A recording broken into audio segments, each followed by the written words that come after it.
Sorry to keep you waiting. That is perfectly all right. My data indicates clear skies in the coming days. Current conditions for maritime travel, optimal. I'll be ready whenever you are.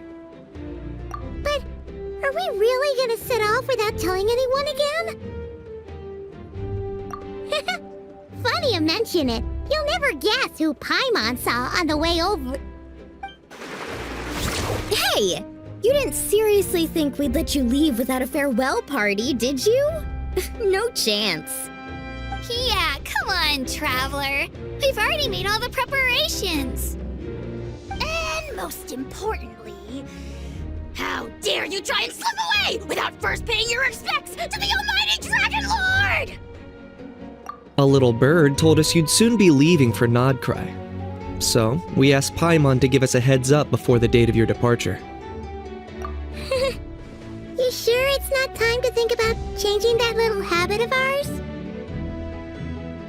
Don't worry, we won't keep you long. Besides, everyone's there already. Chaska, Ian-san, Auroron, even the Pyro Archon herself. You're invited too, Anefa. Shilonen has a special gift for you. Accompaniment request accepted. Shilonen demonstrates excellent massage technique. My impression of her is exceedingly positive. Wait, so robots like massages too? Or is it just that Shilonen really knows how you're wired? Alright, enough with the chit-chat. Let's head to the venue. Woohoo! Party time!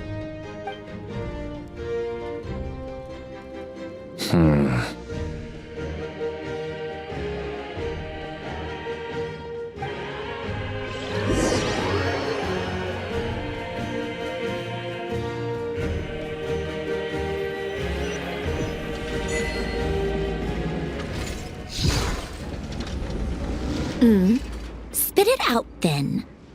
They've set off. Just as my calculations projected. About time I met this variable in person.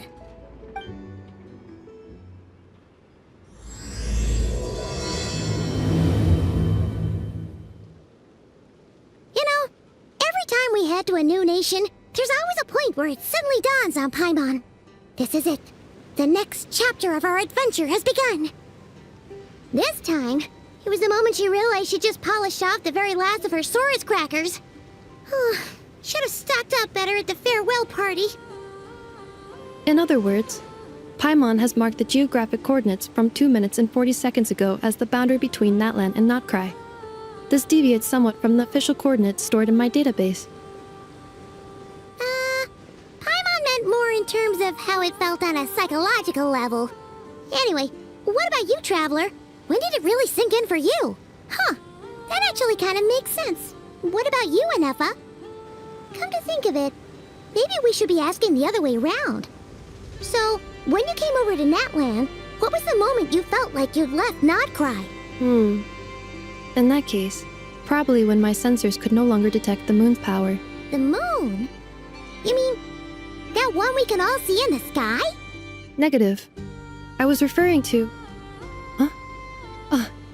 here we are. Paimon, Traveler, we have arrived in Krai. Oh, wow!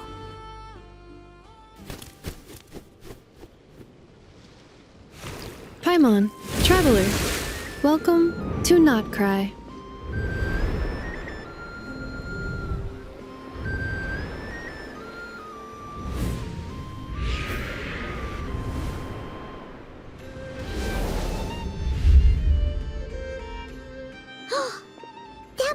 Nasha Town up ahead!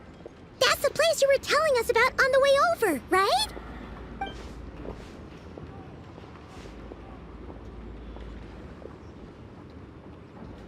That is correct, Paimon. It is also the most bustling commercial hub in all of Krai.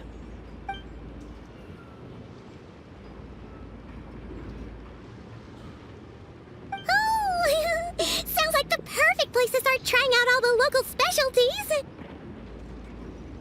Huh? Is something up, traveler? Paimon, this is where our spaceship landed when Ether and I first arrived in Teyvat. Huh? Are you sure? But how come you've never mentioned that before? Seems pretty important to Paimon. Well, because those memories are really hazy. All I remember is Ether waking me up and us leaving the ship. But just now, setting foot on this land, I felt something. The kind of power I sensed in those moments. Are you referring to Kuvaki? Kuva, what now? The locals refer to it as Kuvaki. It is a unique elemental force found only in Krai, or rather, a pure, primordial form of elemental energy. That is correct. Another similar concept I have found in my database is the primordial sea. Legend has it that long, long ago, the moon that shines in the sky above us once rose from the land of Krai. Modern geological surveys and meteorite studies conducted in the region have since supported this claim. So, when you mentioned being able to detect the moon's power earlier, you were referring to Kuvaki?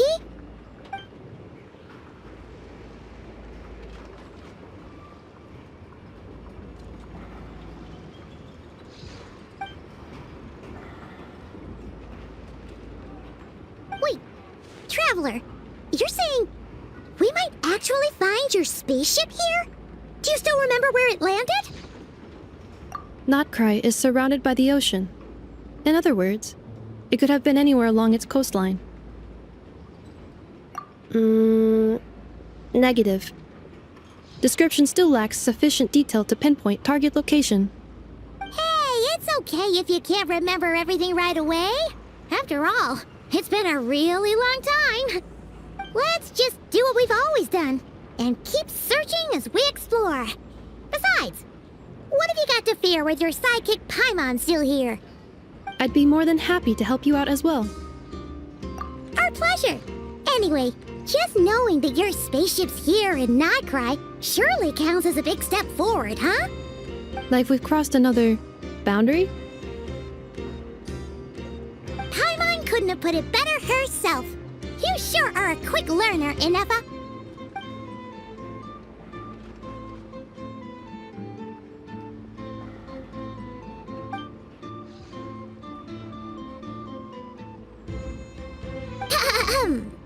Well, as the best guide in the whole of Teyvat, Paimon hereby does solemnly declare, Krai, here we come!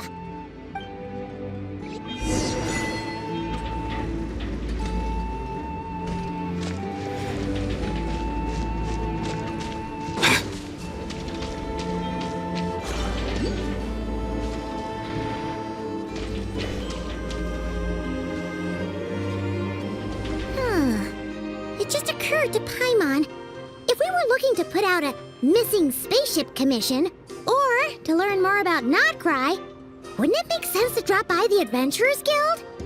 The guild is located in Nasha Town. Simply follow this road and you'll reach it.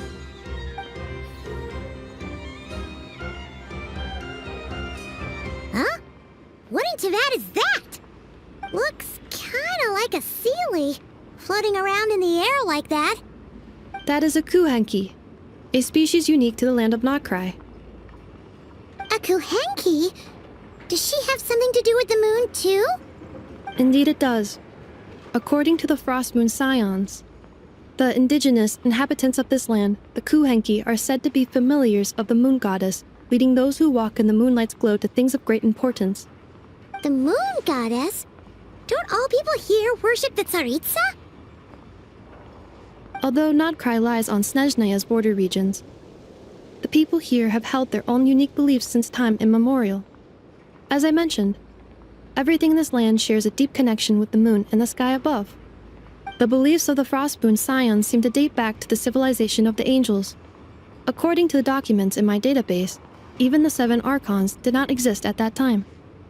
Wow! So the origin of their beliefs goes back even further than the Archon War? Correct. At some point, you may come across some statues of their goddess. The Frostmoon Scions carved these as well. Hey! Looks like she's floating away! I suggest you follow her. The probability of an ordinary person encountering a Kuhegki lies in the single digits. Many here consider them heralds of good fortune.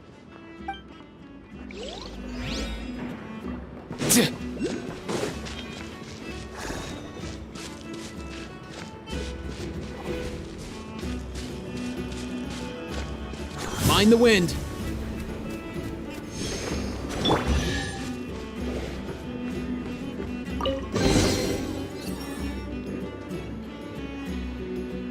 Is this a travel guide?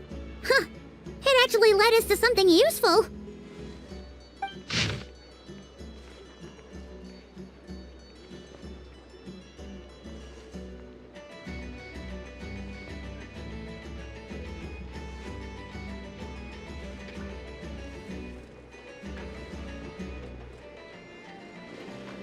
Are there any particular points of interest? Oh, it all looks pretty interesting to Paimon. If we have time, she'd love to see, pretty much everything. Recalibrating route. If we keep following the current path, we will arrive at an area of scenic beauty.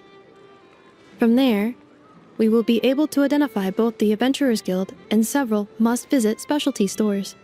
Yikes! Why is Paimon suddenly getting the feeling that if she doesn't step it up soon, enough is gonna put her out of a job?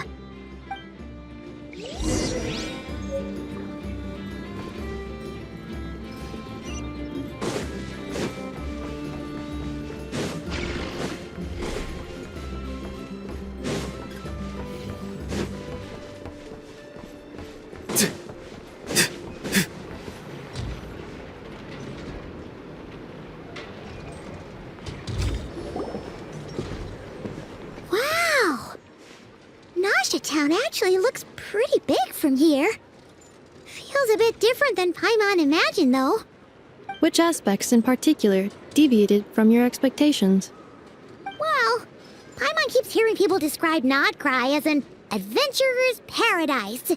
So she kind of thought it'd be a bit more picture perfect somehow. According to legend, there was indeed an era of peace in Nodkrai's past, the age of the Fae. Tales of those ancient heroes are still told today. One of the most well-known is that of the Lantern Fae. This individual performed many good deeds for Nodkrai. The present-day Lightkeeper's nightly lantern patrols are, in part, a tribute to their memory. But then, one day... What happened? There came a devastating abyssal calamity that swept across Nodkrai, and for a time it was left desolate. Heartbroken by what had become of the land they had so cherished, that Fae extinguished their light, just as the abyss had extinguished all hope. Nowadays, the paradise people speak of is more of an aspiration, or an irony, perhaps. An irony? Today, no official authority governs Nodkrai. In theory, at least, it is somewhere a person can do whatever they wish, and become whoever they want to be. The Adventurers Guild is just over there, in Nasha Town's Central Plaza, and the flagship tavern is over that way. Hey, what's that building over there? You know, the biggest, tallest one. That is Aino's Boom and Blast Kuvaki energy cannon. It gets activated when the wild hunt threat level outside Nasha Town reaches a certain threshold. But according to the scan I just ran, the energy cannon appears to be malfunctioning, likely due to a recent discharge. The Wild Hunt? Isn't that the abyssal calamity you mentioned that's specific to Nodkrai? It is a phenomenon that has been occurring for several centuries now. Yet the time and location of wild hunt attacks are seemingly random. At first, it was more of an old wives' tale that adults used to scare children. If you don't start behaving, kid, some night, the wild hunt's gonna come for you. Listen, do you hear that? That weeping in the fog? Those are the cries of a young woman being dragged away. You're saying people actually hear things like that? I have not witnessed enough wild hunt attacks to give a statistically sound answer. But the oldest legends say that all people saw was the ghostly shadow of a woman in the mist. It wasn't until later that it became a full-blown calamity. Abyssal monsters and all. Oh, when you put it like that, Paimon's really gotta hand it to Aino. Not only did she repair you, but she's even built a giant cannon to keep the wild hunt at bay. Absolutely. Aino is very impressive indeed. Anyway, according to my schedule, it is time I took you over to the flagship. Oh, sure. After all, we shouldn't keep Varka waiting. Well, Paimon's not sure if he'll actually show up at the bar this early. You're right about that.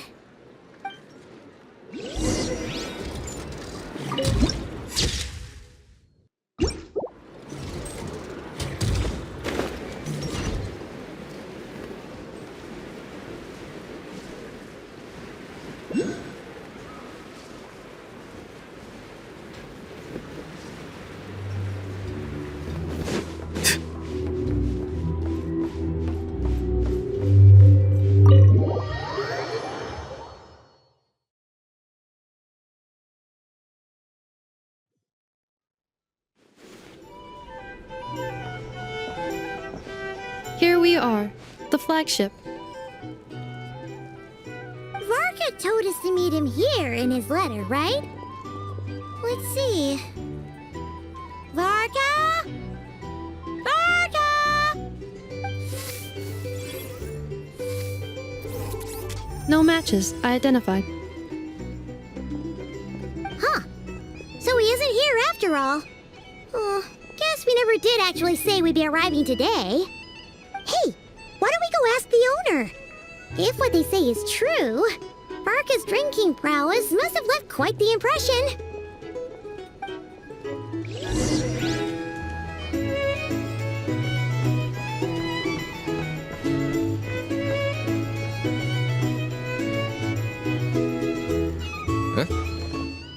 Well, well. If it isn't the ineffable Ineffa. Hello there, Demyon. You know each other? Of course! Ineffa's a regular here at the flagship. So, robots are into booze too? Not at all. The energy conversion efficiency of alcoholic drinks is very low, and most of them are full of impurities. Still, I can affirm that your berries and fried meat deserve a solid 9.12 out of 10. It has Aino's approval too. Funny that you should mention that. While you were away in Natlan, Varka would come in here every day to pick up a serving of berries and fried meat for Aino. Aww. He must have been worried sick that she wasn't eating properly on account of being so hung up about Ineffa being gone. Actually it's 'cause Varka found out that Aino went wild after Ineffa left, gorging herself on snacks she normally couldn't get her hands on. So it was more worry that she wasn't getting a balanced diet. I think I might have just put my foot in it. Anyway, since you're back from Natlan, these two must be the ones Varka mentioned. The Traveler and Paimon, yes? Yep, that's us. So, from the sounds of it, you must be a close friend of Varka's too. Varka? Goes without saying. After all, he's the only one around here who's ever managed to stay standing after 10 rounds of the roulette special. Paimon can't believe he's made such a name for himself. Though, guess it's hardly surprising how. Right now? Must be somewhere near Anvantinyarvi. That's quite far from here. Huh? Where's that? It's a lake in the northern part of Krai. Word reached him of trouble brewing around those parts, so he took his knights to check it out. Oh. So, we missed him? Varka knew you'd say that. So he specifically told me to make sure you stayed here and enjoyed yourselves. He sends his assurances that everything's under control. Well, if he's that confident, guess our only option is to accept. Anyway, it's not like there's any special cause for concern. He is the Grand Master, after all. Exactly. Plus, not only has he booked you into our finest room, he's paid for it in advance, too. Whoa! That's so generous of him! We might not have met yet, but Paimon's got a feeling that we'll get along with Varka like a house on fire. Oh, and by the way, he also asked me to serve up a portion of berries and fried meat for Anefa. That was prepaid as well. Thank you. No, thank you. I'm the one who should be grateful for your business. Traveler, Paimon, why don't you go ahead and drop off your luggage? I can use this time to go pick up some components that Aino asked me to bring back. Sure thing. Besides, now that we've got ourselves a map, once we're done unpacking, we might as well go for a stroll ourselves. Why don't we meet up again later? Oh. So you no longer require navigational assistance? No worries, we should be fine. We've got a rough idea of our way around town, so Paimon's reasonably confident we shouldn't get too lost. Thank you. This translates into an approximate time saving of 30%, meaning I will be able to see Aino about 45 minutes earlier than previously projected. Oh, right. You must miss her a lot, too. In that case, we better get a move on.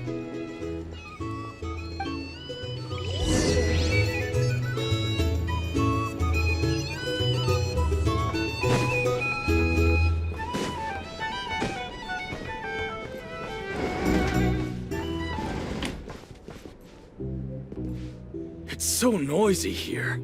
Back in my day, we'd...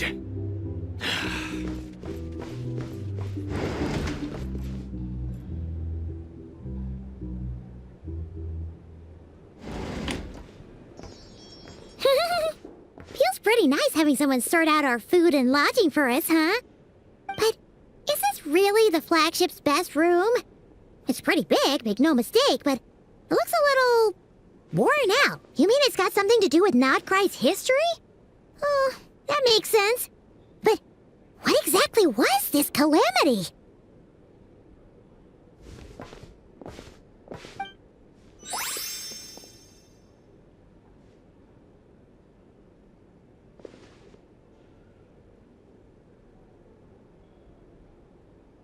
Oh, should we try the berries and fried meat too? Paimon's getting hungrier and hungrier every time someone mentions it.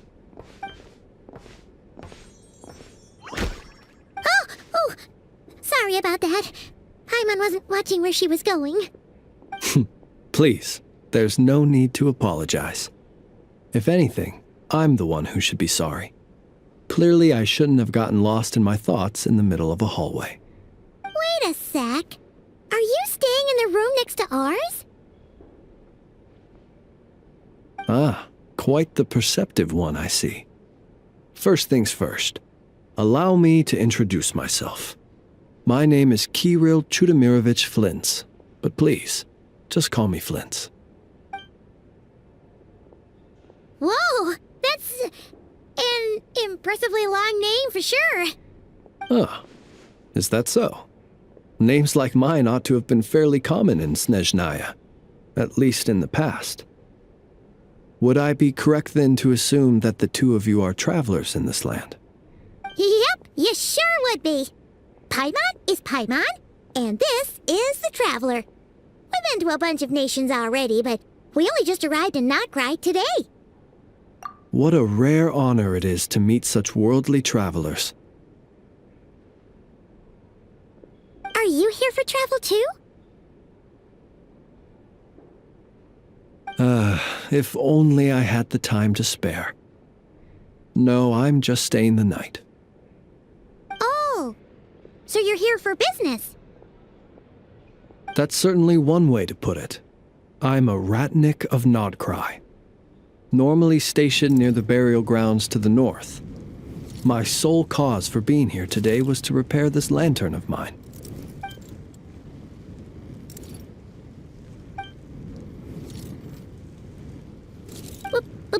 Burial Your surprise is entirely understandable. Most people cannot even begin to fathom the idea of a life surrounded by tombstones and decay. But if you've heard of the calamitous abomination that is the Wild Hunt, you'll know that in their wake they bring a host of souls tainted by abyssal filth. That then is why we are stationed by the burial grounds, to hold the line where it is most vulnerable. Oh, so it's all about fighting against the abyss. Oh, sounds like a tough job.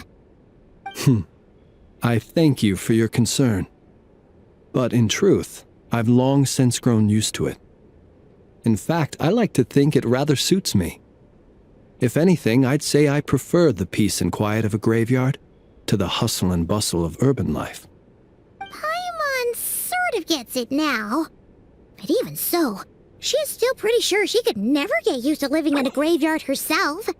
For one thing, she'd be too scared to fall asleep at night. Oh, I assure you, there's no need to worry on that account. The kind of ghosts you find in cemeteries aren't too big on talking. But even when they do, they're usually far more discreet than the living. Well, would you look at that? Who'd have thought we'd end up chatting this long? Must have a lot in common, huh? Forgive me, but I must excuse myself, for the time of my appointment draws near. And in terms I'm sure you'll understand, a lanternless ratnik is like a mapless traveler. A serious conundrum indeed. Oh, sure. In that case, you go right ahead. We won't keep you any longer.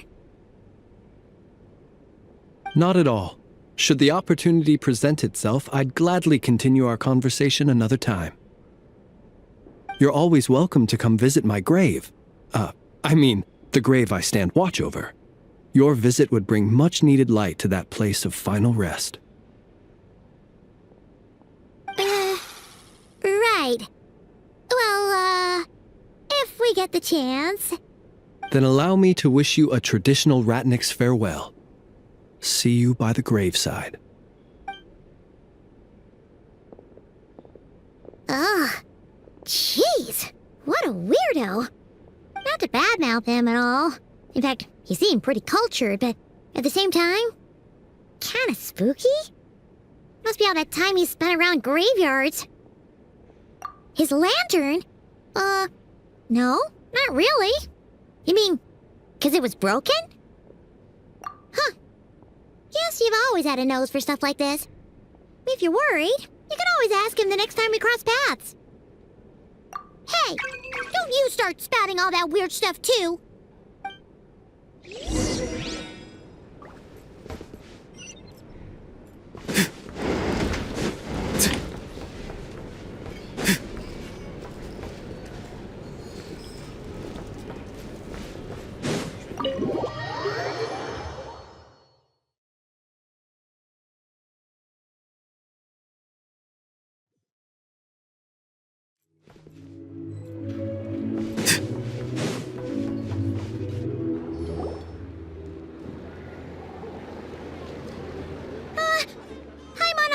Something super important!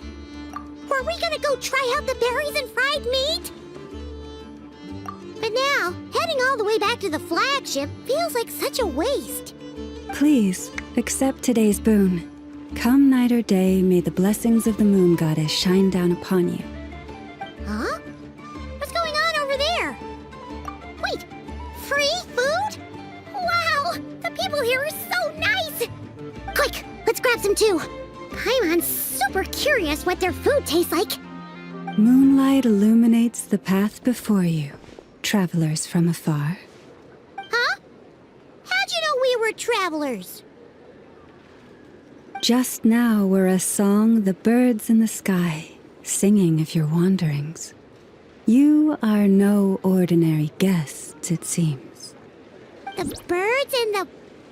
what now? Forgive me. I should not have laid the words of others out as a welcome mat for our very first meeting. You, too, must be wondering who I am. I am Lauma, moon chanter of the Frost Moon's scions. Please, as do our followers and other passers-by, accept today's boon. Happy to oblige.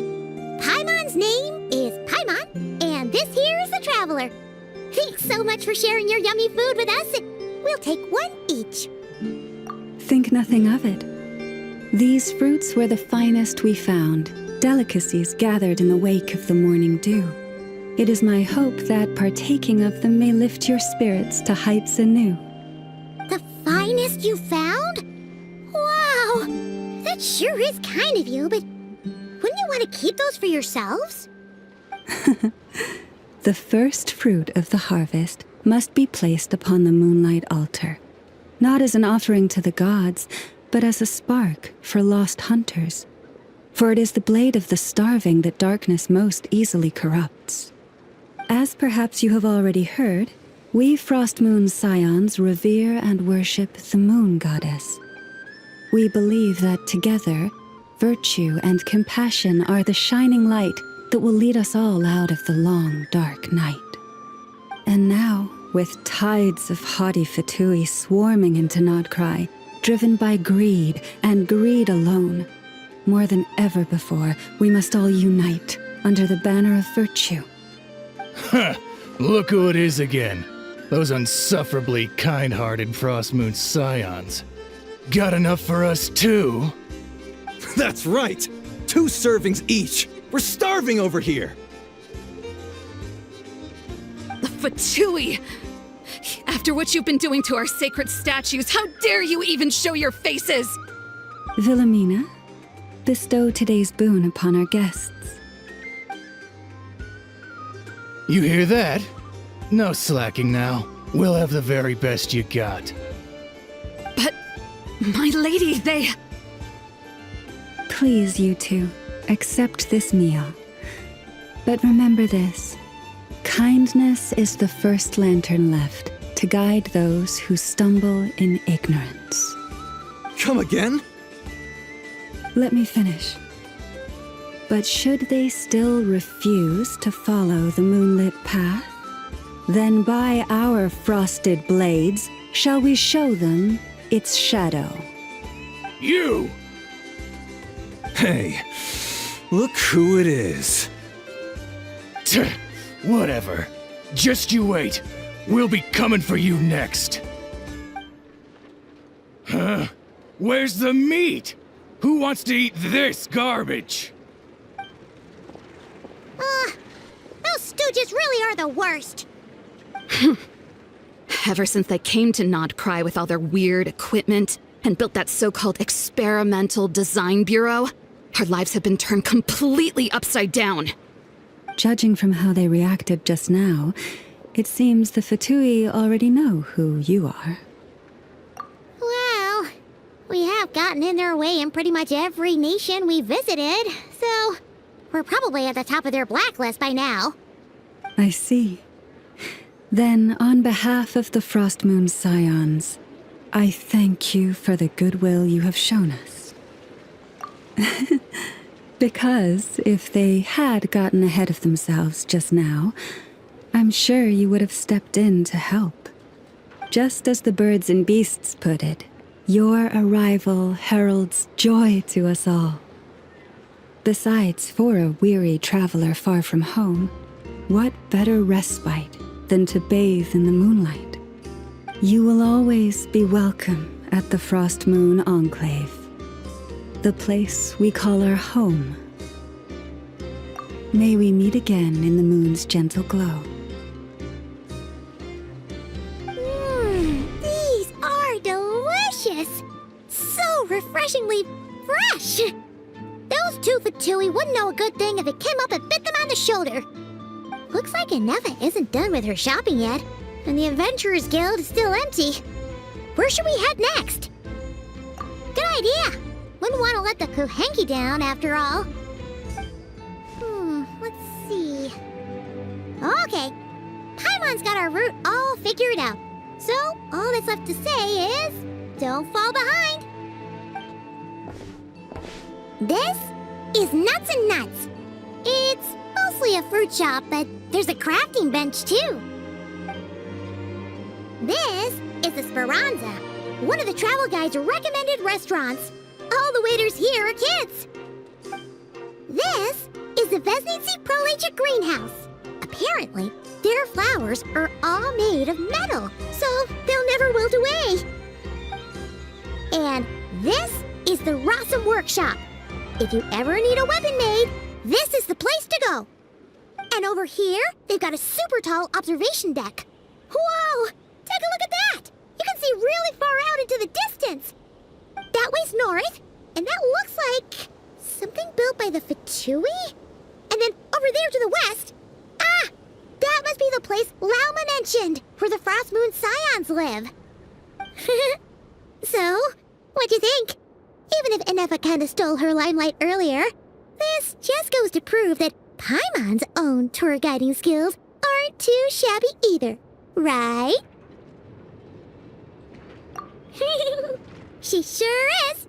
It'd take hundreds of years of practice to beat the best tour guide in all of Tibet. Huh? Look! There must be someone at the Adventurers Guild now. There's already a line forming outside.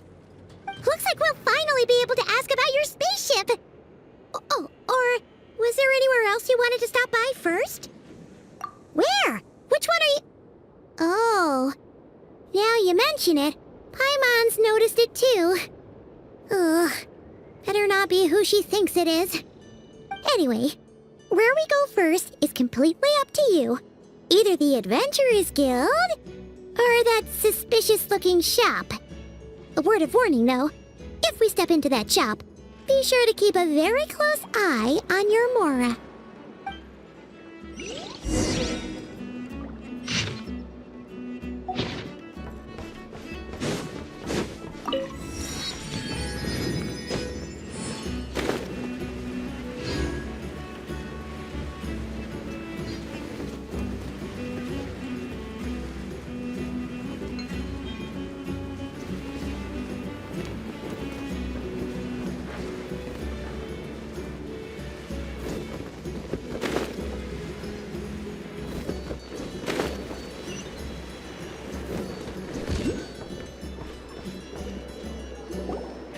Lucky us! The line seems to be gone now! Come on, let's go say hi to Catherine! Hey, Catherine! We meet again!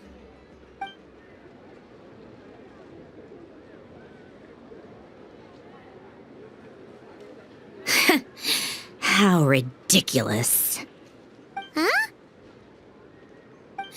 They often say that mortals, shackled by their own flesh and blood, may fail to perceive the truth of this world, even when it is right beneath their very noses.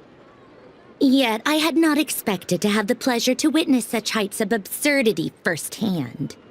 But Paimon must have gotten the wrong person? At second glance, you do seem a bit younger than Catherine, and you certainly sound a lot less friendly. A creator might forgive ignorance, but being mistaken for one of my own creations is beyond all pardon. Look very closely, for standing before you is none other than Marionette, 7th of the Fatui Harbingers. A harbinger?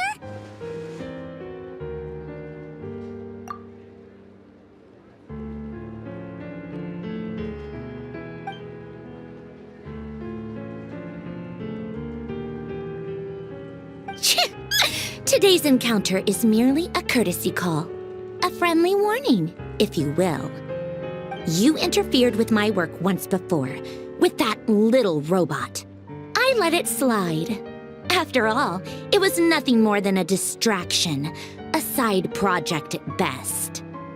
But we are in Nod Krai now, and as such, I strongly advise you not to stand in the Fatui's way. Otherwise, the next time we meet, I might just have to drop all this meaningless etiquette. Oh, please. You've got some nerve coming out with barely veiled threats like that. You're the one stirring things up here. Oh, perhaps you have misunderstood. Just because Nod Krai lacks a ruler at present, that does not mean it should not be ruled. We Fatui are simply establishing a new order. Yeah, right. More like shady experiments, judging by your massive, creepy research facility. I've said what I came to say. What you do next, only you can decide. So why don't you start by using your already limited processing capacity to calculate your even more limited options? And, being the refined young lady that I am, I shall indulge you just this once. Ad Astra Abasask. Welcome to Nod Krai, Dominion of the Fatui.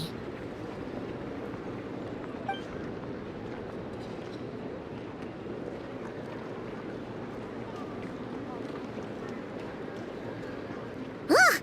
Paimon's so mad right now! How can anyone so obviously evil be so annoyingly self-righteous? But if a Fatui Harbinger is here to greet us in person, that can only mean one thing. We'll have to be extra careful from here on out. Paimon hates feeling like she's being watched. Hey! The real Catherine's back! Ad Astra Abyssosque. Welcome to the Adventurers Guild. How may I help? I will do everything I can to assist you. Oh, you're so much nicer to talk to, Catherine. Please don't leave us again, okay?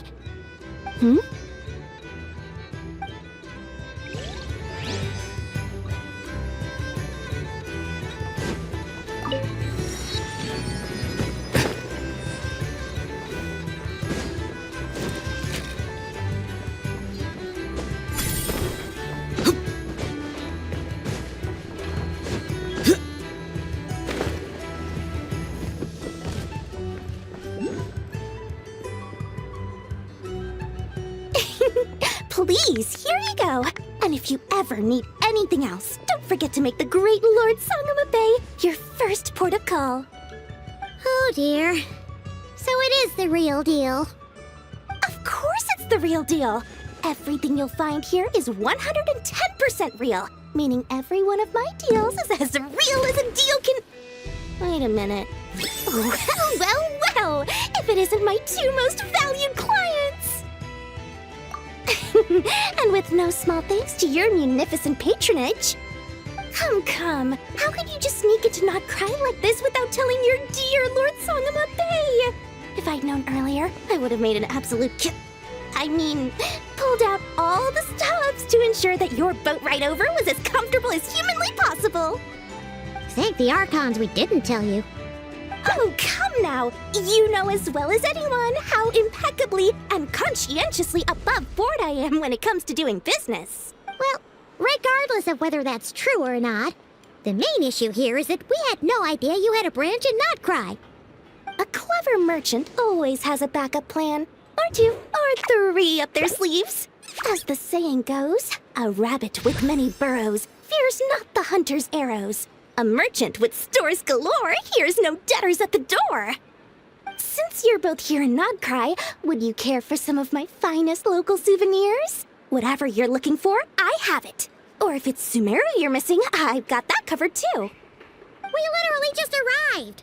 Do we look like we're on the hunt for tourist trinkets to take back for our friends? My, your high-minded tastes never cease to impress. In that case, I know just the thing. You must be on the hunt for something like this? What's that? Your hat? Information, of course. Information about Nod Krai, locked securely in the otherwise impenetrable vaults of the Lord Sangama Bay's brilliant mind. I knew it! I just knew you'd appreciate the value of my wares. On the back of all our pleasant dealings in the past, I'll even take a hit by throwing in some insider info for free. Wow. You sure are feeling uncharacteristically generous today. What do you mean by uncharacteristically? I am the most generous person forget it. Anyway, the long and the short of it is this. The moment I set up shop in Nod Krai, it struck me how many different factions there were, all competing against each other for power and influence. Well, as they say, there's no time for business like a crisis. things got even more turbulent after the Fatui pulled down 2 ancient moon's remnants. People began to catch a whiff of the coming chaos. And the more troubled the waters, the greater the potential profit. Not at all sorry to interrupt, but we're not here for Mora. Oh, really? But surely it was the tales of an adventurer's paradise that brought you here. The chance to take your very own slice of all the latest and greatest business opportunities. In that case, what would you like to know about? The Frost Moon Scions? You mean the people who believe in the moon goddess? They're not a bad bunch. It's just, well, they have such simple tastes. No luxuries, no indulgences, no nothing. Trying to earn a little more from that lot is like trying to squeeze blood from a stone. Still, things between them and the Fatui have gotten pretty tense. It's only a matter of time before the powder keg goes boom. And when that happens, that's when business will start to boom too. Oh, they're an organization set up to keep the locals safe. Apparently, they have a long and glorious history, and they're made up entirely of volunteers. But seriously, a volunteer organization in Nodcry? This place is hardly a magnet for noble hearts. No pay, all work. That's not a business model, and it's certainly not for me.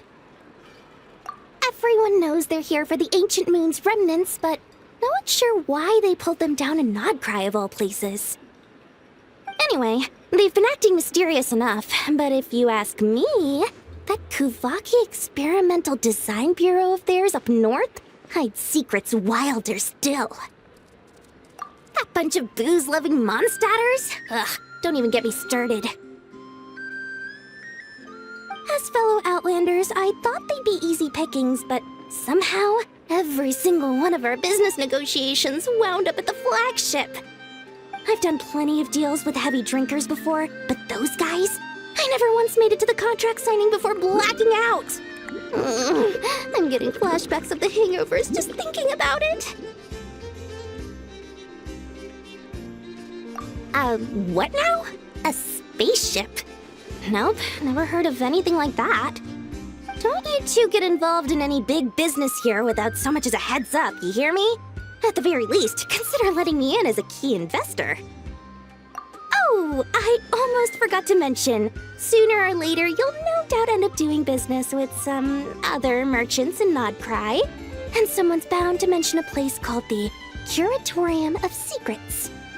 Listen to my advice. Do not, under any circumstances, go there, no matter how much trouble you're in. The Curatorium of Secrets? What do they get up to there? Just a place that handles all kinds of disputes. But the owner will charge you an absolute fortune, and she has a temper to match. Nothing like your friendly neighborhood, Lord Sangama Bay. You're not just saying that to stop your competition from undercutting you, right? When did that little pipsqueak get so sharp? And after I gave them all that info for free just to win them over. What do you mean? Of course not. I'm only thinking about your wallets. I mean, on behalf of your wallets. You're really not convincing anyone, you know. All right. Business is a cutthroat business. I won't argue with that. But I'm not lying about that boss lady. Not only did she make it into my top 3 people not to mess with in Nodcry, she's also in my top 3 people most eager to trade in favors. Seriously? It feels like you're just bad-mouthing your rival now. Fine. If you don't believe me, go see for yourselves. We might both be from Sumeru, but compared to hers, my conscience is so large, why, you could fill 3 whole palaces of Alcazar's. But when you realize what I'm saying is true, don't say that good old Lord Sangama Bay didn't warn you.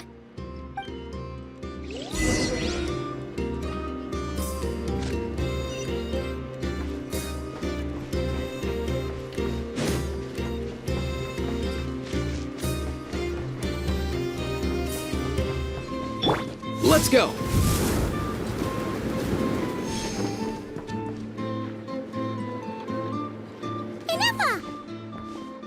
Hello.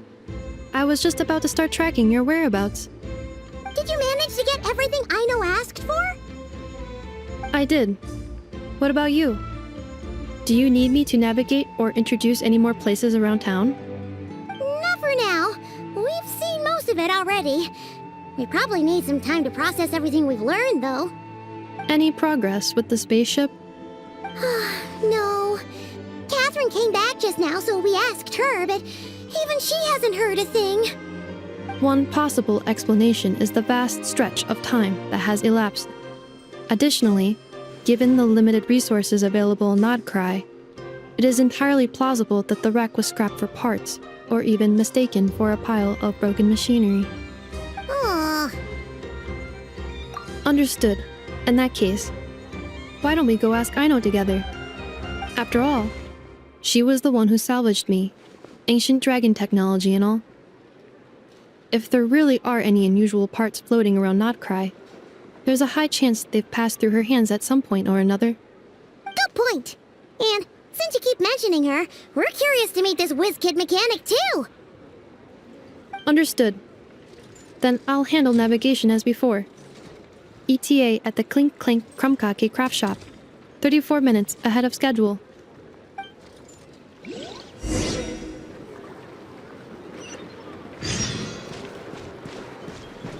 Up and away!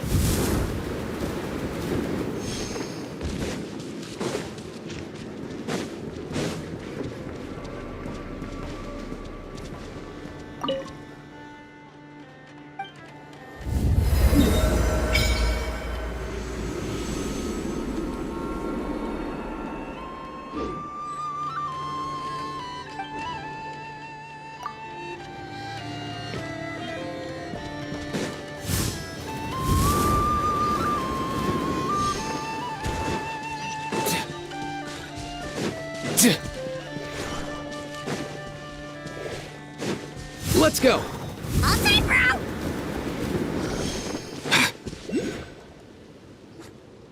Oh no! There's a little animal trapped over there!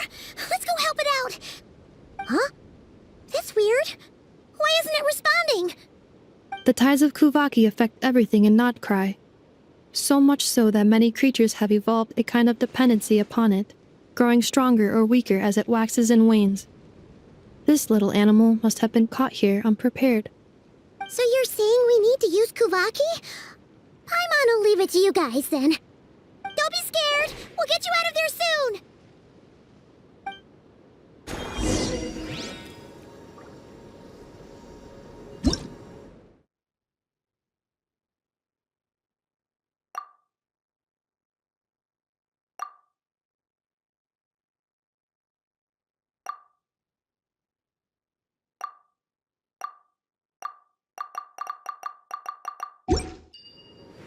Huh?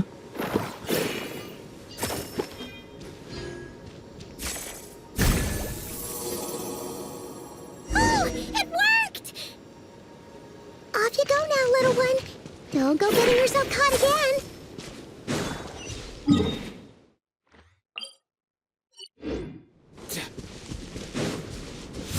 Easy now, Kakuku.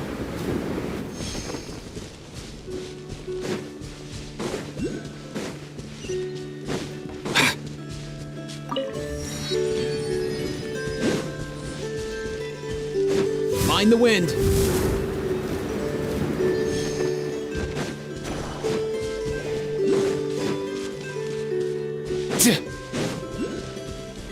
Up and away!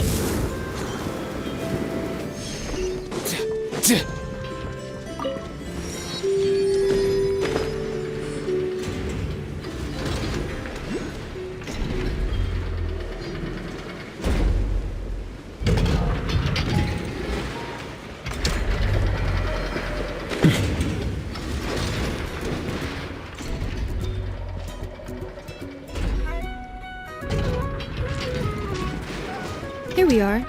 The place Aino and I call home. Whoa! So many machines that Paimon's never even seen before. And then there's all these little robots. Did Aino build them all? That is correct. It looks like Aino has created 3 more little bots since I've been gone. Aww.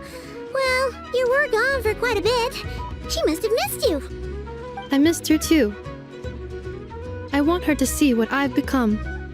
Let's not keep her waiting any longer then. Come on!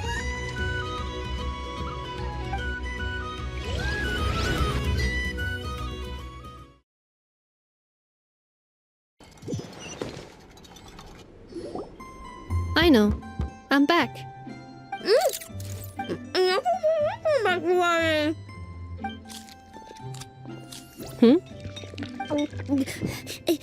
Ineffa?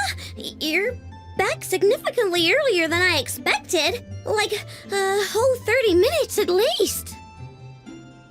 Everything went very smoothly, which saved me quite a bit of time, so I...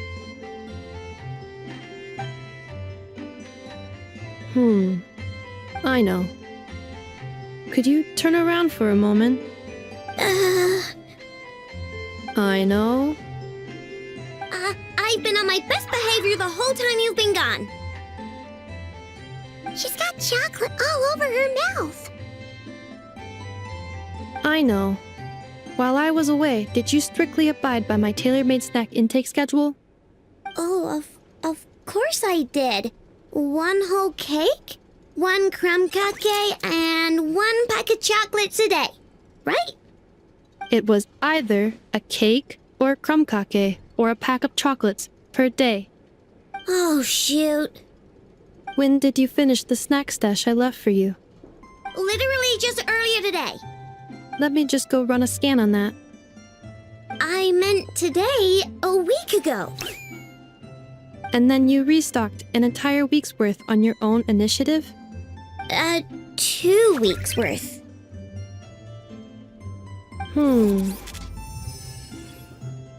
Why does Paimon feel like the roles in this household are pretty much the opposite of what she imagined? Calculation complete. Aino's recommended snack calorie intake for the next 4 weeks. 0. No fair! You're a meanie, Ineffa. This is what happens when you break an agreement. Oh, come on! Don't do this to me! I only ate a teeny bit extra every day. Just a teensy bit extra. That is objectively not a teensy bit extra. Seriously? If you'd only arrived half an hour later, I would have had everything cleaned up and you wouldn't have noticed a thing. But now that I think about it, you even said you'd come back a bit earlier than you did, so I wouldn't have to worry. But then, you were away so long, and I was so worried about you. And that's the only reason I even... Oh. I know. I am very sorry to have kept you waiting. I'm back now. Welcome home. Oh. So, will I be able to keep eating snacks as usual now? Negative. Aw. Okay. Well, given that I am later than I initially projected, I'll let it slide. But just this once. Thanks, Ineffa! You're the best! I know. Allow me to introduce. It's the honorary knight and Paimon! I know. Uncle Varka talks about you guys all the time. Nice to meet you, I know. Ineffa's told us all about you, too. Huh? Really? She actually said that about me? Well, she's not wrong. Oh yeah, so, you're here to see Uncle Varka, right? A couple of days ago, he suddenly said he had to head out on business, and that he might not be back for a while.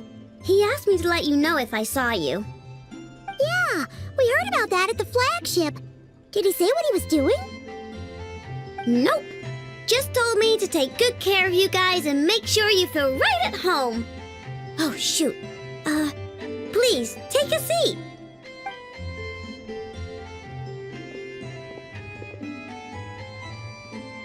Do either of you need my help with anything? Anything at all? After all, I'm the head of this household. Sure wouldn't know it from that snack tantrum she just threw.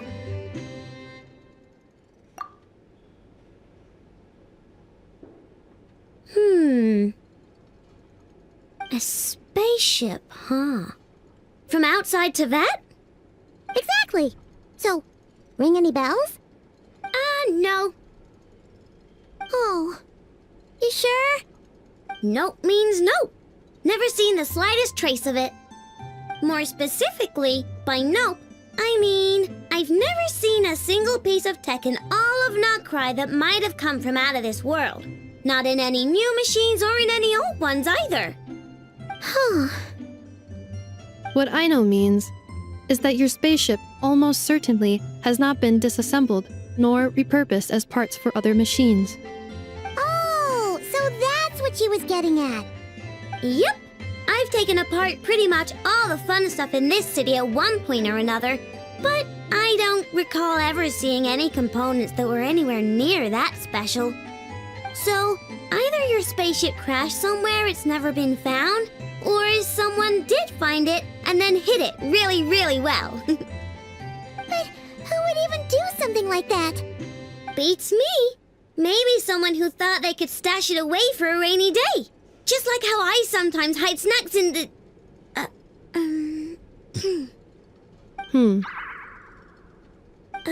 Anyway, long story short, I definitely haven't seen anything like that. Besides, sounds like it would practically be ancient history by now. If anyone still has any leads on what really happened, it'd be the Frost Moon Scions. The Frost Moon Scions? Huh? Haven't heard of them yet? Didn't Inefa tell you about their rituals? There wasn't enough time to delve deeper into their history and traditions. What kind of rituals are we talking about? I've never actually seen them myself, just heard bits and pieces here and there. They say that each of their moon chanters has had access to an ancient relic that lets them see the true past. Not sure exactly how it's meant to work. I can't get my head around anything that can't be explained by either machines or science. And to tell you the truth, I don't like it much either. Looks like we'll have to try our luck with the Frost Moon Scions. Aw, leaving so soon? Sure you don't want to hang out a little longer? It's getting late, I know, and these two still need to head over to Hisi Island. It would not be convenient for them to linger much longer. Aww. Alright then.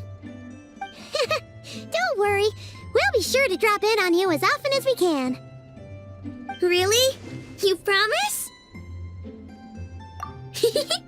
Sounds like my type of visitors. You're welcome anytime.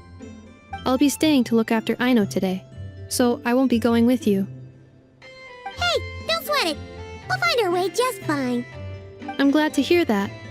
Also, I must admit, I have very much missed the charging bed that Aino made for me.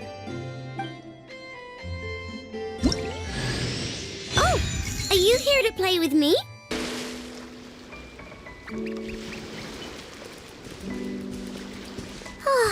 Seeing Inefa and Aino reunited like that sure was heartwarming. We should definitely hang out with them more in the future.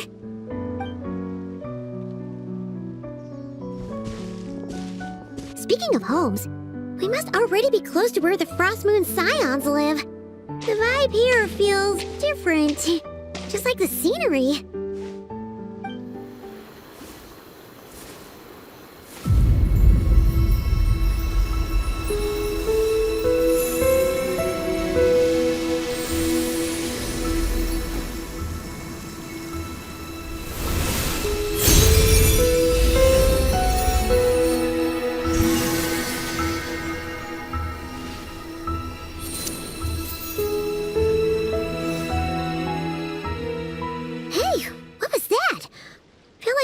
Sort of breeze blew by, and then the petals suddenly turned into...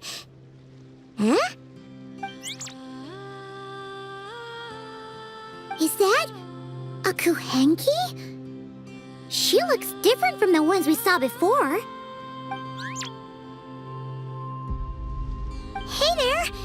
what's your name? Huh. Doesn't seem able to speak. No idea what she wants. Unless you want to stop, maybe we should just keep moving?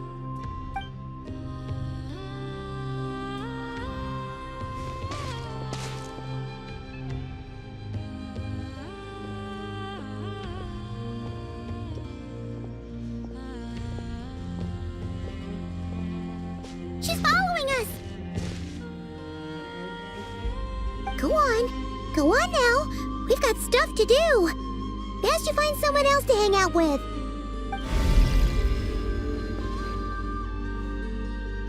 Hey! Don't make it sound like Paimon's some kind of meanie. Paimon had no idea what she wanted, okay? Ugh. Anyway, next time Paimon sees her, Paimon promises she'll be nicer. Seeing as we're on our way over to meet Lauma anyway, we can ask her about it while we're there.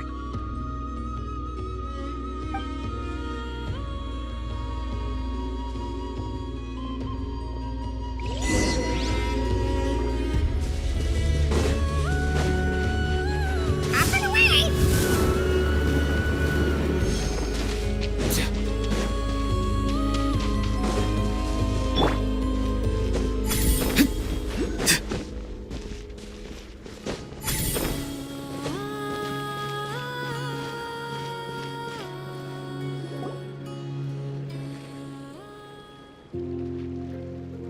Huh? Hey, look! Isn't that Lauma? The moon chanter? Let me take a look at your wound. You must be more careful. Doesn't matter how much of a rush you're in, your safety always comes first. Oh, you're back too. How was your day? You what?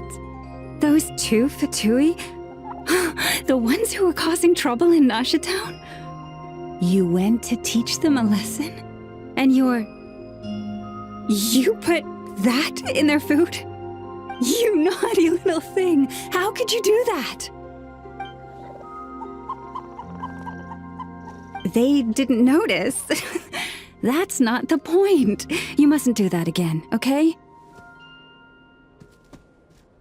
Next time, at the very least, bring a few of your friends along too. You'll be an easy target if it's just you on your own. Hey, Lauma! Still remember us? Oh, it's the Traveler and Paimon, isn't it? Welcome to Hisi Island. Not at all. Those who come with kindness in their hearts are always welcome with the Frost Moon Scions. Were you just talking to those animals?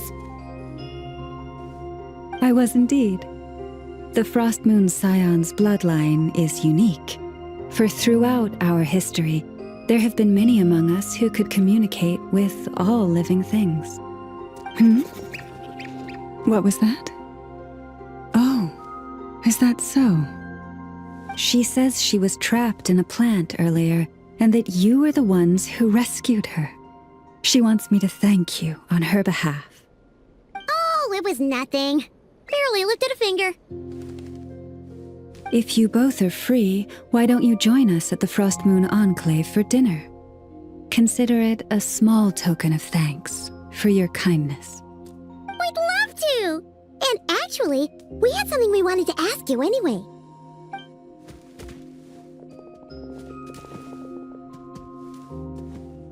Oh, you're interested in the story of Kutar? Kutar? Yes. Kutar is our moon goddess, the moon maiden who guides us. But up close, this one somehow seems a bit different from the one in Nasha Town. It's like it's more... natural? Or like... more harmonized in its design. That is because ever since the Fatui arrived in Krai, they have been modifying and defacing our statues as they please. These statues were made by the Frost Moon Scions who settled here hundreds of years ago. crafted from the very finest Lunasol stone.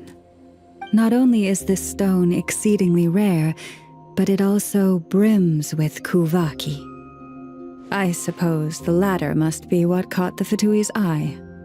For a time, we put up fierce resistance. But now, this is the only one left that still retains her original form. We heard they even pulled some ancient moon's remnants down from the sky. That's right. The two largest remnants landed in Nodkrai. One here on Hisi Island, and the other on Paha Isle. The Fatui built their research facility on top of the remnant over on Paha Isle. But they've had their sights set on the one here, too.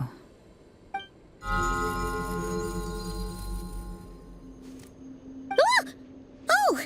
It's that little Kuhenki again! Surely that can't be. Hey! We've been wondering what was up with it, too. It just appeared out of some petals and hasn't stopped following us since. No, that is no ordinary Kuhenki. These we name Luonnotar, beings born from the moon goddess's blessing. Can you understand what it's saying? We honestly haven't got the slightest idea why it's been following us. I'm afraid not. I cannot fathom its thinking any better than you can. Sometimes a long time must elapse before the moon goddess's blessings turn into Luonnotar. Perhaps you two were simply there to witness that transformation. Oh, maybe. Legend has it that the Luonnotar bring good fortune. Given that it seems to have taken a liking to you both, why don't you let it come along with you? Really? Then you can start by helping us find some more treasure chests along the way. Capiche?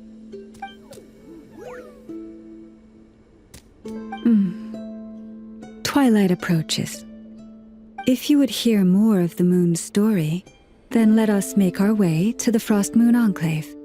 Beneath the gentle moonlight, I shall share this tale in full.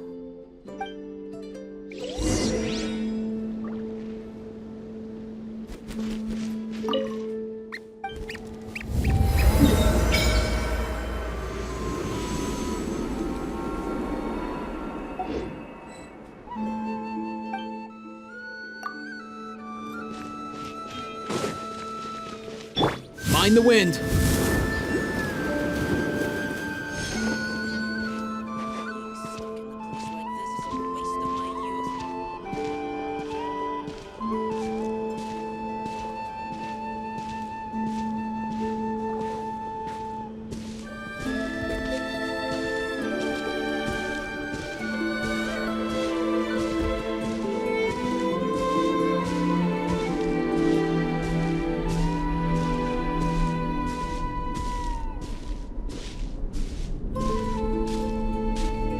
Oh, Lady Lauma, you're back.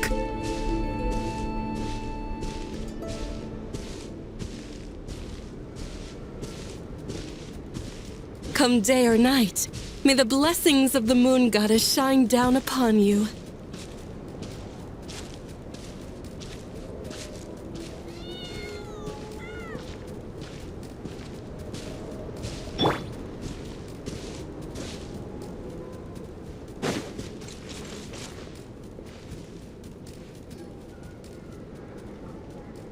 Lauma, you have returned. Wilhelmina, this is the Traveler and Paimon. Kindly arrange for 2 additional dinner settings for our honored guests. Of course, my lady. Wow! Everyone along the way here pretty much saluted you. Are you, like, super important around here? I am but a moon chanter, one entrusted to convey the moon goddess's will. Nothing more. She's just being modest. The Moon Chanter holds the highest rank among us Frost Moon Scions. Lauma is our leader. Wilhelmina? I know. I'll send word to the kitchen. 2 meals coming up. Whoa! Paimon had no idea you were such a big shot. It is merely that the unique traits of our bloodline have manifested themselves especially strongly in my person. That is no accomplishment of my own. Please, follow me this way.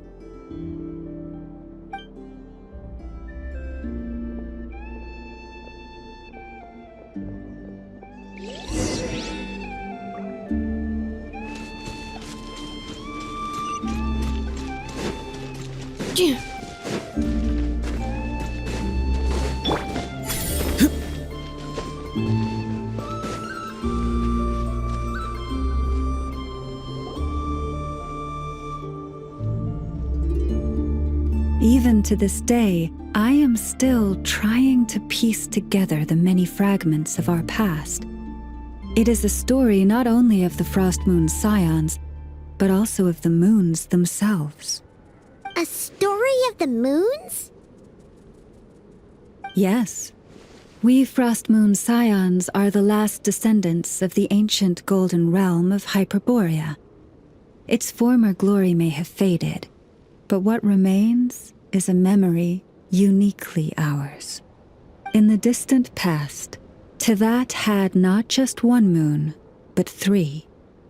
It is said that they were created by the primordial master of this world, cast into the firmament to keep peace in the land below.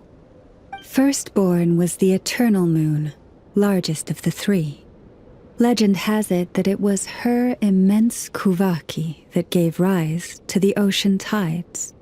Next was the frost moon, smaller than her big sister, yet brightest in radiance. Her glow became the cold, undying lantern of the night. Finally came the iridescent moon, smallest of the sisters. Most of the time, her light was barely visible to the naked eye. Yet when she shone, her fleeting halos were all the more mysterious for it. Wow! Sounds like it all happened so long ago. So, what happened to them afterwards? Afterwards, well, as you have seen, the 3 moon goddesses perished. This happened in a war triggered by the Descenders, and of the 3 lunar husks, only the frost moon survived unbroken, while the others were shattered to pieces. Oh, so that's why there were ancient moon's remnants in the sky. Yes. It is also said that when the moons shattered, most of their fragments rained down upon this land like stardust. That is why Krai is blessed with such an abundance of Kuvaki. As for the remnant that the Fatui recently pulled down, that belonged to the eternal moon. Wait a sec. But you just said that 2 of the moons were shattered, so where are the remnants of the iridescent moon? The iridescent moon's remnants were never found. What happened to her after the war remains a mystery. Some say she vanished in an instant, while others believe that her remnants are simply too delicate to leave a trace.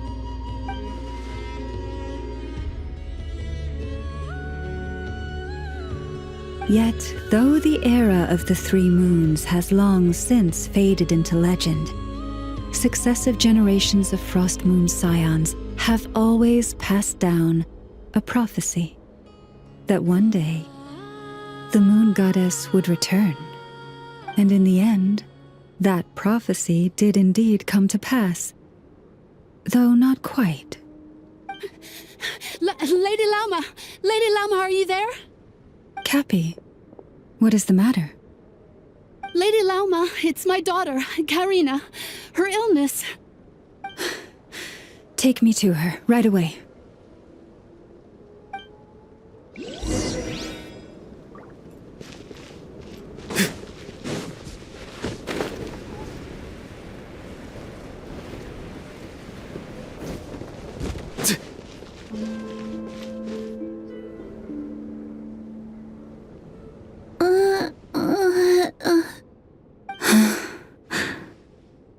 Her sensitivity to Kuvaki is flaring up again.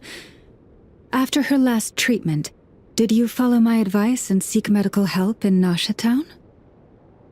But those doctors are all Snezhnayan. They're outsiders, compatriots of those brutes who invaded our homeland. How can we possibly trust them? Not all outsiders are enemies, Cappy. They've been treating this condition for generations. They have the experience we lack. But we're Frostmoon scions. Should we not remember what the outsiders did to our moons? Surely the Lady Kutar will reward our devotion. But Cappy, Kutar is long... This isn't the time for a debate. O lost child, snow-swept and buffeted by the howling winds of the frigid night, let not the silver flame within you fade. By the frost moon's grace, I shall warm you, curled up as a fledgling in frozen soil. Praise be to the moon goddess, my Karina.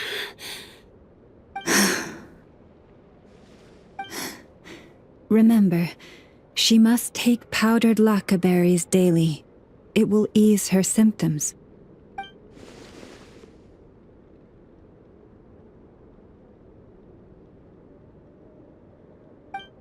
Llama? Philomena, what is it? Dinner is ready. I see. Cappy, let her rest here for the night. I'll have someone bring her a blanket. All right. Thank you so much, Lady Llama.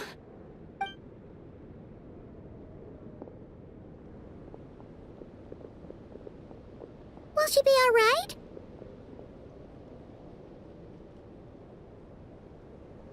Yeah. If there's anything at all we can do, please don't hesitate to ask. Thank you for your kindness. For now, though, Karina should be fine. She'll be feeling a lot better tomorrow.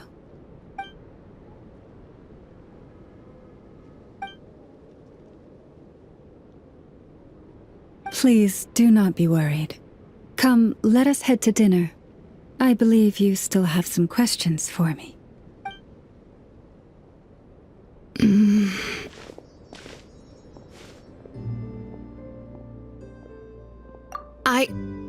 Oh, sorry. Yes, I'll be coming too. I was just thinking about something. Oh? Llama makes such an unshakable moon chanter. Calm, capable, someone we can count on. Deep down, though, I know she's been quietly carrying the burden for the rest of us. Traveler, Paimon. Believe me when I say that as a fellow Frostmoon scion, I do worry about Llama. It's just that sometimes it's hard to say it to her face. Could I ask you to look out for her? I can tell she really trusts you. I fear that would stress her out even more. Sometimes I really admire her strength, but at the same time, I can't help feeling powerless myself.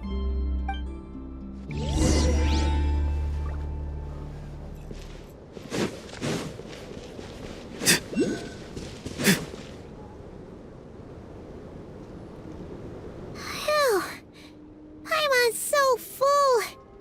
That was even better than the stuff you gave us before. I'm glad to hear it. Thank you for accepting such simple hospitality. Hey, we should be the ones thanking you. Seriously, that was seriously scrumptious. How did you even manage to finish it? This slop's barely edible. Then again, I guess that's what you'd expect from savages. It's you! Those rude old Fatui we just met back in Nasha Town. My sincerest apologies. If you found the food we gave you earlier difficult to swallow, may I suggest taking a deep breath and joining us? These delicacies might change your mind. After all, I suspect that your previous meal may have been tainted with something most unpalatable. Huh? What do you mean? Tainted with what exactly? With the bitter snobbery of those who call themselves civilized. Why, you? Looking for a fight? Sure, I'd be more than... Hold it! We're not here to brawl. Yet. We're here on official business. Orders from above. We're here to deliver the Frostmoon Scions a warning. Or rather, a final ultimatum. You have 3 days to hand over the relic and reveal the whereabouts of your so-called Kutar. If you fail to do so, the Fatui will immediately begin the cleansing of Hisi Island. Which, by the way, is the sovereign territory of the Tsaritsa of Snezhnaya. What insolence! Your demands are outrageous! For generations, this land has belonged to the— Dear guests, allow me to save you both time and trouble with a speedy reply. The Frostmoon Scions will never hand over anything to the Fatui. And to those who set foot on our land with ill intent, I say this. With your blood, we shall draw an inviolable line in the snow. That applies to you, too. Stubborn savages, the lot of you! Now it's Zelda's time. Who's that? Cleanup sequence initiated. Witness the power of Guhua! Rain outlines your fate!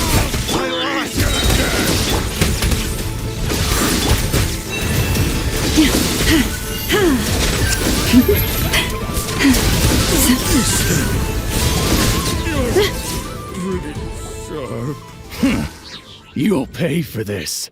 Mark my words.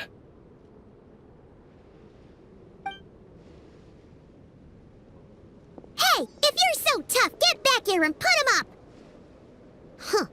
Guess all they're good for is running away. I'm so sorry. You've had to put up with far too much unpleasantness today. Come on, it's not your fault. We don't like bullies like them either. But still, they mentioned a relic in Kutar. What exactly could... Oh yeah, so this might not be the best time to bring this up, but we kinda have a favor to ask of you, Lelma.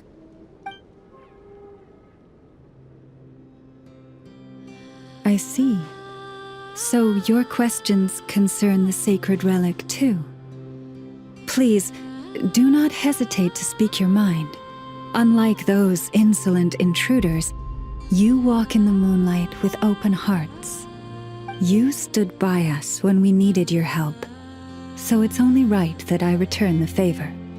But let us continue this conversation somewhere more fitting. As it happens, there's something I'd like to show you, too.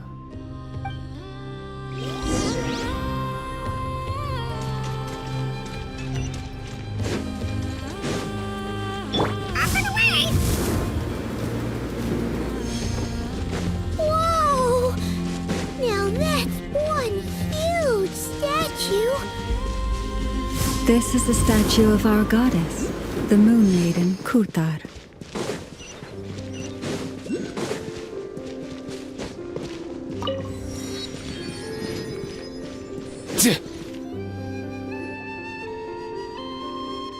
Wow! It's spectacular! Kutar was born here on Hisi Island around 500 years ago. As it just so happened, a priestess of the Frostmoon Scions witnessed the moment of her birth. Instantly realizing that this was the prophesied rebirth, she quietly recorded the event and carved this statue to honor that miracle. According to legend, Kutar's birth was accompanied by the sudden appearance of many Kuhenki, who wove the moonlight that bathed her into silken vestments fit for a goddess. Hey! It's like it knows we're talking about it. From that day forth, the Kuhenki have been regarded as Kutar's familiars. Some believe that their habit of guiding travelers to hidden treasure stems from an instinct. The same one that not only drives them to protect the moon goddess, but also to make her smile. After all, according to the records, Kutar always looked lonely as she gazed up at the distant moon. Kutar left Hisi Island before I was even born. According to the previous moon chanter, the goddess was angered by our people's greed, and that is why she left us. Where did she go? No one knows what happened after she left. But just a few months ago, after those 2 ancient moon's remnants fell from the sky, she was spotted on Hisi Island once more. And the Fatui have been harassing and threatening us ever since.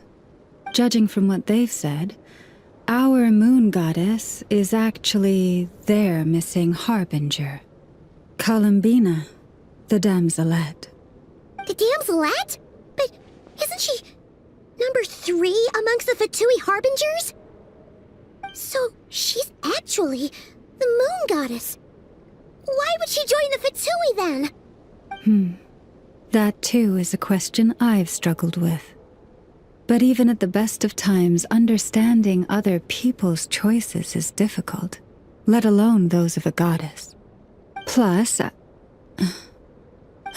forgive me, there I go again, rambling on about our history. But you came here to ask about the sacred relic, didn't you? Honestly, Paimon's not sure which part she's more curious about now. Since ancient times, the Frost Moon Scions have had in our possession a special fragment of the ancient moon's remnants. A piece in which I sense a power unlike any other. Successive generations of moon chanters have all detected a divine presence within it. We call this unique remnant the Moon Marrow. We heard you can use it to see what happened in the past. What is it in particular that you seek from the past?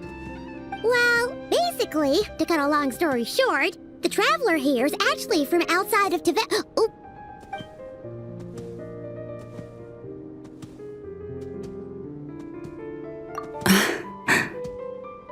Thank you.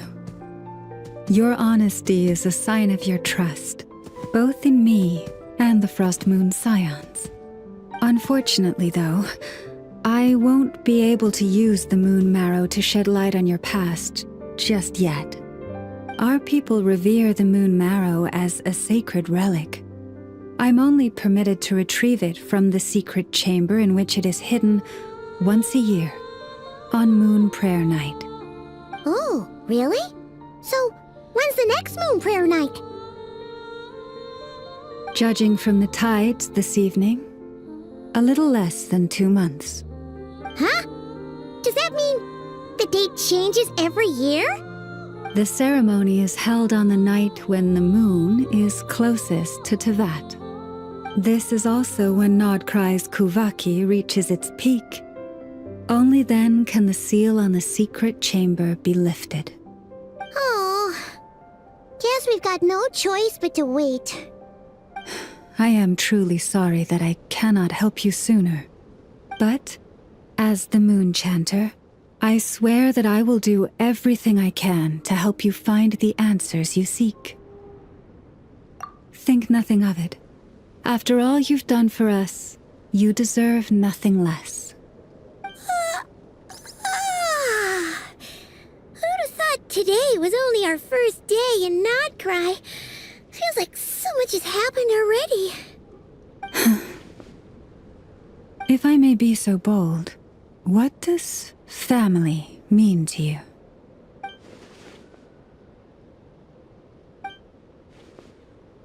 If you are aware of something, a secret that could hurt your family, would you be honest with them? Or try to hide it?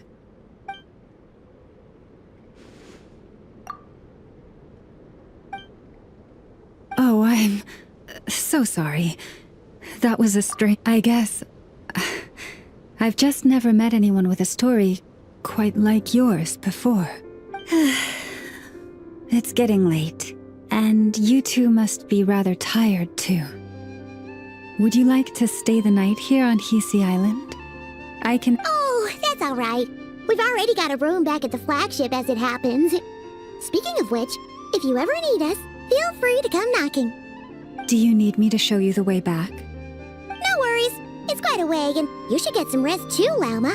I'll make sure to be careful. Understood. Then I won't keep you. May your first night in Nodcry pass in stillness and peace. So, what you thinking? Sure was an eventful day, huh? The good news is, we're not at a dead end in the search for your spaceship yet. We can always learn more about this place while we wait. The usual drill, huh? Paimon's really getting sleepy now. If she gets too tired to fly back, you carry her, okay?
Just one more helping.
Hey, what are you doing here?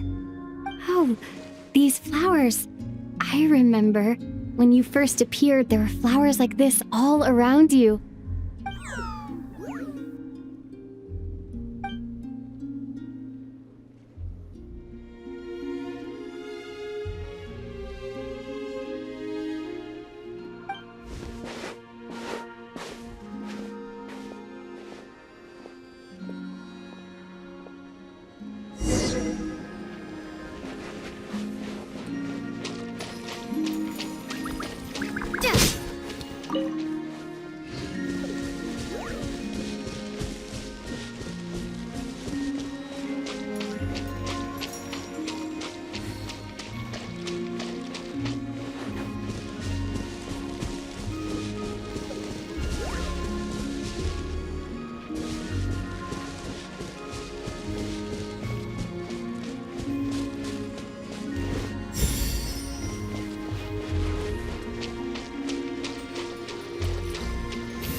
Who goes there? How did you get in here? I am but a passing traveler. I followed your song here. I'm very sorry if I've intruded. The Kuhenki. She brought you here.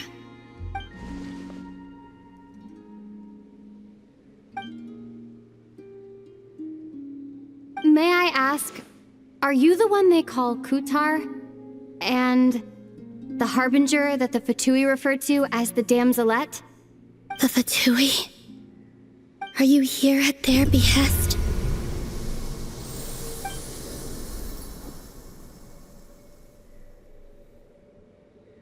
Please don't get me wrong. I have no intention of doing anything for the Fatui. I just wanted to ask you about Nodkrai. And the moons. The moons? Do not believe in what you can see. What truly matters is what you cannot.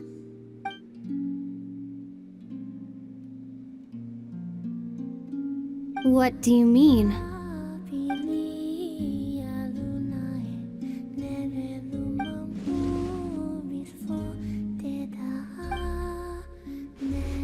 Listen, I'm the Traveler.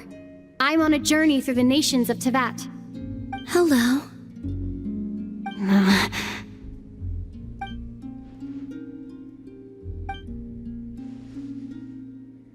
Could you tell me your name? Columbina. Kutar, the Damselette, the moon goddess. Pick whichever takes your fancy.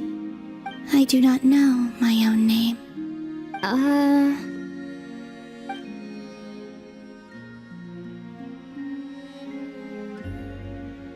Then... Columbina.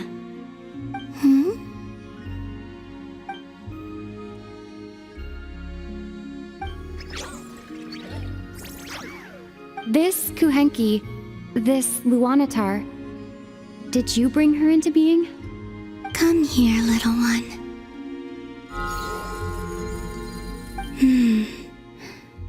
The trace of a blessing, but not one of mine.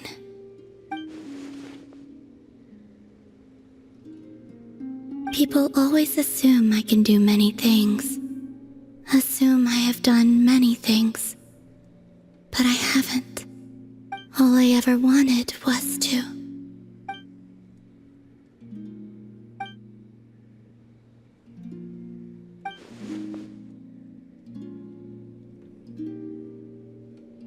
It's about time I got going. I'm very sorry for disturbing you today.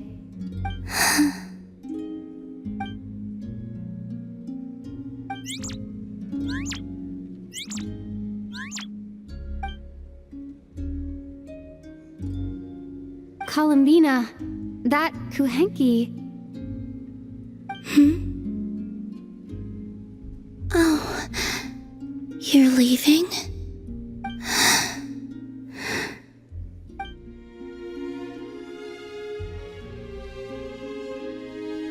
Go then.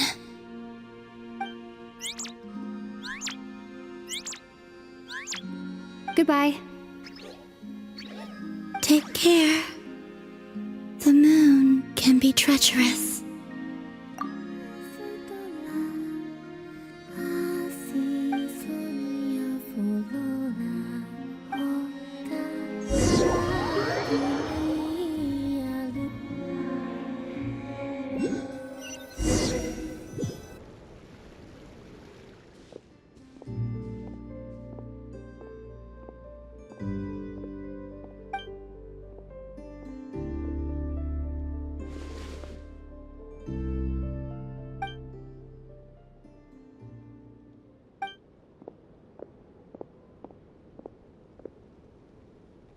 Wait, is that...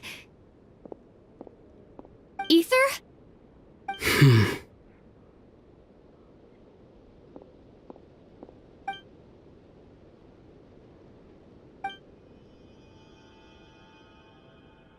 Ether!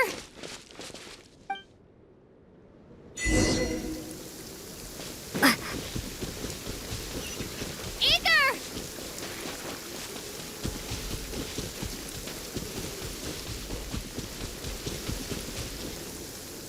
Ether... Lumine, it's you.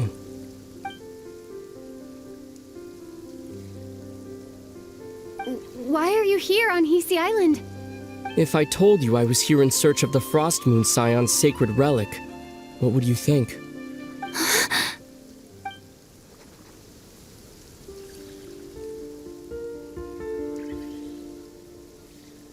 Are you also here to uncover the truth about our past?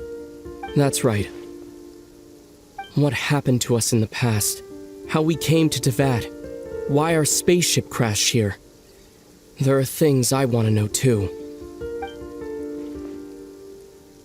But I'm not about to sit around waiting for another 2 months to find out. Wait! Wait? But I still have unfinished business.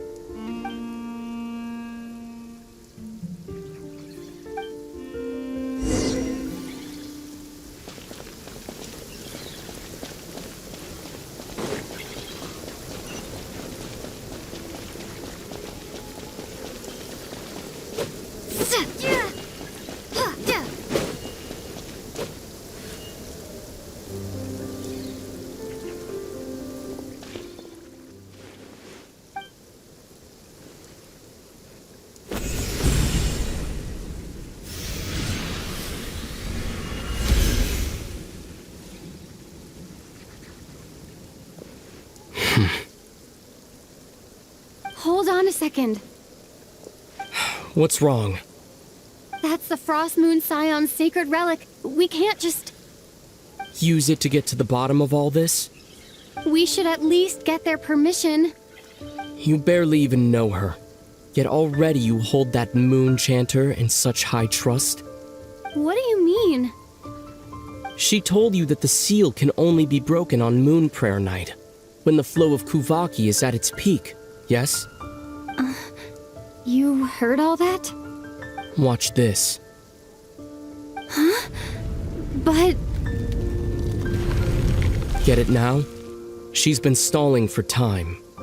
As long as the statue's base is imbued with sufficient power, the secret chamber can be opened at any time.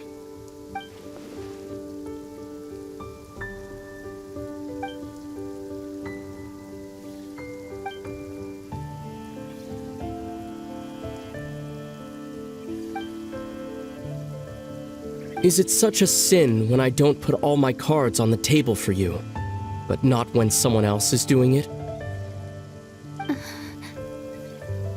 It's not like that. Is it? Ether, you've got it all wrong. This whole time I've wanted to ask you, what happened to make you like this? I admit, I've been having trouble accepting it. But after all this time apart, I finally come to terms with who you are. Willful side and all. I trust you. I still do. Through all the worlds we've traveled, you've always been there by my side. If there are things you can't explain yet, I can wait while the journey goes on. I'll wait as long as it takes, until the day you're ready to talk. Lumine.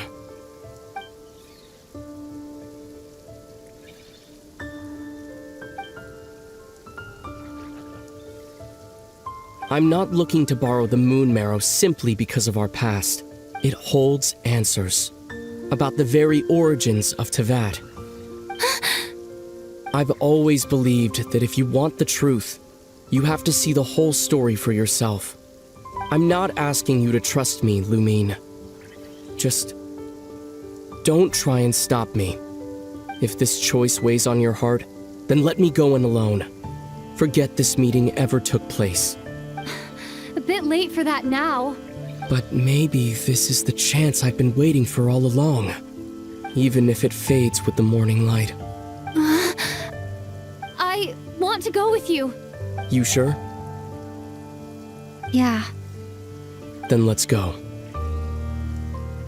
Ether. It's been ages since we went on an adventure together. I can't wait. Really? You think I'd lie to my little sis?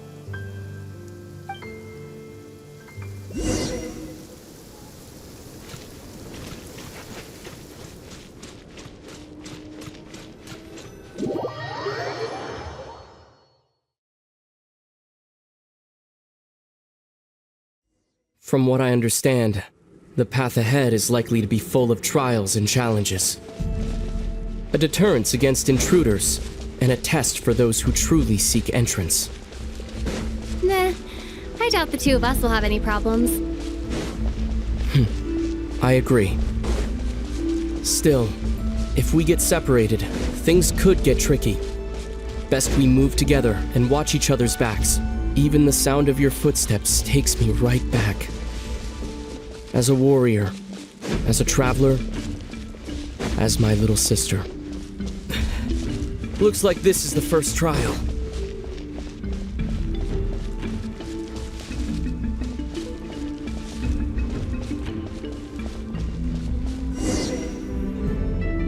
Lumine, do you understand how Kuvaki works? How it exacts force through push and pull? Okay, I'll leave it to you then.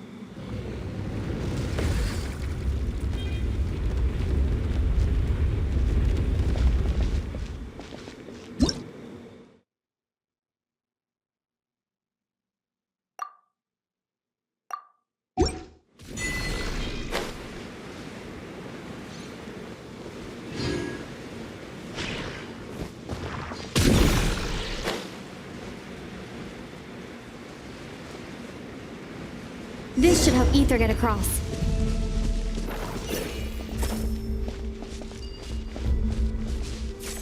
Ether!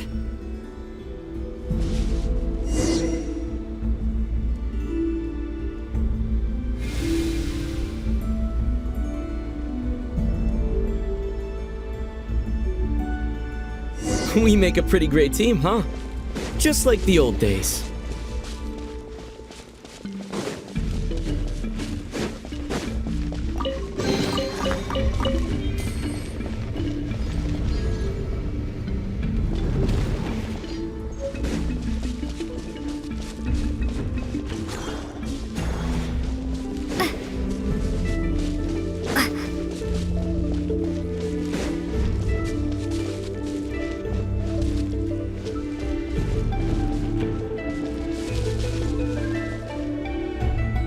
A wide open space. Must be in for a fight.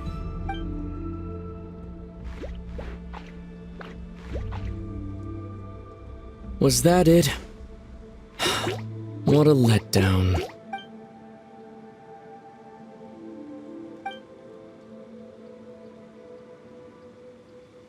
Lumine. What is it? Why are you looking at me like that? Those enemies were weak, were they not? Maybe it's because the trial's only just begun. Actually, I've got an idea. Why don't we have ourselves a little friendly competition? Let's see if your journey has made you rusty. You're on.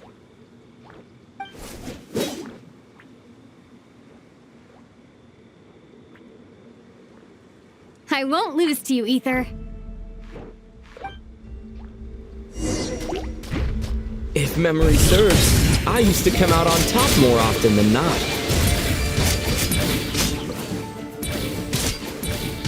You sure you're all right? Seems your memory is slipping, Ether. Save it. We'll know who's stronger soon enough. Let's see what you've got.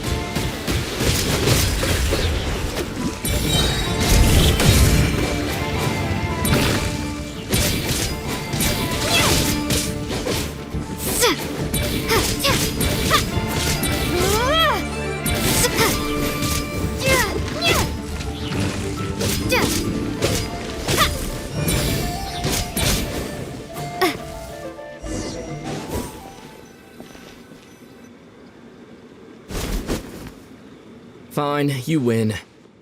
Didn't feel like you really wanted it anyway. Going all out in a place like this? Sounds like overkill to me.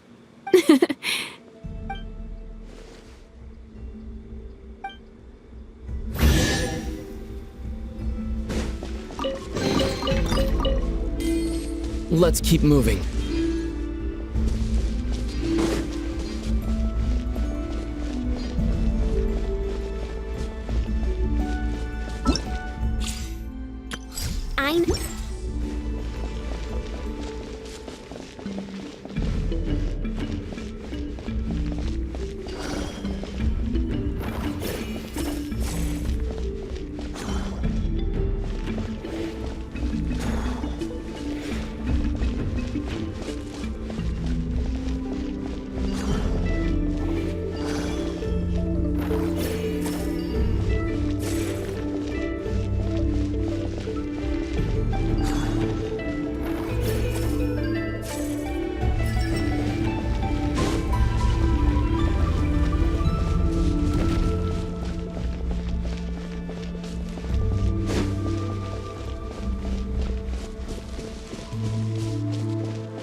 What is this place? No sign of any monsters. Feels like a ritual site. But something's missing. It's ahead, inside that thing that looks like a mirror. I can feel it. But maybe it's sealed within? Can you open it using Kuvaki? Apparently not. Do you think it might have something to do with the Frost Moon Scion's bloodline? Ether? If this is about strength of blood, what could possibly stop us? Let me give it a try. Why don't you check around for other clues? Sure.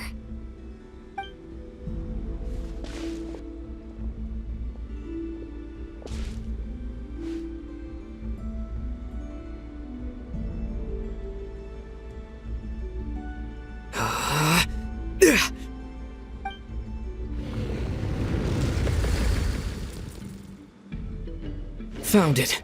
This should do the trick. Okay.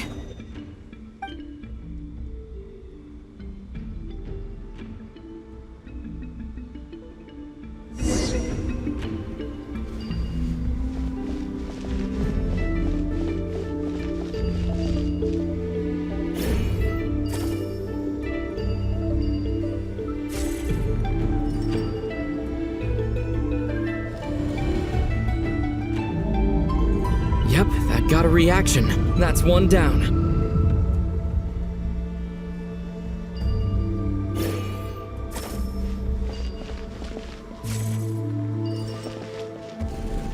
Nicely done.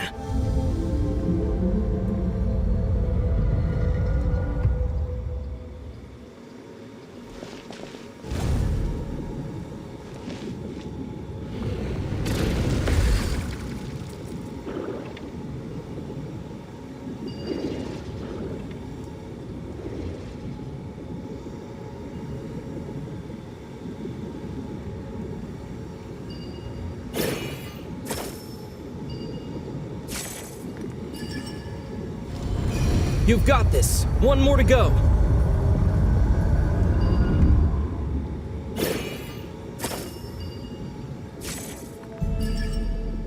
Good work, Lumine.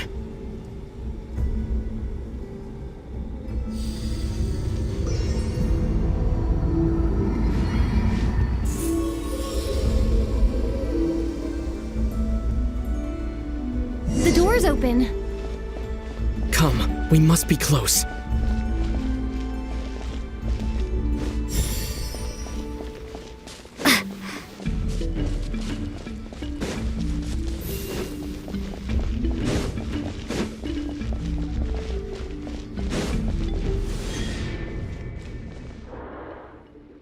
Stay on your toes now.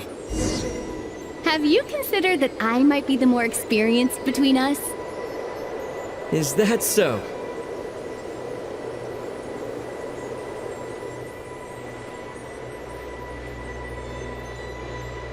So, will you be heading off again after we're done here? Maybe. Maybe not. Another cryptic response. Don't worry about things that haven't happened yet.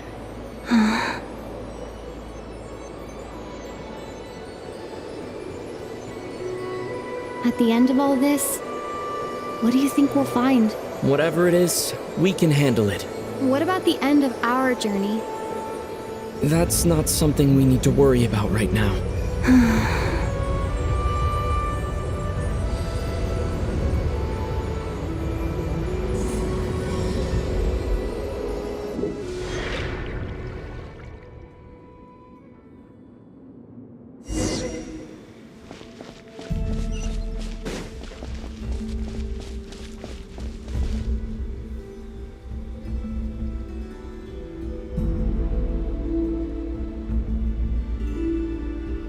Looks like the final trial is just up ahead.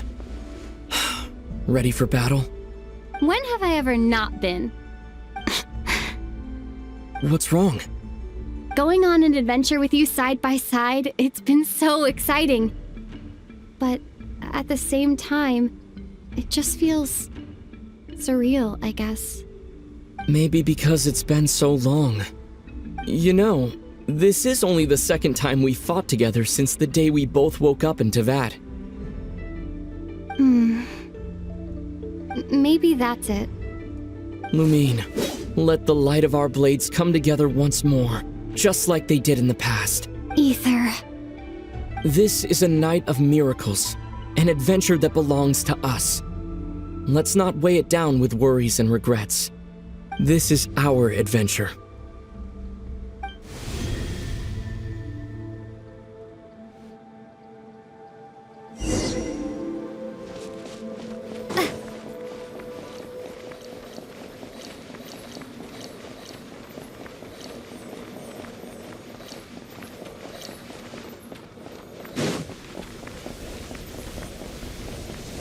Here goes nothing. Prepare for battle. Stay focused! Dodge its attacks! Don't forget to heal yourself!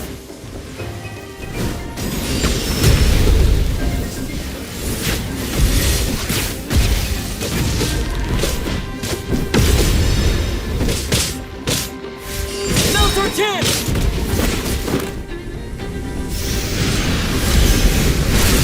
Watch out!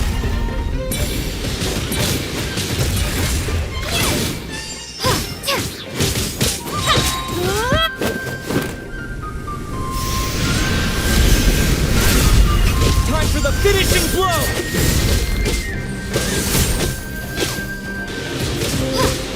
Stay focused!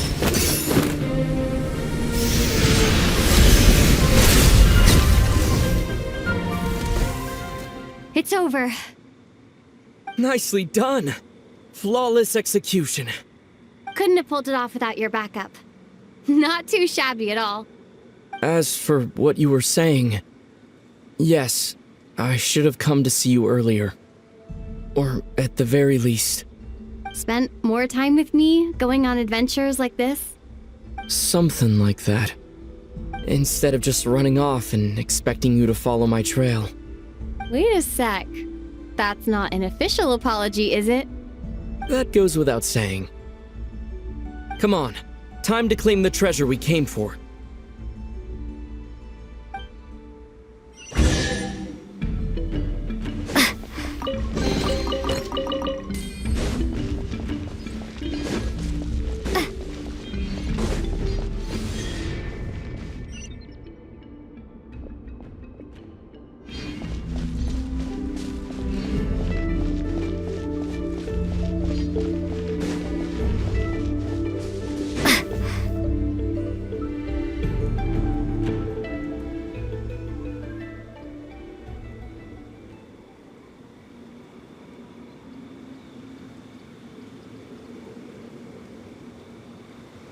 So this is the moon marrow, the treasure we've been after. All right. Go get it for me, Lumine. It belongs to me.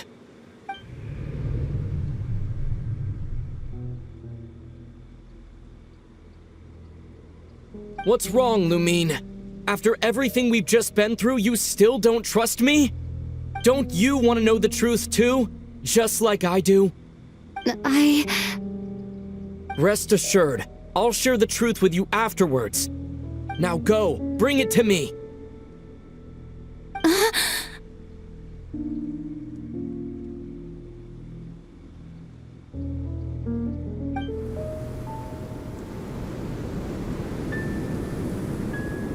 What's going on? Where did this fog come from?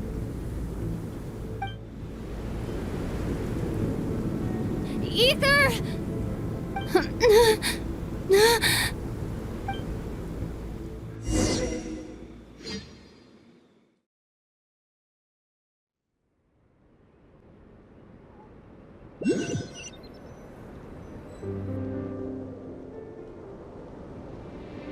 Ether!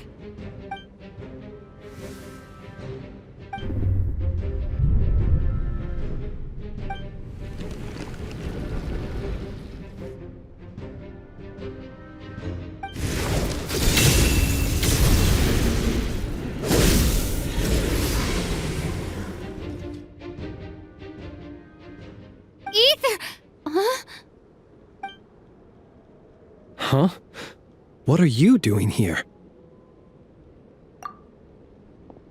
Yes, we ran into each other at the flagship this afternoon. I'm honored you still remember. Are you looking for something here?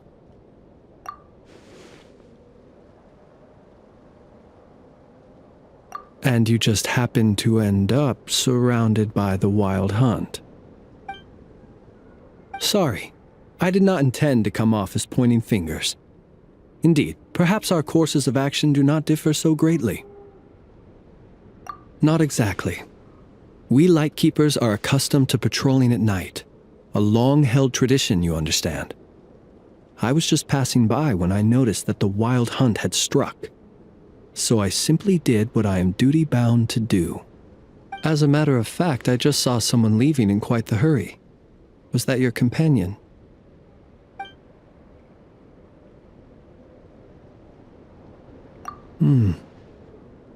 Perhaps I should take my leave now. After all, my patrol isn't over yet. Krai is a dangerous place to be at night. I'd advise that you head back soon as well.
Woke up and saw you were gone, so she made you a cup of berry juice to help you sleep. Her own secret recipe. When you get back, drink it up and go get yourself some rest.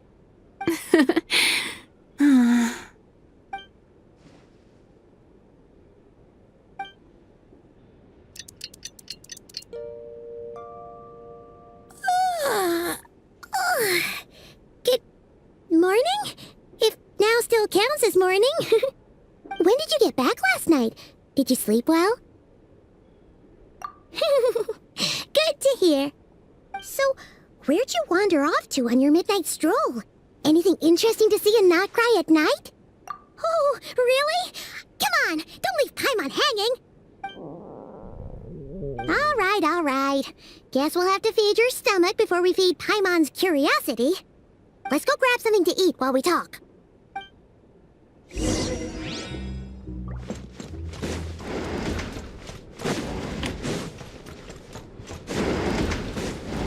Our drink recommendations? Accelerating.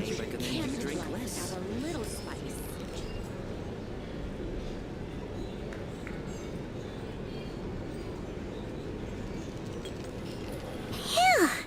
This is just the best, huh? Free food, free lodgings. This bark is friend for life material, that's for sure. Hey, did you hear what happened? Hear about what? You know, all that commotion over at the Frost Moon Scions. Crazy, huh?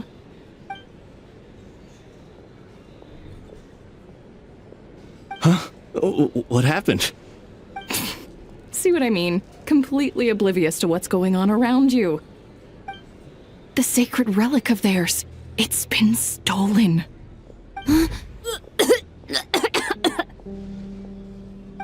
slow down. Paimon knows you're hungry, but you don't have to worry about her stealing your food. At least, not today. What? Was it those Fatui? No idea, but the news has already spread right through Nasha Town. What did their high priestess... what did they call her again? The moon... something... Anyway, what did she say about it? What could she say? She's the one who discovered it was missing.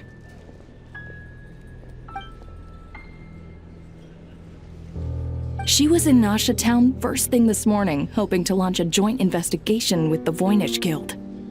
Whoa! Did you hear that? Lauma and the others, their sacred relic's been stolen! Who in Tifat would even have the nerve? Paimon bets it was that bunch of good-for-nothing, rule-breaking, troublemaking Fatui!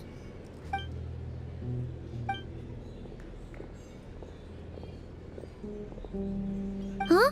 What's wrong? You feeling okay? A joint investigation? Good luck getting any takers. Unless there's some reward or business opportunity to sweeten the deal. Same thoughts here. So just a few minutes back, she switched gears and headed over to the one place that might actually be able to solve this. The Curatorium of Secrets. Ah! You scared, Paimon! What is it? Huh? Okay, just... Hey! Paimon's not a baby, you know! Quit pulling her arm!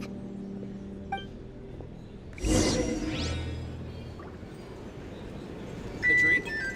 Or some information? Either...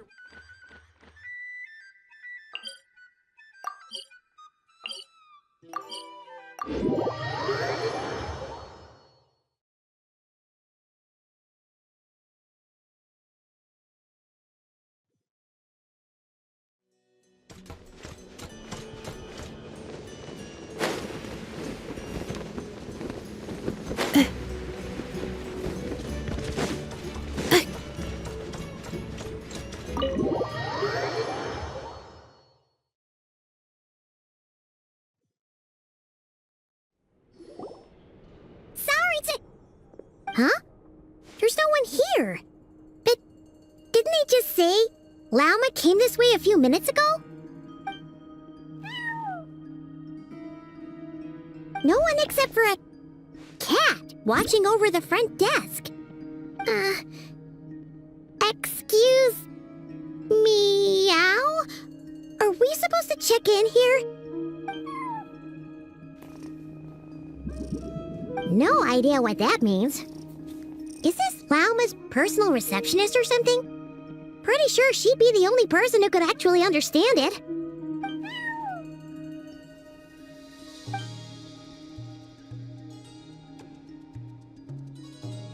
Huh?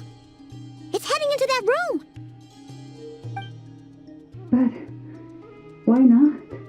Like I told you already, that's just... Huh? Another client.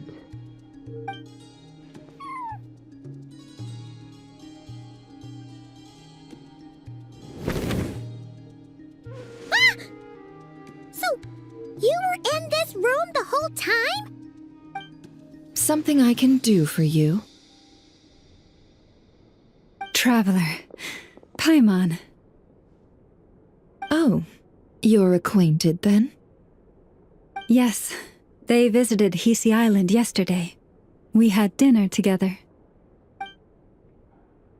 Allow me to introduce you. Traveler, Paimon. This is Nefer, boss of the Curatorium of Secrets. Pleasure to meet you. They are travelers who arrived in Krai just yesterday. Greeted by the birds and beasts of this land, they are kind-hearted souls who walk in the moonlight's glow.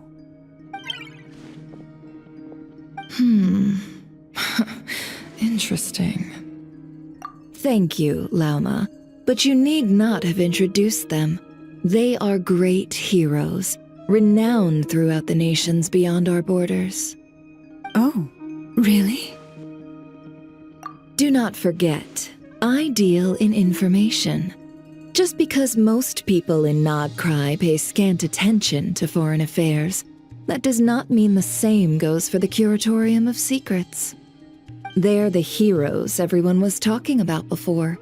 The ones who saved Natlan during the Abyss Crisis.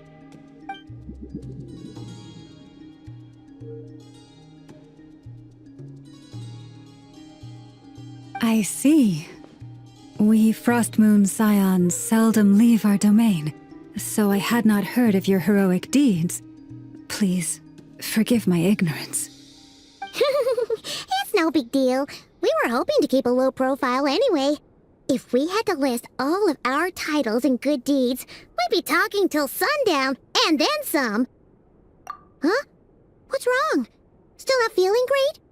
So, what brings you both to the Curatorium today? Oh, so basically, we were just eating when we overheard people talking about how the Frostmoon Scion's relic had been stolen, and then she dragged Paimon over here. I see. Ah, I see. So you came over here because you were worried about Lauma. A combination truly befitting of great heroes. Strong at arms and pure of heart. In that case, Lauma, I've got a suggestion. Why not ask these battle-hardened heroes to take the commission for you? Honestly, it's a little beyond the means of such a modest establishment as ours. Your modest establishment? Unable to handle a commission? You just don't want to take it, do you? You're right. I do not. What kind of commission is this? Surely it's not to recover your stolen relic? Yes, that is it. Recovering the relic is both my duty as a moon chanter and a step toward fulfilling the promise I made the traveler, to help uncover the truth of the past. But Nefer has already declined our commission multiple times. And yet, just as it always has, the moon will continue to illuminate the sky above the Curatorium. Come night or day, may the moon goddess keep you. Enough of that.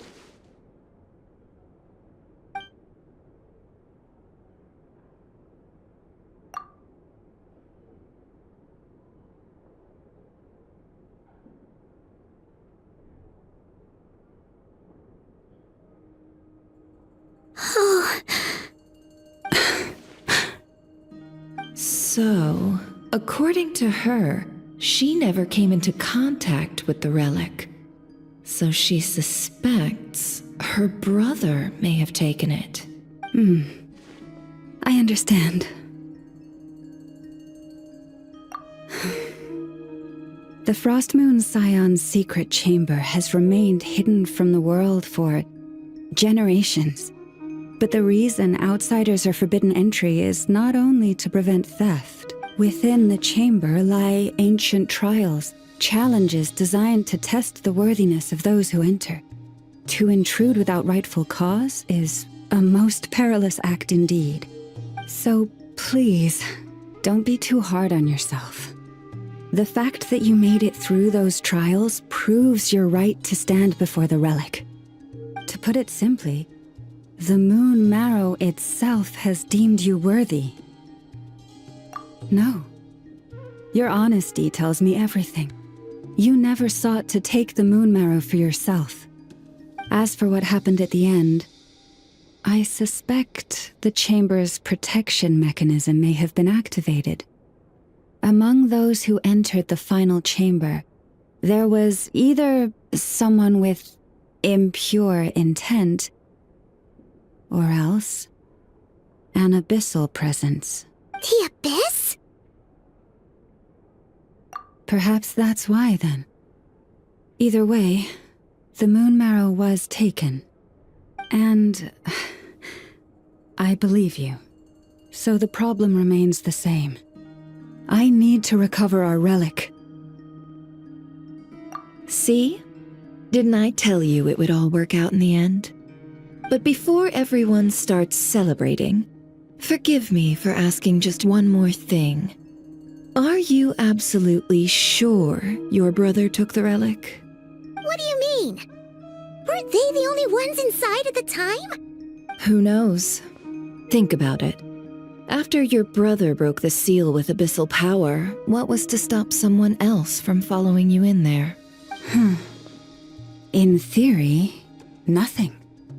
And as it just so happens, I received a tip-off from one of my sources earlier this morning. Word is, today of all days, the Fatui suddenly called off their search for the relic. What? Huh? Why? Well, either they woke up this morning and suddenly decided they'd lost all interest, or... Exactly. Are you wondering if your brother might be in cahoots with the Fatui? Which is why I asked, are you absolutely sure your brother took the relic? Or to put it another way, do you really know your brother?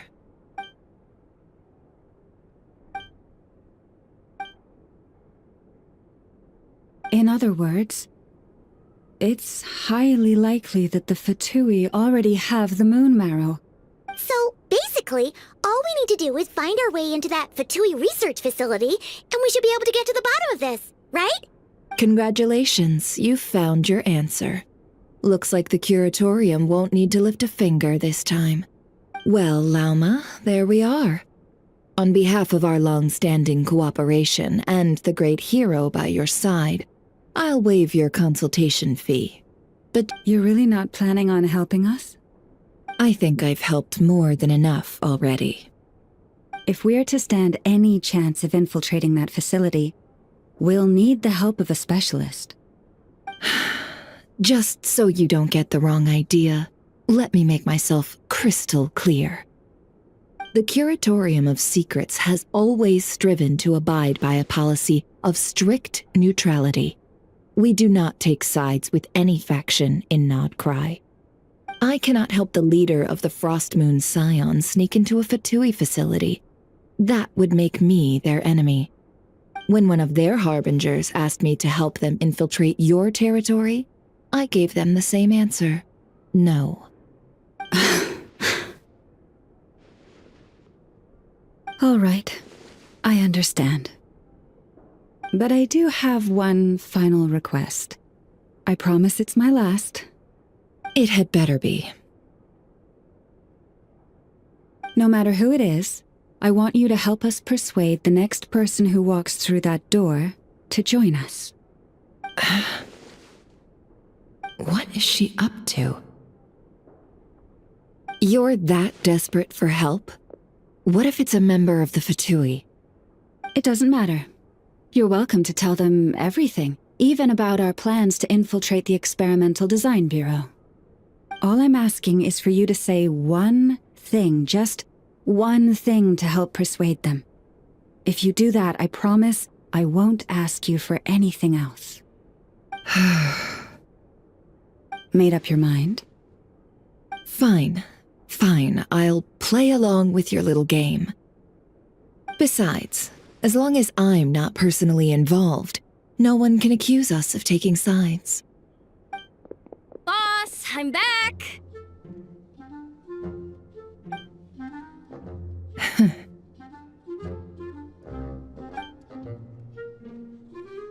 You won't believe the luck I've been having today. Remember you sent me to find that runaway cat, yeah? And you said I'd only be back after dark? Well, guess what? Right after I left the house, this big ibis flew over and the missing cat was right in its claws. And once it got close, it loosened its grip and... Boss, you're meeting clients. I'm so sorry. I'll get out of your way.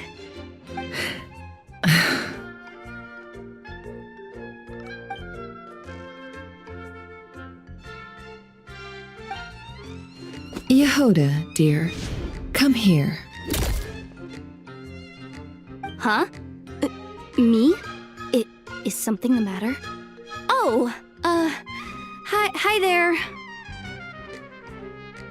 My dear Yehoda, I have a request.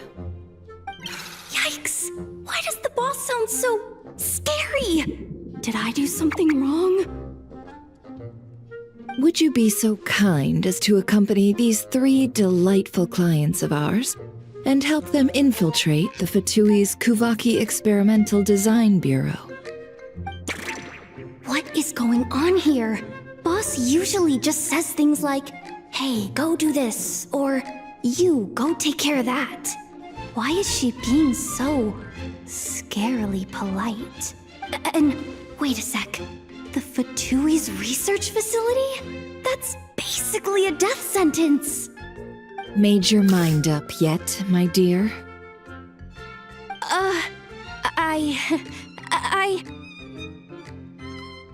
What is up with Boss today? Am I supposed to say yes to this? Or maybe it's because the mission's too risky, so she's actually looking out for me? Why is everyone looking at me like that? Is this some kind of test? I can't let the boss down. Can I? Have you made up your mind?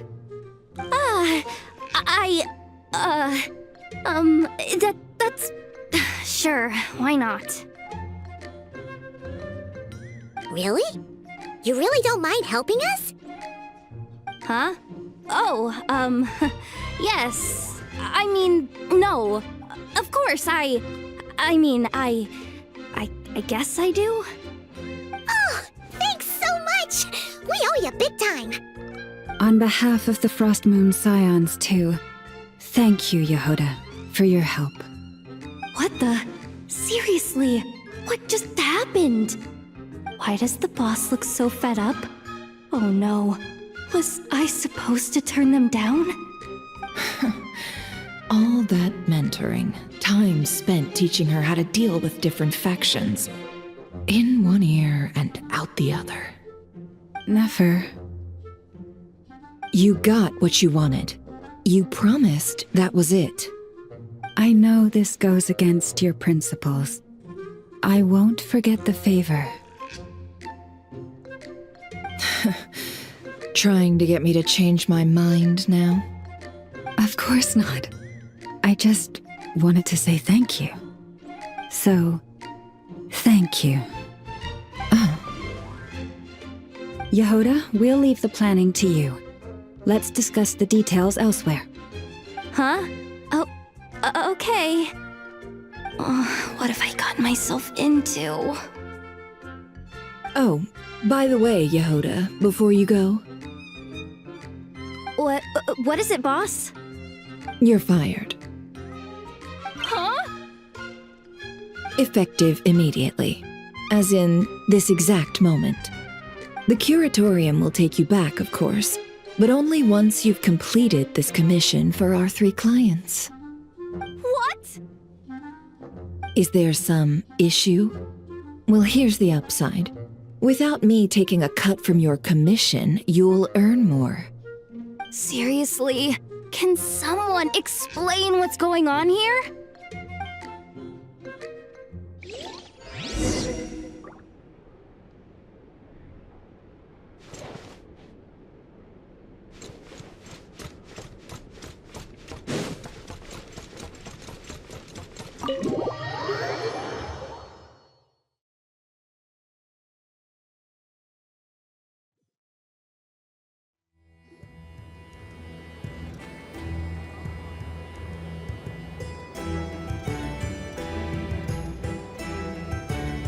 sure Yehoda's alright? She looked totally crushed just now. She'll be fine. She's just in shock. But one thing's for sure. The Curatorium's professional standards are beyond question. The fact that she only requested 1 day to prepare says it all. As an apology, I'll ask my animal friends to help her out more often in the future. Also, thank you for being honest with me. It means a lot. Was it really, though? As far as I see it, trusting your family is never wrong. In this case, let's call it a misjudgment. But the truth is, we all make mistakes every now and then. What matters is how we deal with the consequences. So, in return for your sincerity, there's something I'd like to share with the two of you as well. Oh? What is it? Perhaps it is something best said under the moon's gentle light. Would the two of you meet me on Hisi Island tonight? Oh, it does sound important. You're right, there's too many people here. Somewhere quieter makes a lot more sense. Thank you both for understanding. Then let us meet beneath the moonlight.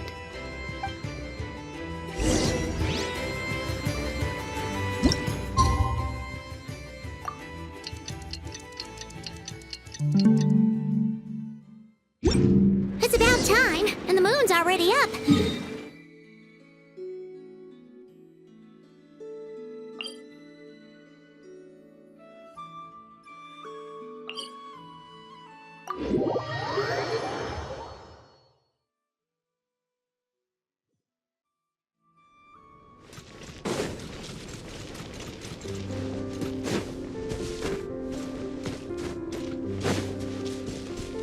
Accelerating.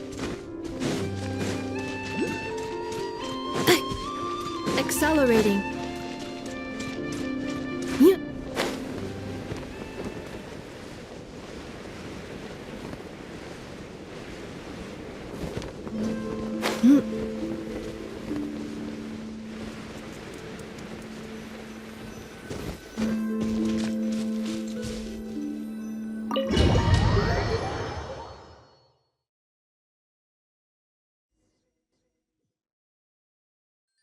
Let's go!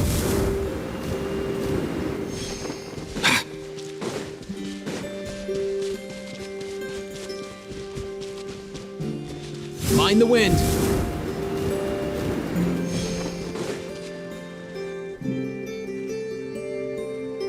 Lalma, we're here! Huh? Lalma, are you praying? I am indeed. For the moment I was born, my people exclaimed, "Behold, eyes like the moonlit tide, antlers like the crescent moon, and blood that glimmers silver as the moon's reflection." From as far back as I can remember, I was revered as the frost moon's emissary and the moontide maiden. The first words I ever learned were prayers to the frost moon. The first gestures, those of our sacred rites. Wow, that must have been tough. Back then, I didn't know any better. It all just seemed so natural. The Frost Moon Scion's bloodline has long since begun to run thin. Nowadays, even those of us with antlers are few and far between, let alone those attuned to the power of Kuvaki. But I...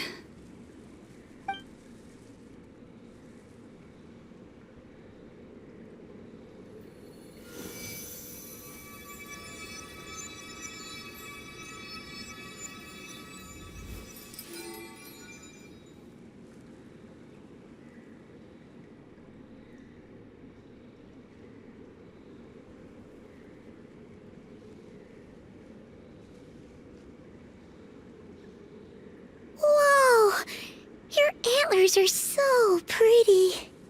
They say it's an extraordinarily rare condition. Once in a century, if that. I am unusually sensitive to the moonlight, as well as to the Kuvaki's ebb and flow. As a child, I could barely sleep because of it. Oh no! It was that serious? To others, fluctuations in Kuvaki are something you easily get used to, like a gentle tide lapping away at the shore. But to me, that same tide is a towering tsunami, a surging swell crashing against me. Of course, as the years went by, I learned how to suppress my senses and my power, enough to keep it all from overwhelming me. But because of that, I also had to walk the path of concealment. Concealment? From the moment I was first taught to pray, my kin would point up to the night sky telling me, that Lauma is the frost moon, the last of the moons, the sole surviving truth. But I would ask them in response, why? Why can't I feel anything from it at all? Later, I came to understand that they simply could not tell where the real tide was coming from. They couldn't sense it. The true moon beyond the sky's veil.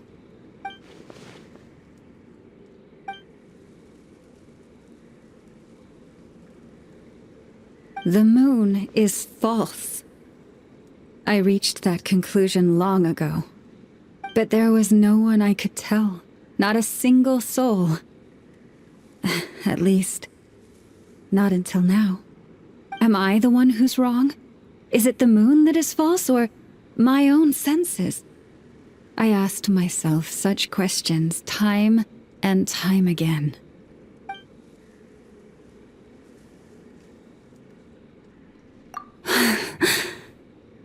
Thank you. When you called yourself a descender, I had a feeling you might be able to confirm what I had always suspected. And now that you have, it's exactly as I imagined. I feel relieved. Oh, Paimon kinda gets why you couldn't tell anyone now. It's not easy to change people's minds on something they've believed for hundreds of years. That's what I meant by concealment. I knew too much, so I had no choice but to keep my people in the dark. Every prayer I offer feels like a lie to keep myself going.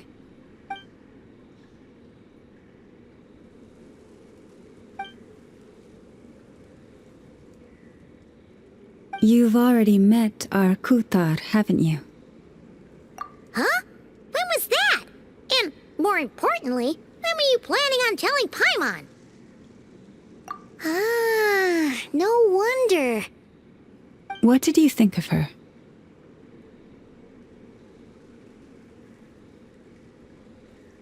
What exactly do you mean by up in the clouds?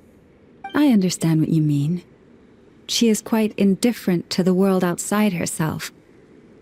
But I find it hard to hold that against her. Yes, it was shortly after the fall of the ancient moon's remnants. I asked her what the Frost Moon Scions meant to her, and why she left in the first place. Yeah? So, why did she? Perhaps it's better if you ask her yourselves. Things tend to get lost in translation when you speak on someone's behalf. What I can say for certain is this. Even when I had no one to confide in, I still had a family. I still had the Frost Moon Scions. But that girl, born beneath the moonlight, perhaps she's never felt she had either. The truth is, though, she might have had it all, if only the Frost Moon Scions hadn't let her down.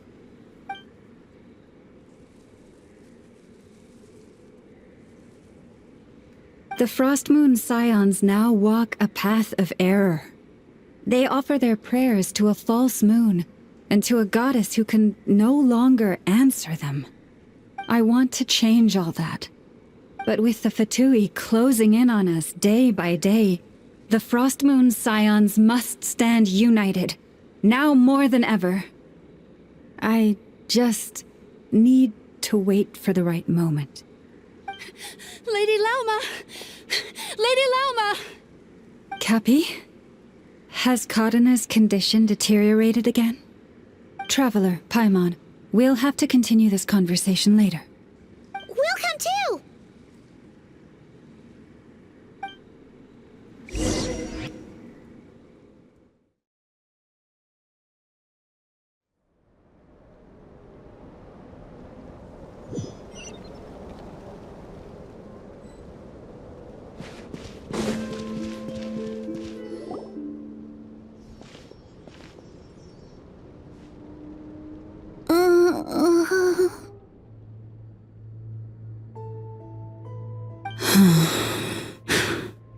Why?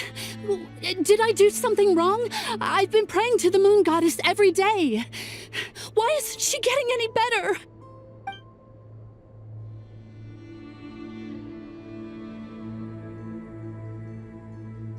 Cappy, I need you to wait outside. I'm about to start her treatment.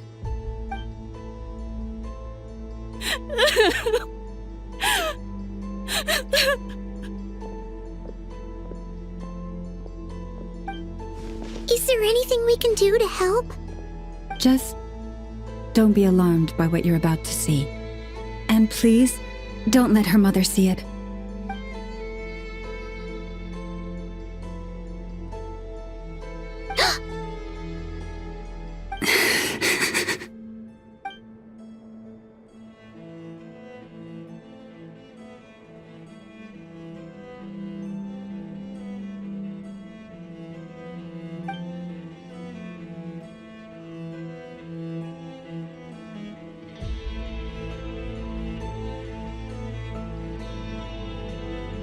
Shh.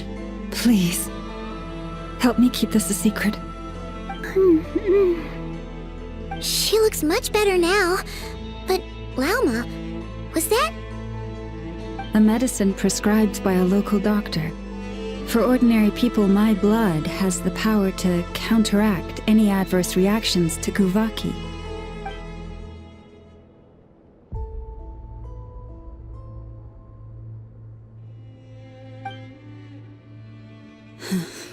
So, now you know another of my little secrets.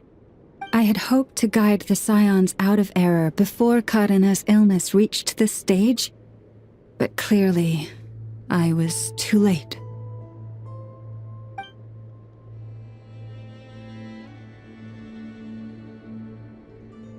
My life is as hidden from sight as the far side of the moon.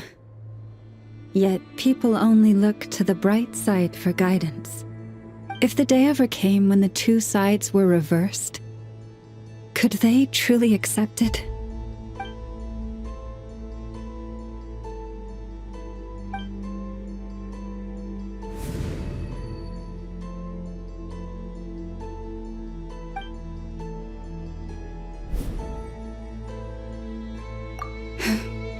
Hearing you say that puts my heart at ease.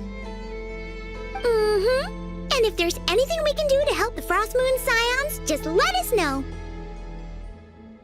Our priority, right now, is reclaiming our relic from the Fatui.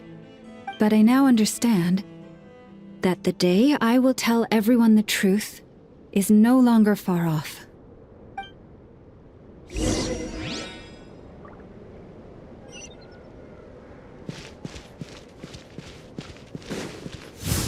Easy now, Kakuku! Wow! Paimon would never have guessed Lauma had all that bottled up inside. Hey! Watch your step! Ah! What's wrong? Oh, you scared Paimon. You scared me there too. Almost stepped right into one of my traps. A trap? Why would you leave a trap somewhere like this? Well, it's not like this is a main path. And besides, we Frostmoon Scions would recognize it instantly.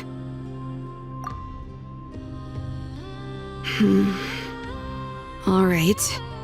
You don't seem like you're with the Fatui, so I guess there's no harm telling you. Lauma asked me to set up these traps to keep the Fatui at bay. Oh! Come to think of it, their 3-day ultimatum is almost up now. Yes. Hopefully they'll back off when they realize we won't go down without a fight. Oh, you've done a lot for the Frost Moon Scions too, just like Lauma.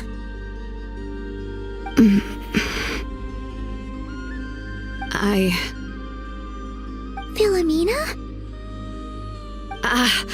It's nothing. I was just wondering if any of this is really worth it. What do you mean? Our people. So many are stubborn, stuck in their ways, clinging to a truth they refuse to even question. Do they really deserve everything Lama's doing for them? Well, yes, but even so, no. I shouldn't be saying this. Just forget it, okay? Bye. Huh? Why did I say all that? Or really, why am I still doing any of this? Either way, this will be my final night with the Frost Moon Scions. Wow, she sure took off fast. So, are we Wait, you're not thinking of visiting that damselette up in Cloud Cuckoo Land, are you? Huh, given who she is, pushing her won't get us anywhere. Hey, why don't we... Let's bring her something tasty! If she doesn't want to talk, we'll have to win her over with food. Hey, no harm in trying. At the very least, it shows we're trying to be friendly. Let's see. How about Ineffa's 9.12 out of 10 berries and fried meat, the Frost Moon Scion's boon of the day, and one of your signature dishes. Your choice. Should be a good mix of meat and veggies. There's bound to be something she likes.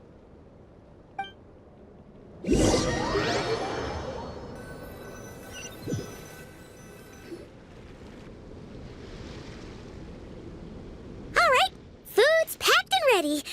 This is the place, right? Why does it feel like we're going to visit a patient? Oh, no. Take this seriously, Paimon.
Remind me, who are you again?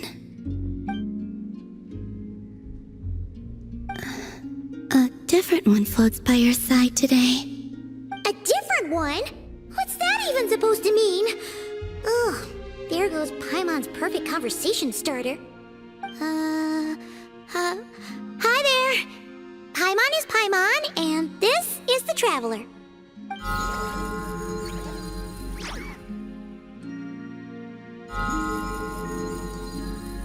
Oh, there you are. too. I suppose you're cuter. Wait, what do you mean Paimon's less cute than that floaty thing? Columbina. What is it? What's your favorite kind of food?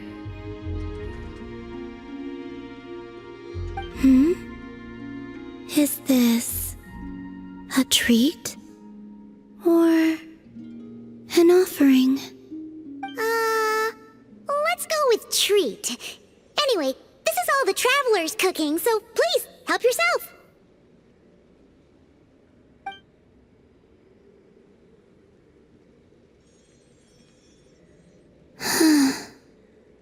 Oh, that wasn't exactly a yes, but she didn't turn it down either. What could she be thinking?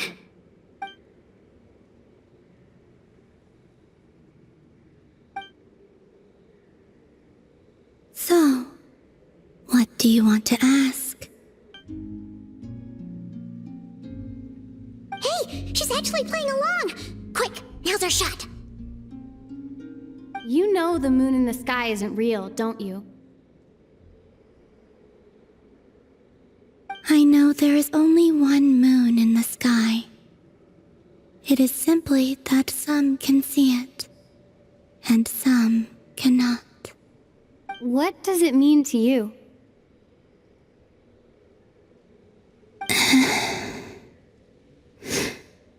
The missing prologue.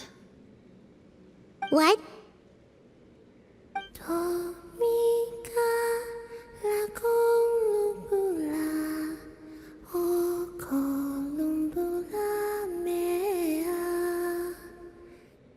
Huh?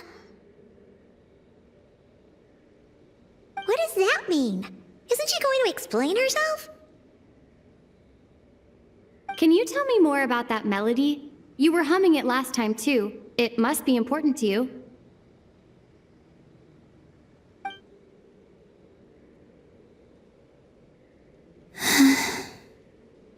It is all I remember from the moment of my birth.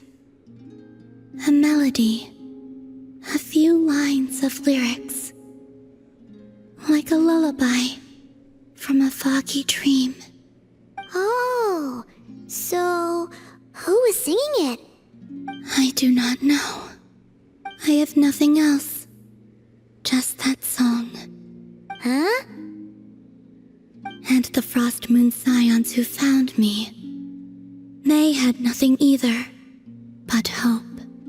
Before I even knew what was happening, they were already calling me their goddess.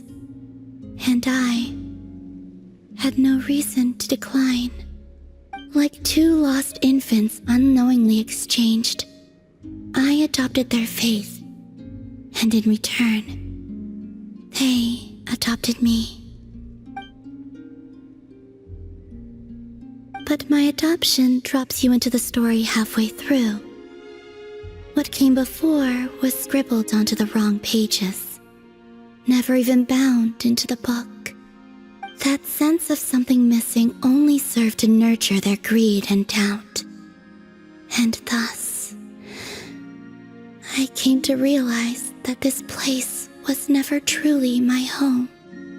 Greed and doubt? O Moon Goddess, forge weapons for us, drive out our enemies, and expand our lands. O Moon Goddess, heal our wounds, ease our suffering, grant us strength. They asked for everything, and I obliged. Until the day came when no answer could be given. If mortals can turn to the gods when they are powerless, then who do the gods turn to when they have nothing left to give? You've got Paimon there. In those days, the Frost Moon Scions cared more for faith than for truth. Reality rewrote the sky in words I could not understand. I did not want to read a tampered version, so I simply stopped looking. The real beginning of my story lies up there, on the moon. Forever beyond my reach. Like a message carved for blind hands. Sealed away where no fingers can find it. Huh. So that's how it is.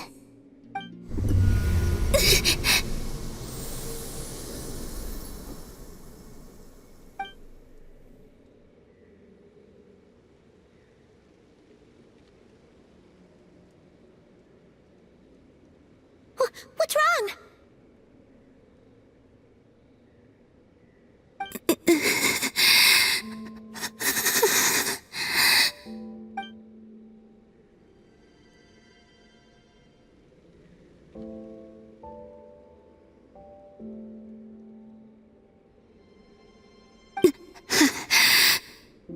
You should go.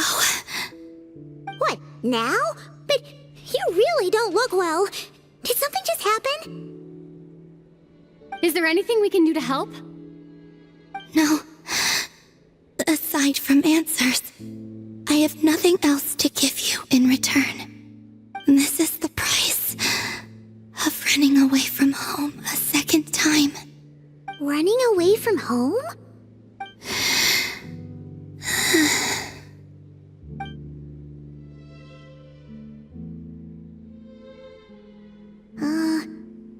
Is she heading towards the food? Did all of Paimon's questions make her hungry? Do you still have many questions? I know I should offer more in return for your kindness, but I'm feeling a little worn out. Oh, we're so sorry about that. The Tsaritsa was right. Freedom always comes with a price. She said I could treat the Fatui as a second family, a second home.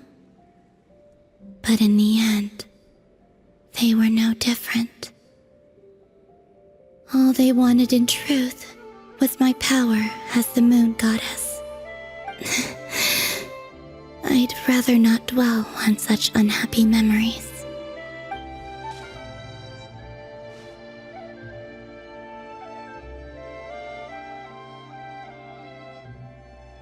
I have fulfilled my promise to the Tsaritsa, though it has used up much of my power. So you see, this has nothing to do with betrayal. So, you're just staying here for now, resting and recovering your strength? Yes. What about these flowers? They have grown in Krai for many generations. They're highly sensitive to the ebb and flow of Kuvaki.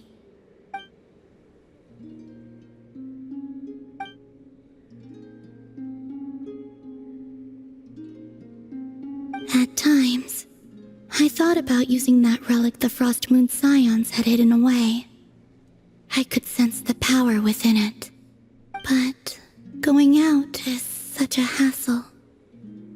People might see me, and I promised Lauma I wouldn't show myself to anyone. Besides, I know it's gone now anyway. Really? Lauma asked you to stay in hiding? Uh-oh, she's looking back at the food again. Paimon's still got some little crumb cookies here. You could have these for dessert if you wanted. Lauma said she wishes to change the Frost Moon Scions, which is why she asked me to stay out of sight. I don't really understand what she meant, and to be honest, it's not something that concerns me. But I wasn't planning to see anyone anyway. If they found their way here themselves, that's hardly my fault.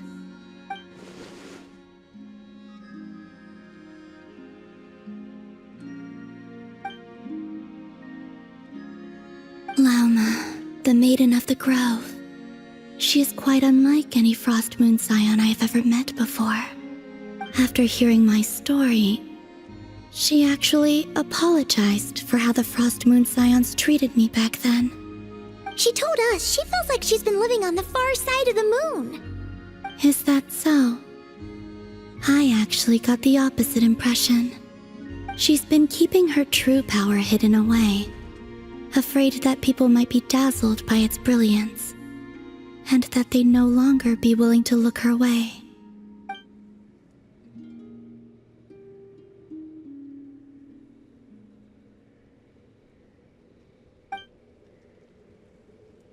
So, what do you wish for now?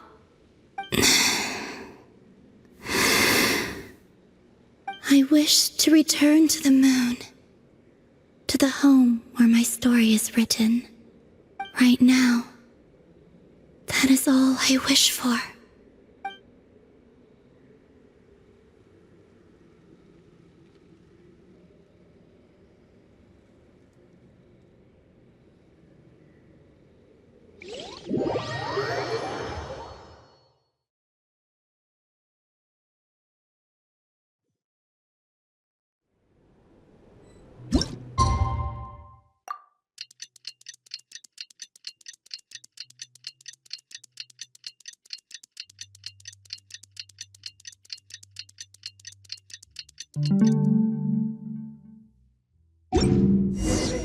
Tonight's the night we infiltrate the Fatoi's Experimental Design Bureau. Come on, we better go meet up with the others.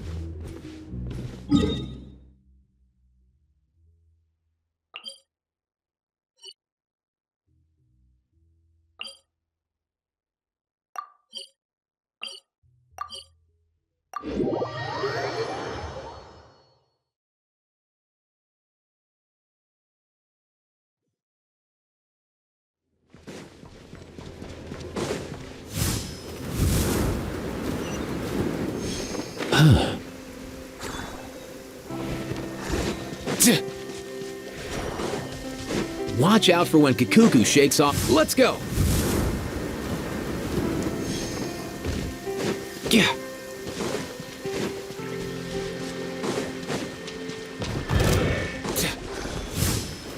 All time, bro!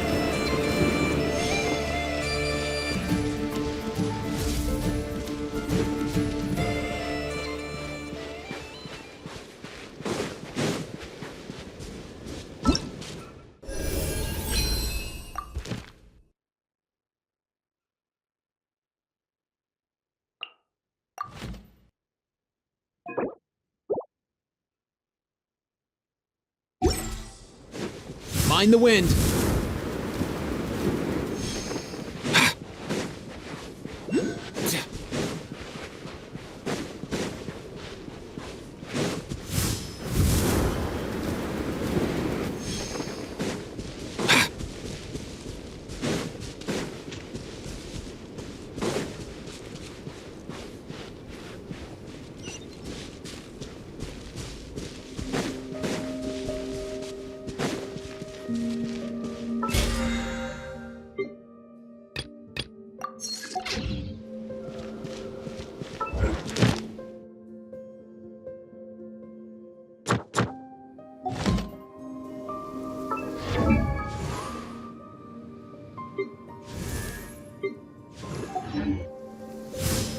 All time, bro!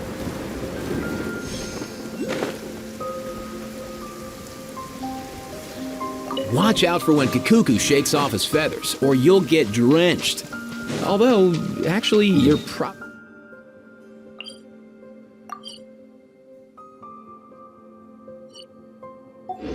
soaked through already. Yeah. Now, let's go! All time, bro!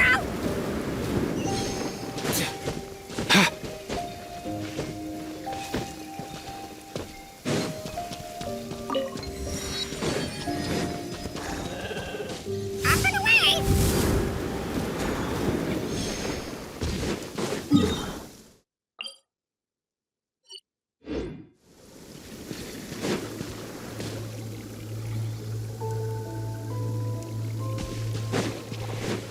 Mind the wind.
watch out for when Kikuku shakes off his feathers, or you'll get drenched.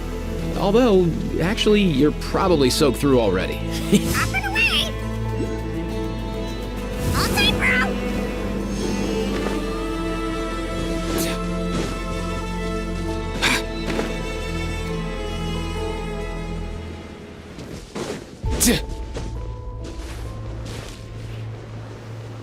I could have saved more.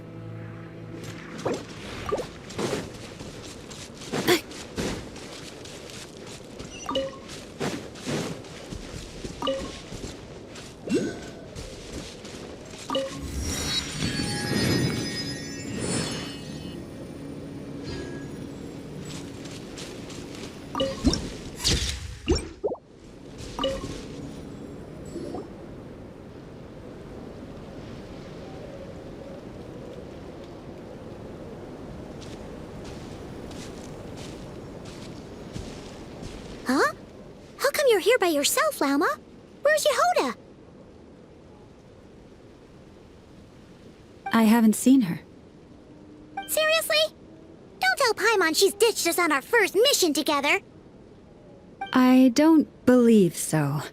Nefer and I have our differences, but that shouldn't interfere with our shared objective.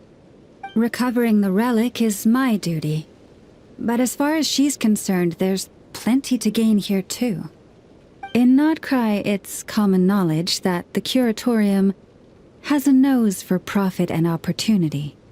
The same way aphids flit from flower to flower in a never-ending quest to make honey. Huh.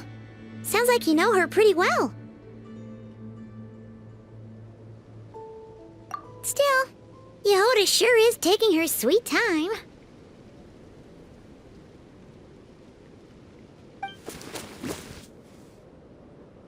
Hmm?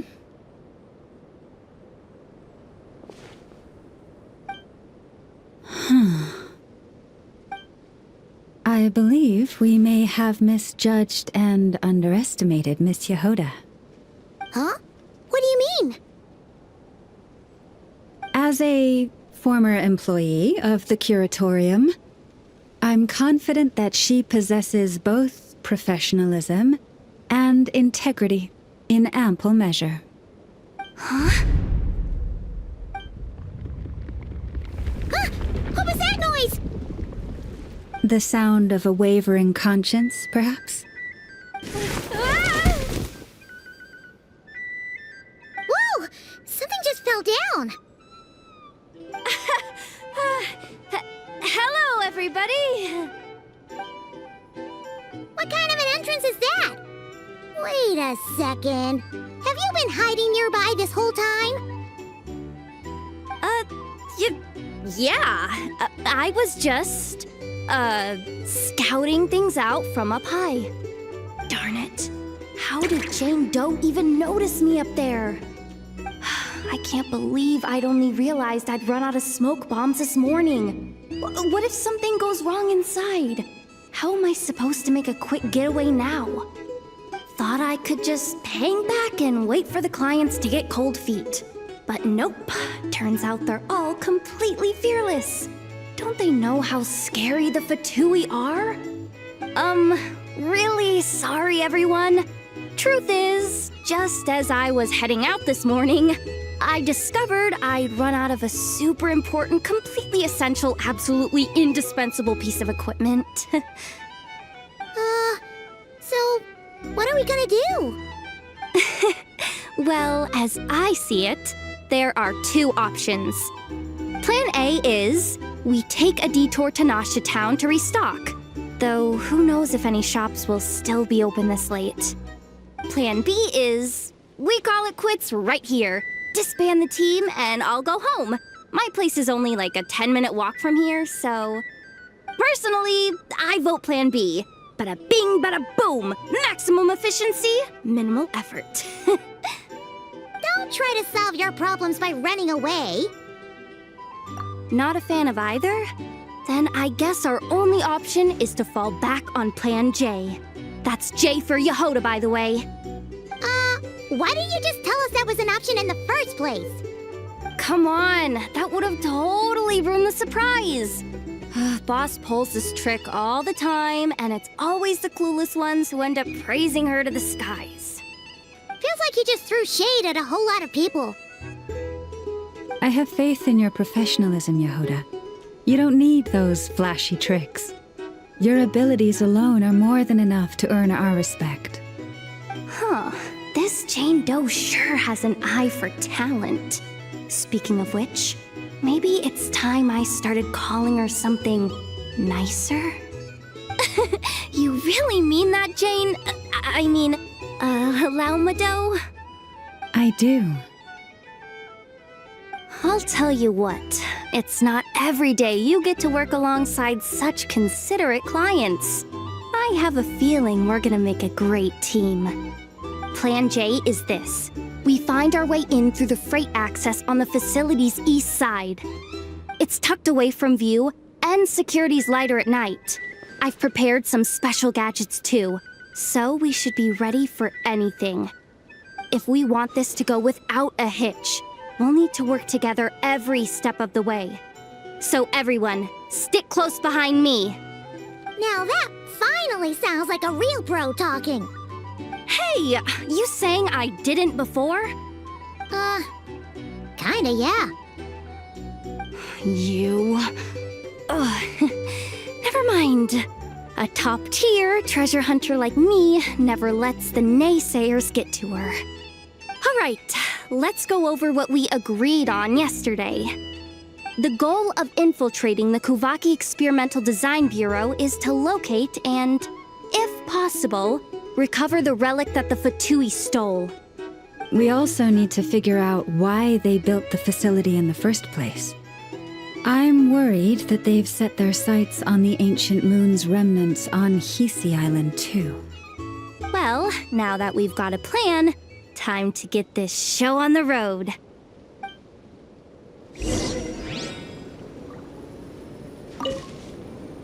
Everyone ready?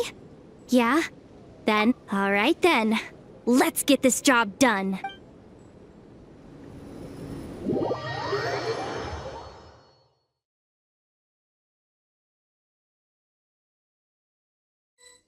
Go, go, go!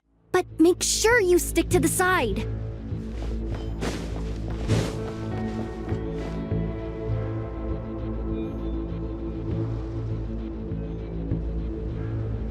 Just as I thought. There's a gate controlling access from the outside. Good thing I brought this keycard, huh? Well, technically I stole it. But no need to tell them that, right? Blame that chump who thought it was a good idea to get wasted at the flagship during work hours. Ooh, is it top-level clearance? Of course, that goes without saying. Let me read it out loud for you. Fatui Experimental Design Bureau number 183574, maximum clearance, maintenance intern.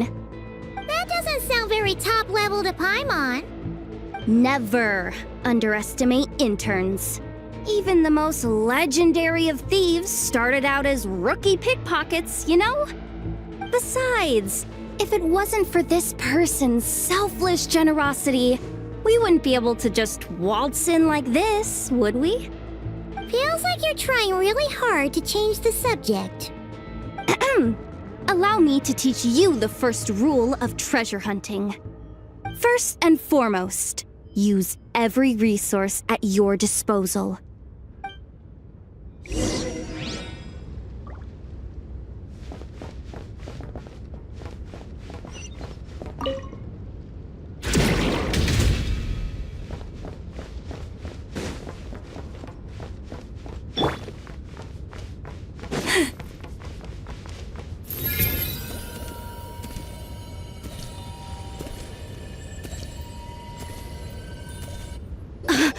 I get it now. It's like a pair of light bulbs just lit up in my head. What did you just get? The blue light, aka Plan A, is telling me to take the path along the left side. It'll be a lot stealthier, but that might mean a bit of a detour. The red light, aka Plan B, is saying, just charge straight in. But that'll mean dealing with, like, a dozen sentry bots already powering up. Although, I might be able to switch them to training mode. Their attacks will be weaker, but we'll still be in for a fight. Can't you just put them in sleep mode? Hey, I told you, I'm just a maintenance intern. Give the new recruits some time and space to blossom, will ya? We're still pretty close to the entrance. Surely they'll call the whole thing off once they see what these bots can do. Anyway, I say we go with Plan B. Either way, I won't be doing any of the fighting, so the shorter route sounds good to me. If we can avoid fighting at this stage, we should. Plan J is to call it a night so we can all make it back to bed before sunrise.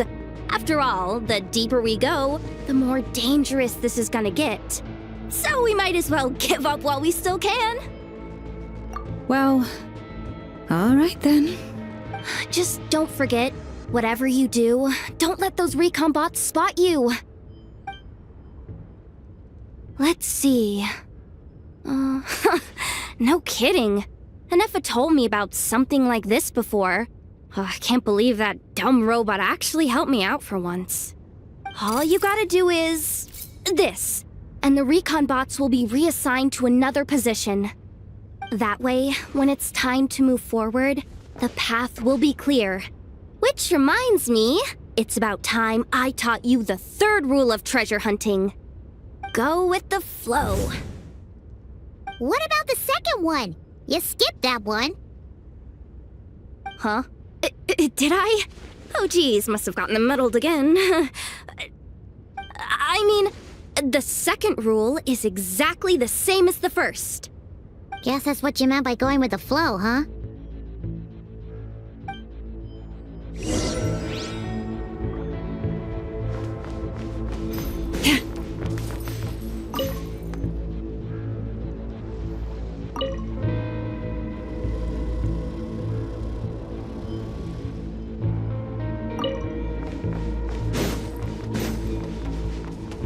This way leads straight into the armory.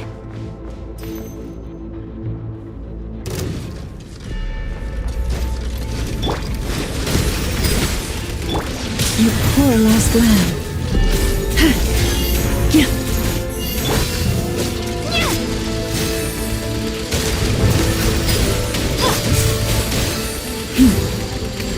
Forest, protect us.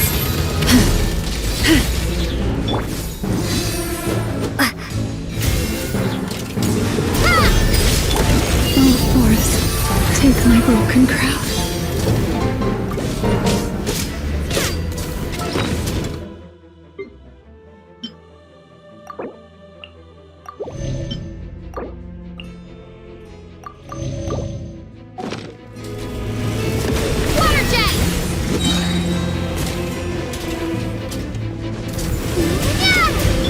Leave this place.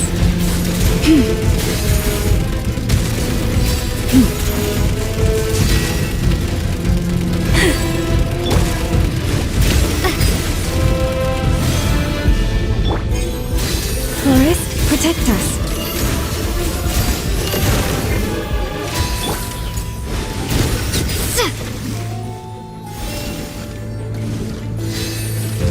For the everlasting forest.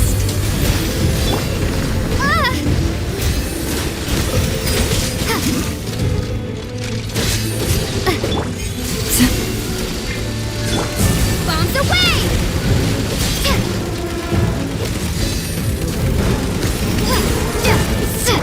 Leave this place.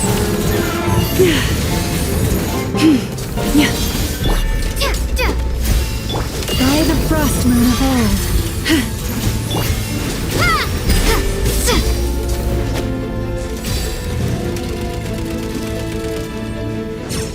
You poor lost lamb.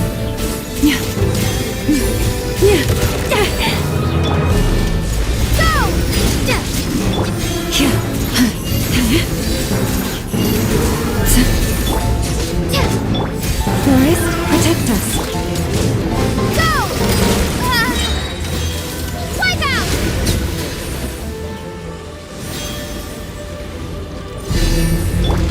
the everlasting forest, leave this place. Go!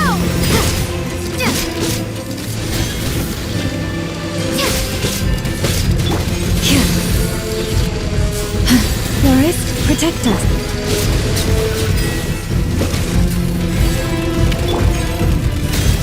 By the frost moon of old.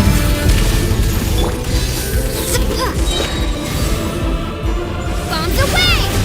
Go! Leave this place. Yeah, yeah.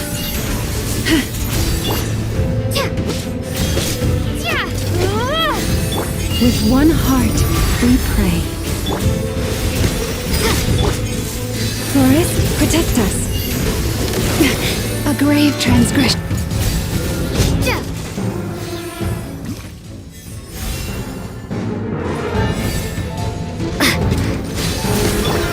Leave this place. Yeah. Yeah. Yeah. Yeah. For the everlasting forest. Wipe out! You poor lost lamb.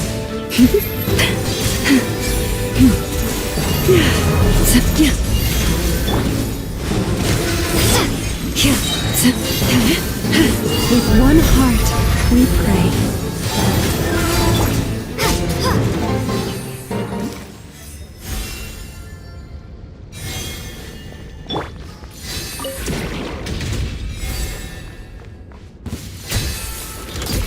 Leave this place. Water jet! Go!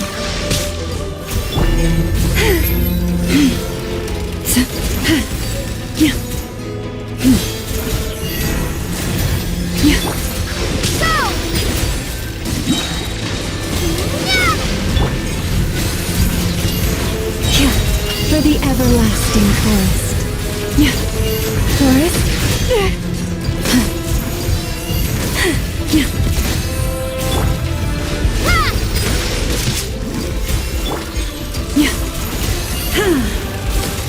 You poor lost lamb.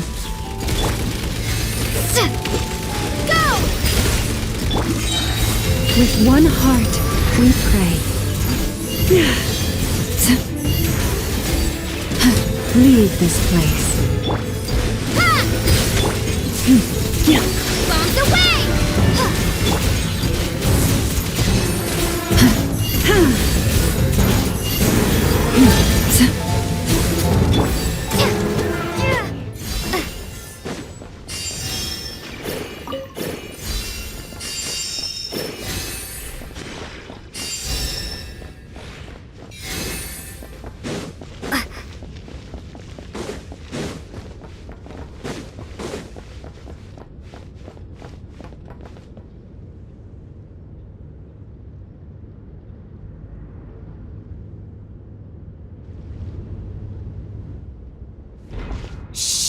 There's someone up ahead. Has the lockdown been initiated? Move it, soldier! The cargo has already been transferred. The lockdown procedure is complete, Commander. That sector is now fully sealed. The night shift. Just our luck. Don't they usually handle deliveries during the daytime? There's not supposed to be anyone here. We've come this far already, and they're really trying their best. If I suggest backing out again, it's not gonna look good. Come on, brain. Think!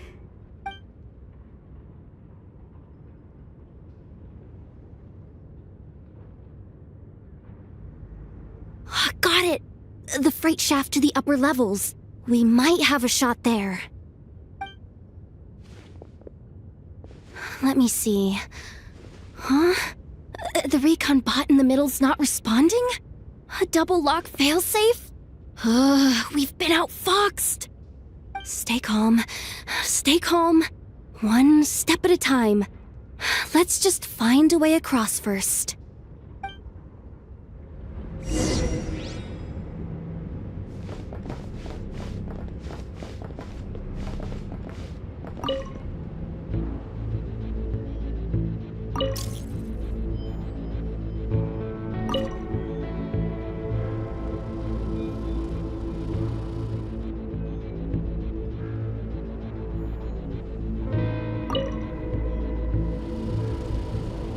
All set. Let's head down this way.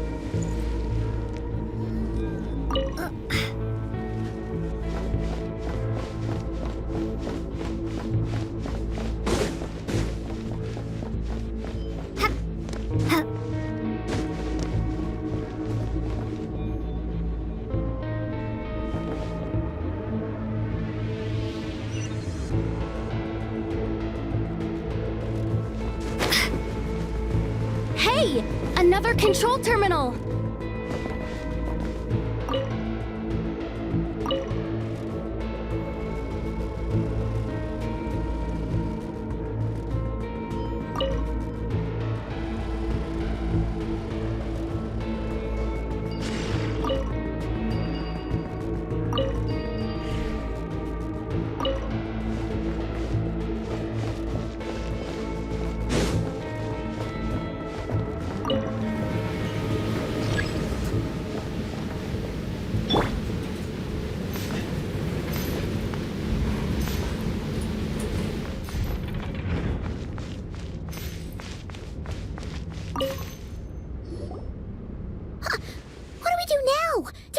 Here too.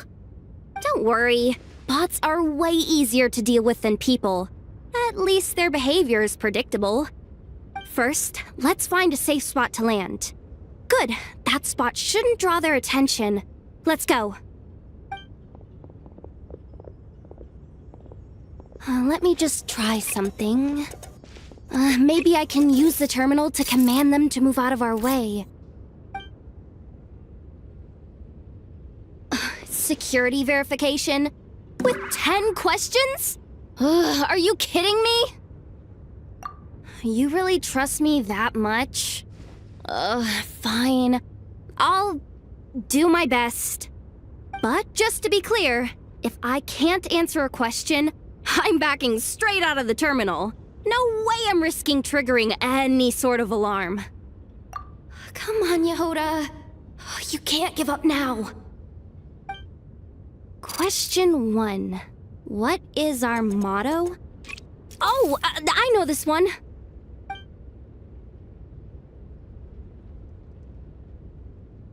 Question 5.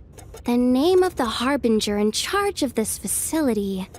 Let's go with, Sandrone. This one should be the Pale Star Edict. I've heard one of Boss's informants mention that before. Final question. Enter employee ID. And it's timed? Okay. 183574. Confirm. I actually got them all right? What a miracle. Not bad, Yehoda. Not bad at all. Guess you're an official maintenance intern now. Hey, that could be my personal plan B if I can't get my job back. Just kidding. The Fatui are awful. The bots have taken the command. They're moving off. Let's get going while the coast is clear.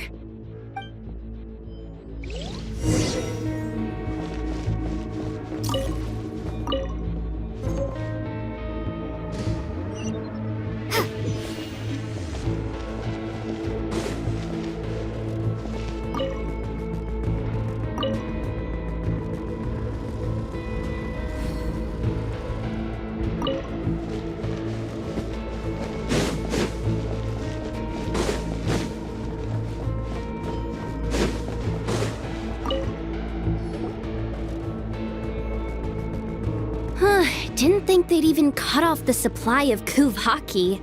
They're being really cautious.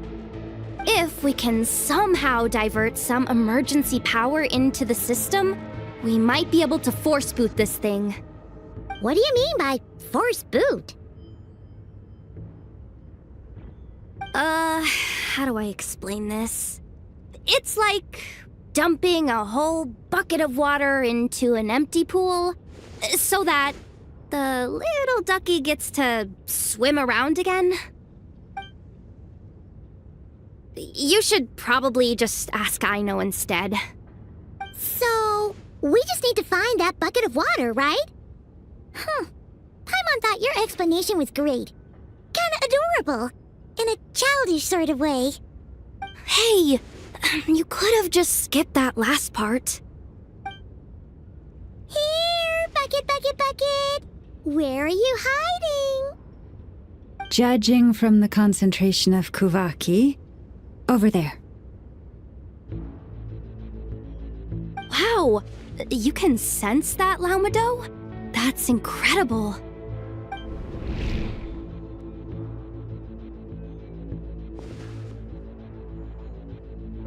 Let's move the recon bots above them out of the way first.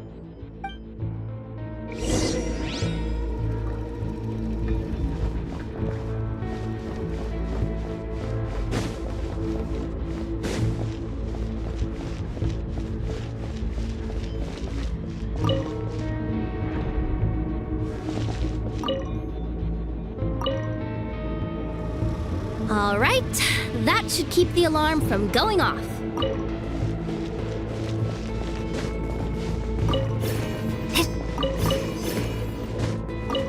Time to plug in the charging component.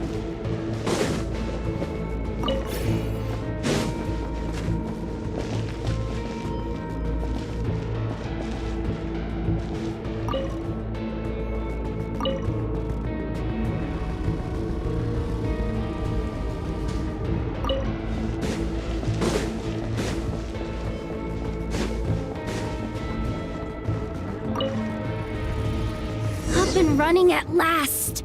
Let's hope nothing else goes wrong. Please, everyone, step inside. Oh, it's so dark in here. Well, it is a cargo crate after all. No point in being picky about lighting at this point. Ah! Something sharp and pointy just poked me in the back! Sorry. That was probably just my antlers. It's pretty cramped in here, so I had to crouch down. Oh, having antlers must be inconvenient at times like these. Ah! What's going on? Don't tell me something's gone wrong already. Looks like there was only enough juice in the emergency power supply to lift us this far up. Ugh. Awkward. Am I gonna get docked for this? Based on the boss's policy of docking pay for every screw-up, No, wait a sec. I've already been fired. Doesn't look like it's moving again anytime soon. I think we can get through if we follow the ventilation duct along the outer wall. The entrance has gotta be somewhere. Don't worry, this was totally part of the plan.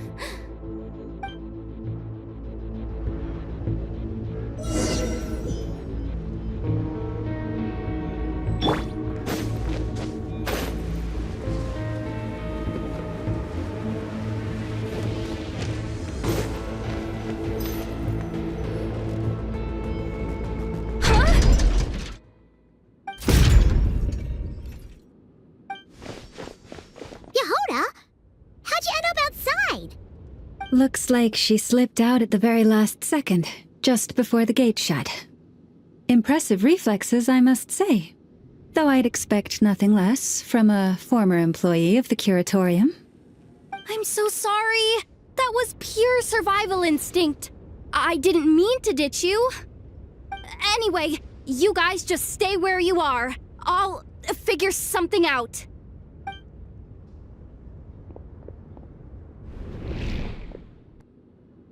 Hey, there's a terminal nearby. Hang tight!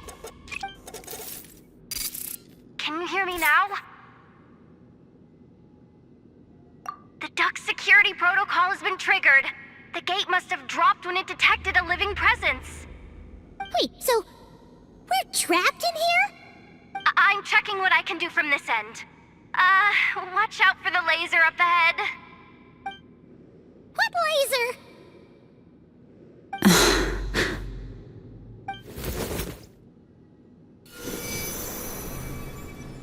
Oh, we see it now. Good thing we didn't move. Got it. I think I understand the situation. hang in there. Just one moment. This is killing me, but I think I've got it. I can try adjusting the direction of the Kuvaki flow inside the duct. If I've got this right, you might just be able to dodge the lasers by utilizing the Kuvaki's pull in reverse! Oh, Paimon thinks she gets what you mean.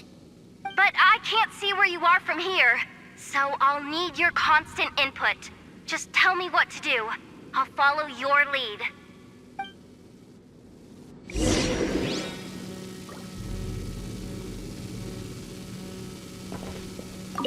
Okay. So, wanna grab dinner after our shift?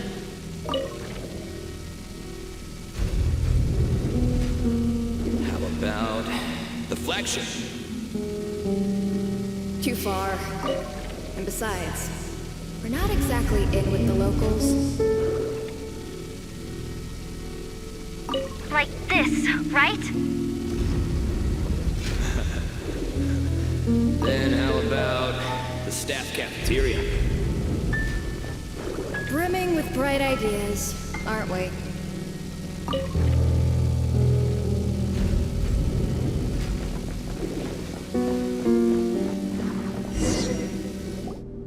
Oh, we made it to the other side.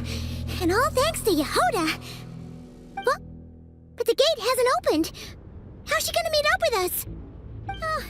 Yehoda! No irregularities detected in the duct. Confirm. Confirm. Confirm. Ugh, just confirm the command already, you useless excuse for a terminal. You piece of robo-junk, you mindless pile of scrap! What the? Insufficient clearance? Of course, I don't have the clearance! You oversized... Ow! Go with the flow, Yehoda. Go with the flow. If the others make progress, that's great. But you can't bank on it. You've never been one to depend on others. So it's about time you stepped up to the challenge. Deep breaths. Stay calm. My priority right now is getting my hands on a high-level access card. That way, I can override the security protocol. Senior maintenance staff. Only they can access the core sector. But hey, there's always someone careless enough to hide a spare key under the flower pot by the door. Which means there's a good chance there's a duplicate lying around somewhere in the control room. Even if I can't get into the control room myself, doesn't mean I can't rely on some external help. If I can take control of one of those guard bots, maybe I can use it to search for the access card. This is crazy, Yehoda! You're all alone. You've got nothing.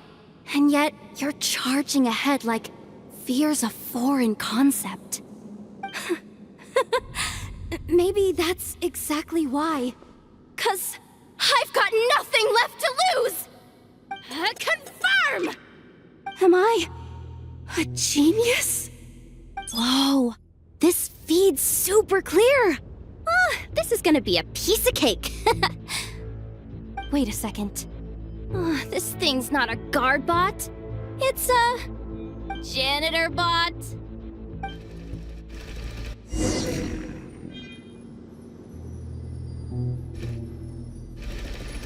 You think Marionette even knows what we do down here?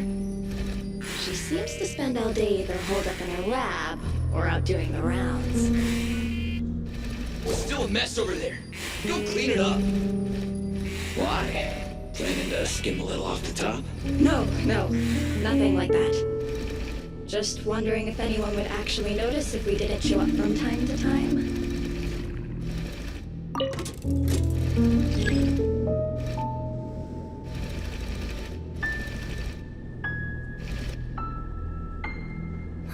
Let me see.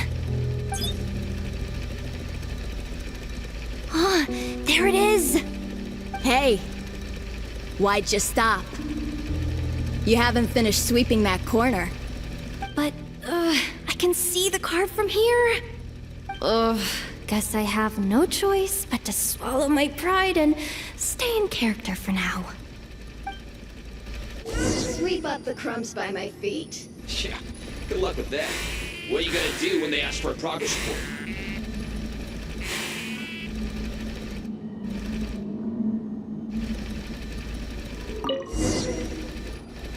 Sucks, though.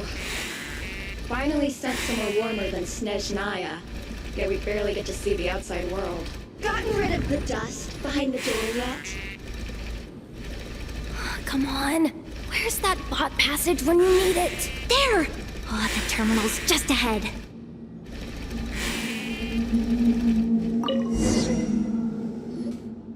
But will Yehoda be okay? Paimon! She said she'd use every resource at her disposal, so let's have some faith in her abilities. Besides, when it comes to surviving in Nodkrai, she probably knows more than any of us. So, they really do believe in me.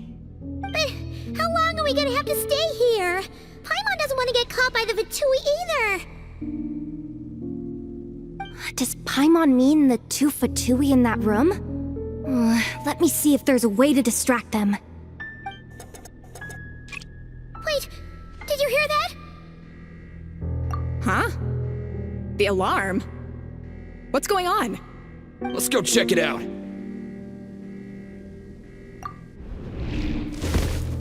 This looks like somewhere important, but there's nothing here. Hey guys! It's me! Yehoda, are you okay? I'm fine. I managed to swipe a high-level access card and triggered an alarm to draw the guards off. But we don't have much time.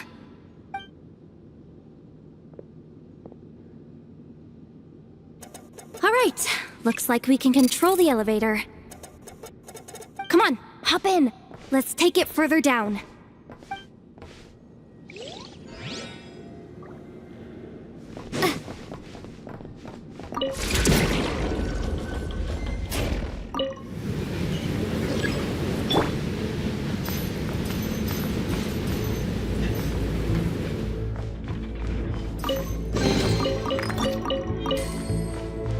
We should be able to use the terminal to move the drawbridge. Here's the access card. I'll keep watch while you handle the controls.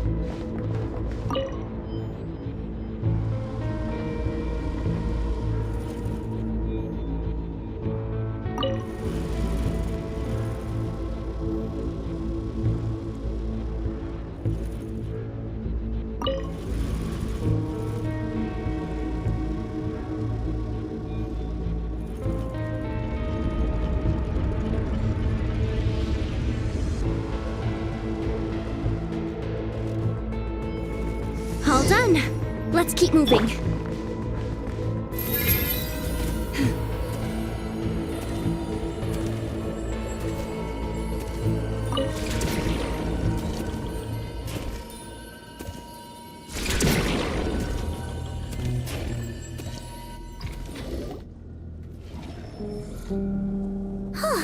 There's no one here.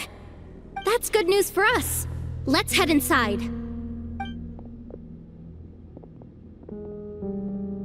Looks like a rest area for the Fatui's Oprishniki.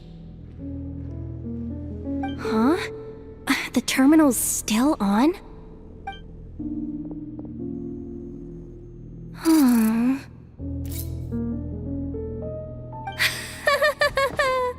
Looks like that good news is now half good news, half bad news.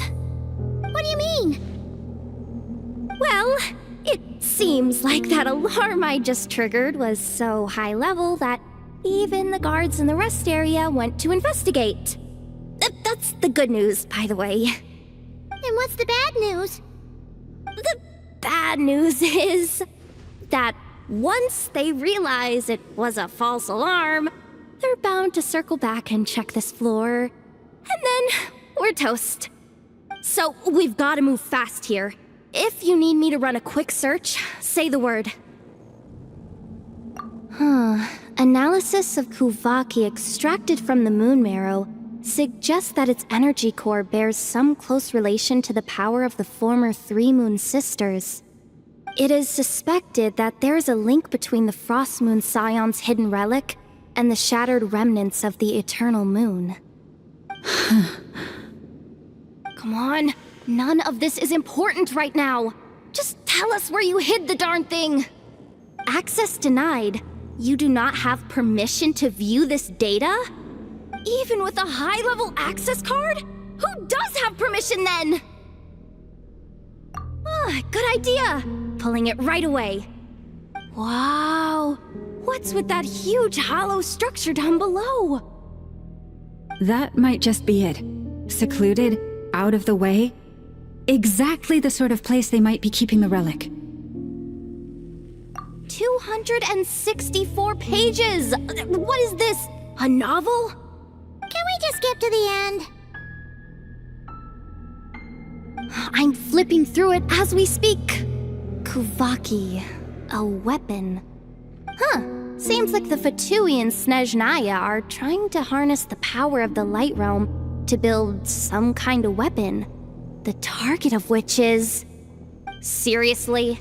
Insufficient clearance? Again? Looks like that's about all our current clearance gives us access to.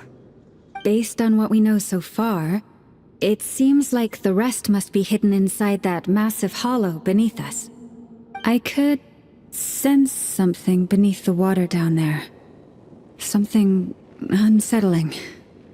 If they've gotten their hands on the moon marrow, odds are it's hidden down there too. And here I thought we were almost done. But nope, we're going deeper and deeper into the danger zone. Chin up, Yehoda. Once this job's done, you're buying yourself the biggest nod-crying hot dog in town. Deal's a deal.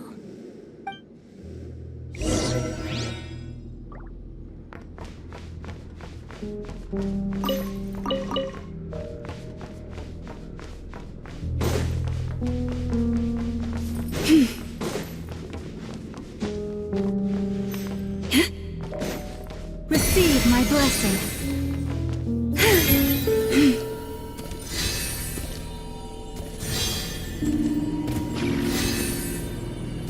Watch out for that defense bot! It's aiming right at us! You'll have to use Kuvaki to deflect its attacks back the way they came!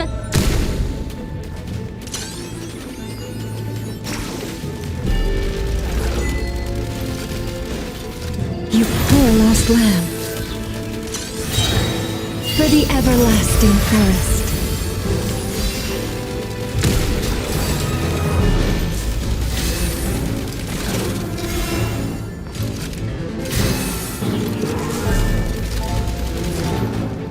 Forest, protect us. Water jet!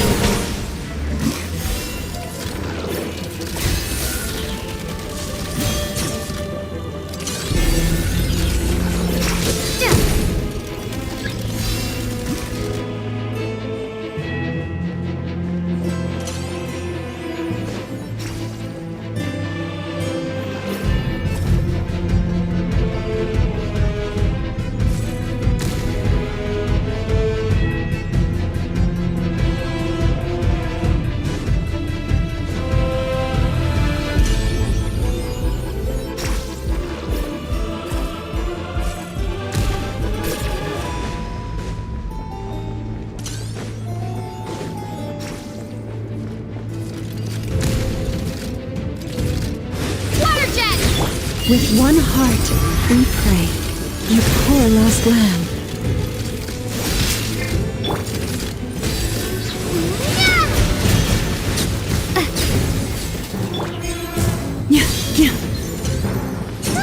Its attacks are getting faster!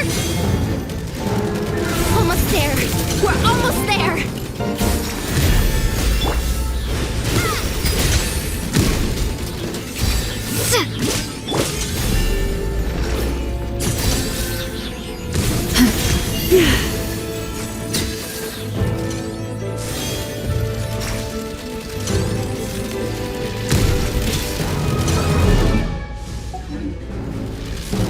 The moon's night approaches.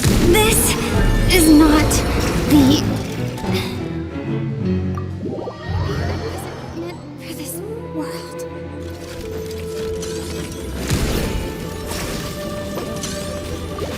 You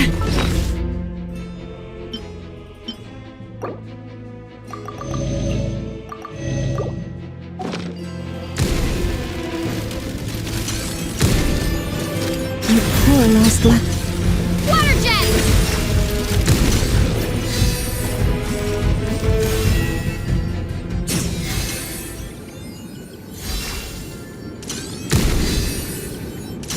It's finally down.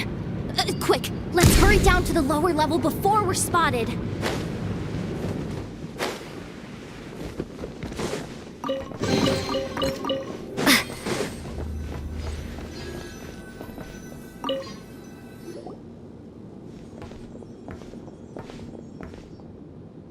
That switch looks suspiciously obvious. No way I'm pulling that. But you guys, go ahead. Hey, you spotted it first. Shouldn't you be the one to pull it? Not a chance. I'm just the guide, remember? At most, I'll help you look for an escape route. They don't seriously think pulling this thing's gonna lead to treasure, do they? I'd be amazed if it doesn't set off an alarm. Besides, I didn't even bring my smoke bombs. Which reminds me of the actual second rule of treasure hunting. Better safe than sorry.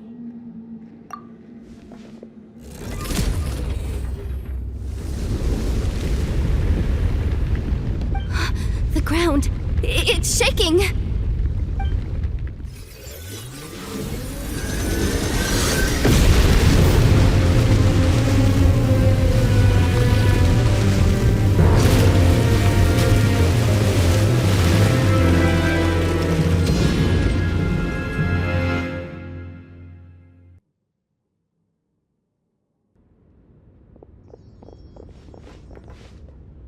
Wait, did the surface of the water open up?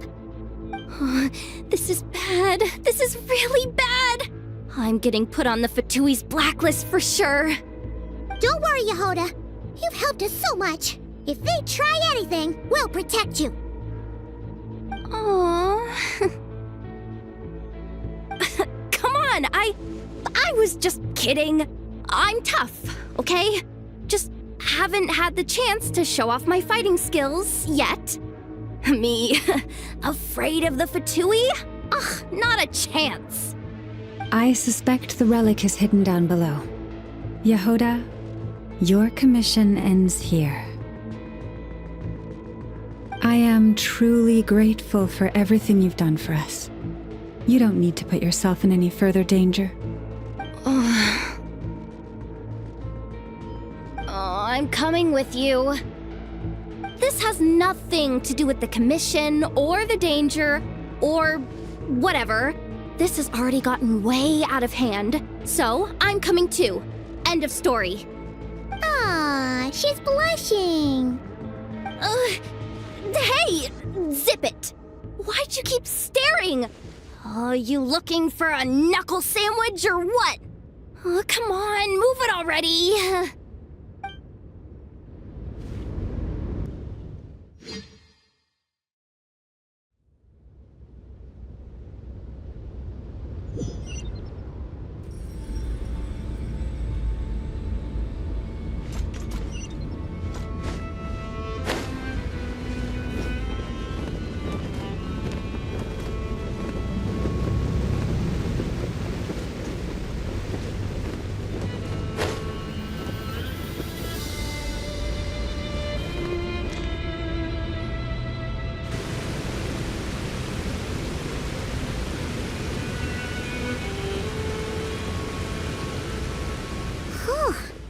It's really deep down here. What is this place?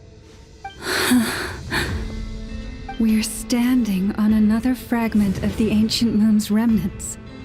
So this was the source of the Kuvaki I sensed earlier. Wait, what? So the Fatui had it hidden underwater this whole time? This gigantic thing?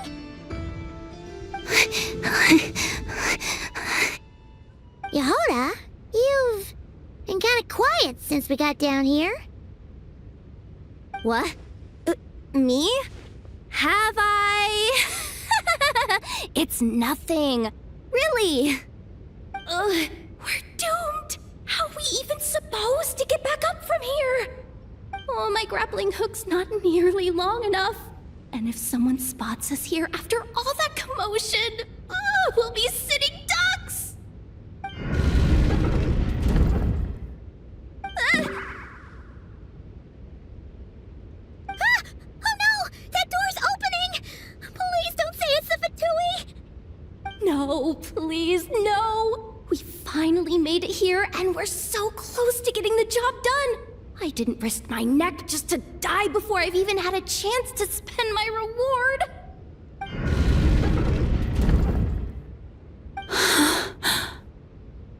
What happened? Why did the underwater barrier open? How could this be? Huh? Lauma? And you guys? Wilhelmina? What's going on here? Looks like there's no point trying to hide it anymore. Well, what are you talking about? I thought you might come, but I didn't expect to see you here so soon. Forget it. The moon marrow isn't here. You joined the Fatui? Yes. When? The day I could no longer bear to live a lie. At first, the Fatui wouldn't accept me.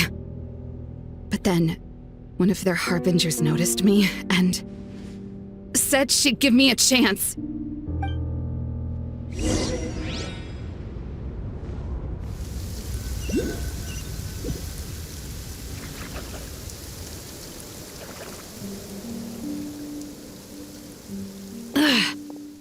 Lost them again. That harbinger told me to follow the blonde traveler who might visit the Frostmoon Scions. Easier said than done, though. The animals are on alert at night. If they see me, Llama will catch wind of what I'm doing sooner or later. Am I really doing the right thing? No. It's too late to turn back now. The empty prayers, the stubborn displays of faith like Cappy's today. This isn't the life I want. Huh? Is that... the Traveler's back. I won't let her slip away this time. Wait, who's that with her? They look so alike. They seem to be heading towards the statue of Kotar.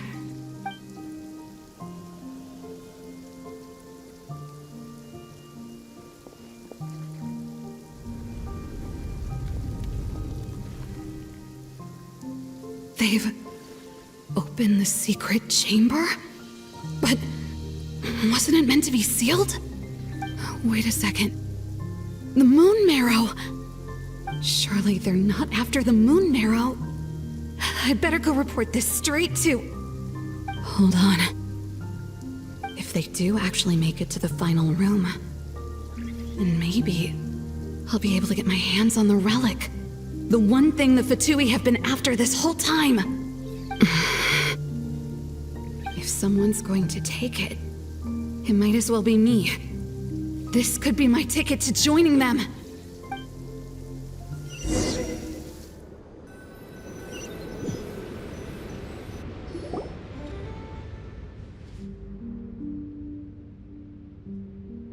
Yes. And in your final moment of hesitation, I took the chance. And then you gave it to the Fatui?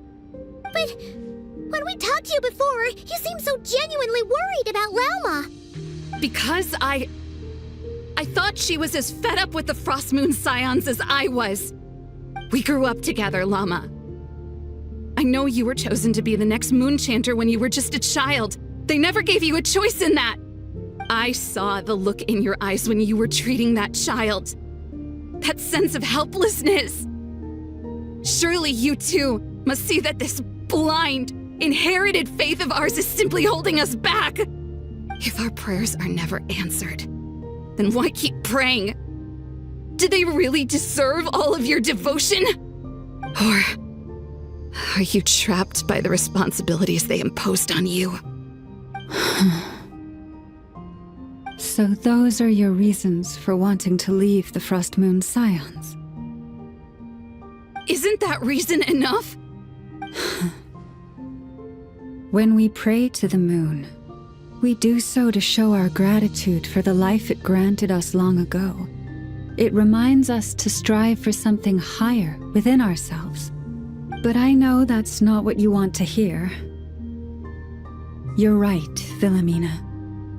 I have indeed kept secrets from you. I knew it. You don't want to be the Moonchanter, do you? No, that's not it.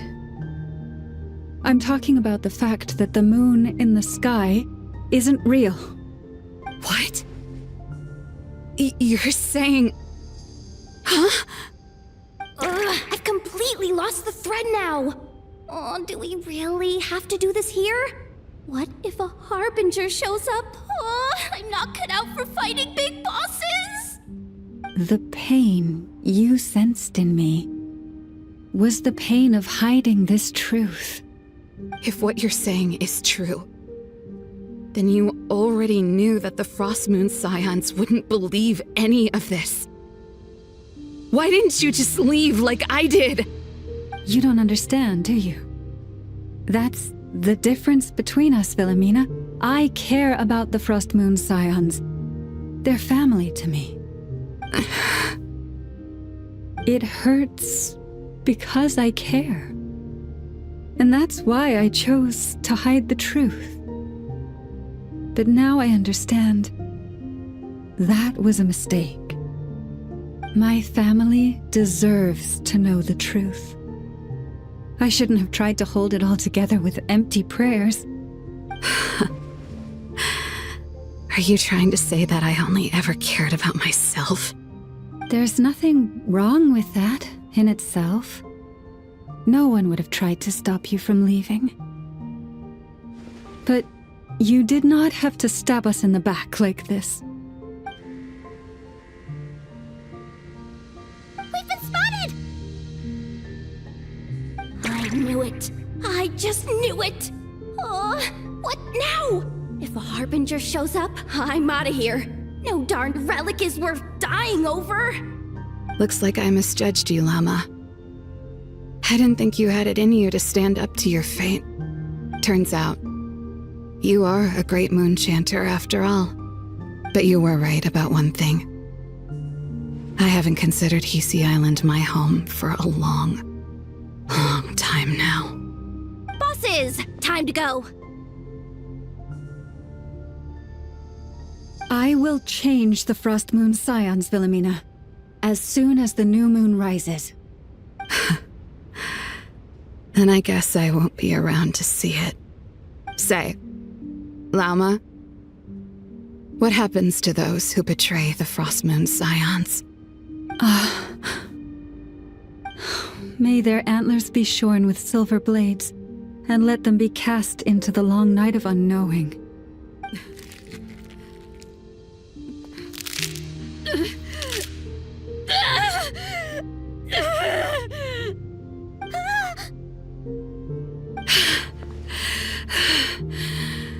I have honored the ways of the Frost Moon Scions one last time.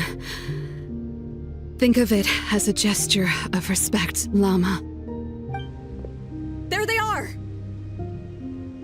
Llama?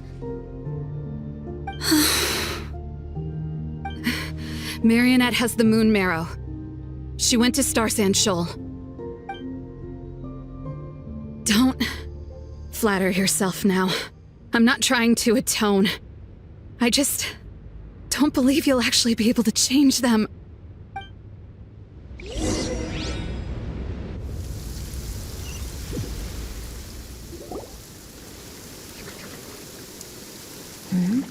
An alarm coming from the Experimental Design Bureau. Interesting. Hey, wrap things up and get yourselves ready. Looks like we might be having some guests. Yes, milady. Perfect timing. This job's been boring me to death. Time to test some hypotheses.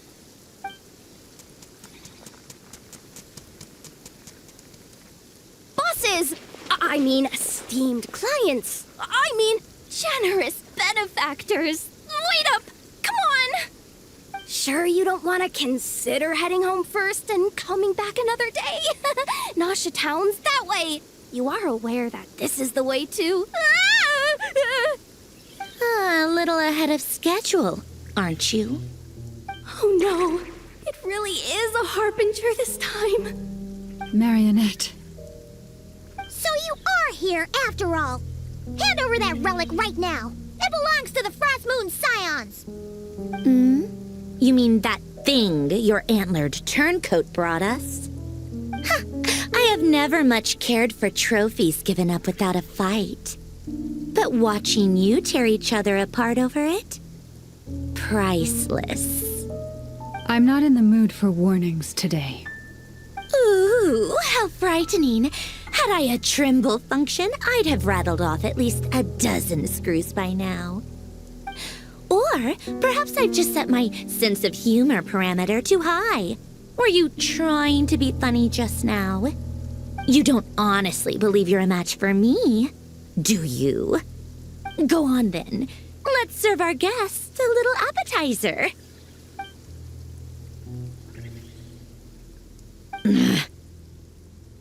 Hey, didn't you hear me? I said let's serve our guests a little... What's going on? Oh no. Watch out. It's the Wild Hunt.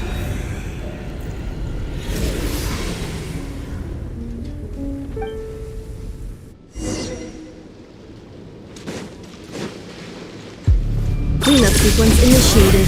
Preparing for dust-up. No, my sword! Rain cutter! Go! You're free now! You're free! Mind the wind! Mind your step!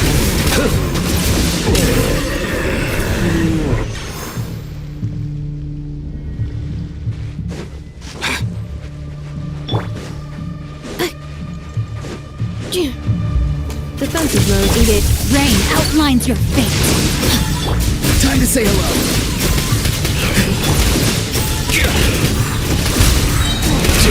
Nothing personal. Witness the power of the wild. Insulation chamber The things just keep coming! Isn't there anything we can do? ultimatum protocol. Tell me what you see. Not too far now.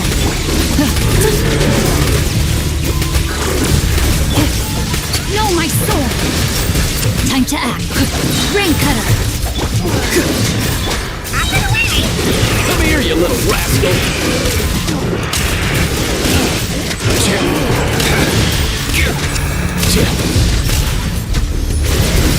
Go! You're free now! Preparing for dust-up. Cleanup sequence initiated. Let me lead you apart. Let's go!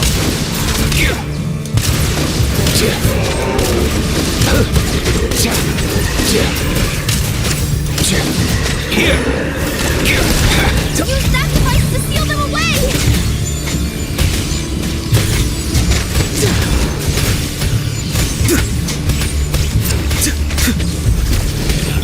Ultimatum protocol. Defensive mode engaged. No, my sword! Rain outlines you. Mind the wind.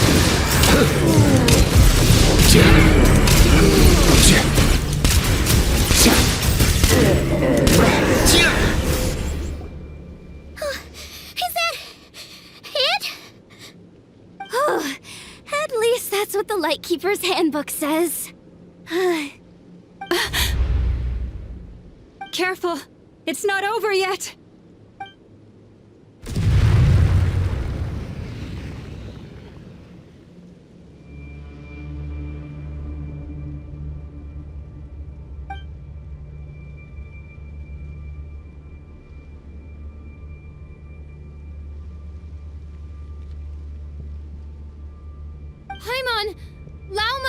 Yehuda!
Wait, what was that?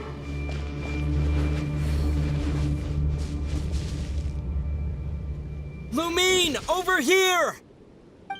Ether! Quick, grab my hand!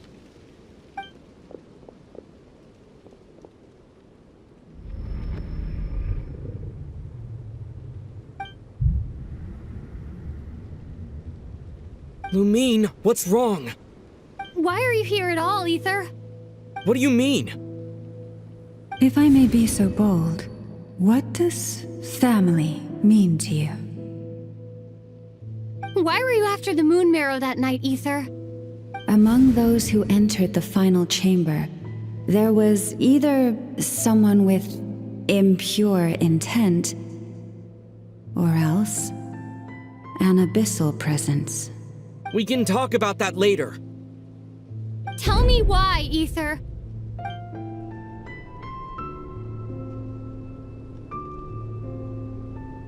You know, this is only the second time we fought together since the day we both woke up in Teyvat.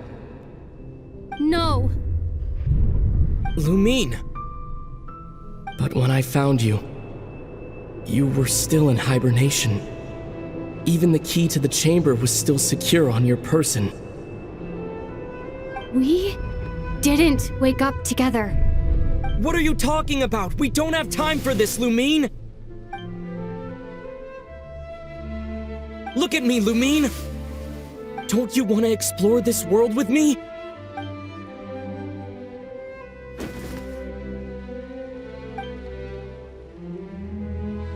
You think I'd lie to my little sis?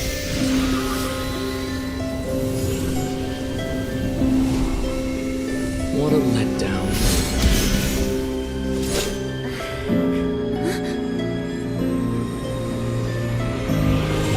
Go get it from me, Lumine. It belongs to me. I never believed it. I didn't want to believe it. That strange feeling that something was off. I wanted it to be real so badly. Even if it only lasted a moment. But you're not my brother.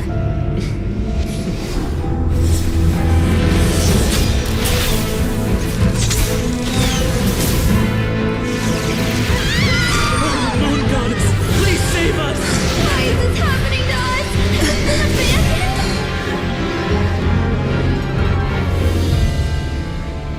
The cold night should be our blessing, yet only confusion and sorrow remain. the truth may yet lie beyond the sky, but must we become lost because of it? Standing before you, as the scion of Hyperborea and the Frost Moon's emissary, I say this.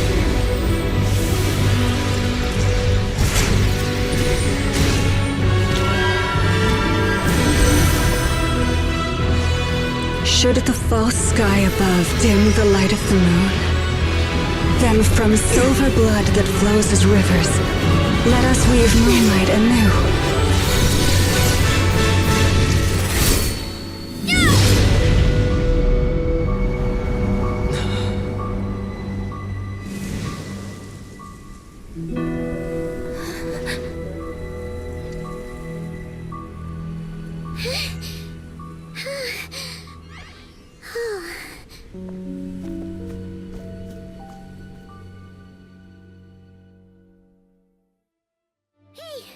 Is everyone okay? Think I saw my life flash before my eyes there. Oh, good thing Laumado was there to save the day. Are you all right, traveler?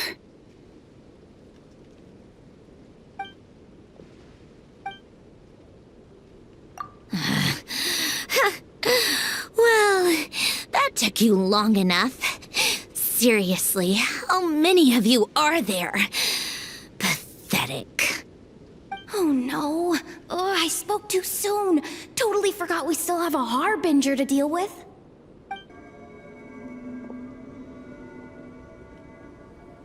Hey, is that the moon marrow? It was hidden inside that big robot of hers all along. But that robot... That's Polonia to you, not just some robot. Take it and get lost. Huh? You're just giving it to us? Well, I wasn't the one who put out the order to find this thing in the first place. So if someone wants it, they can help themselves. Maybe even choke on it. See if I care.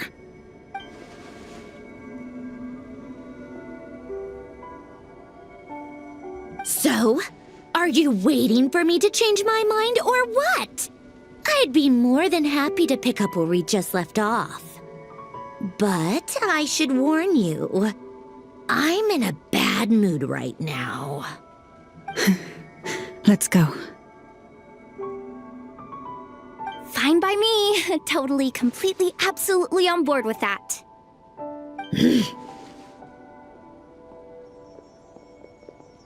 It's finally over. If that doesn't make the most thrilling commission of the year, I don't know what will. Looks like the Fatui are all gone now. Lauma?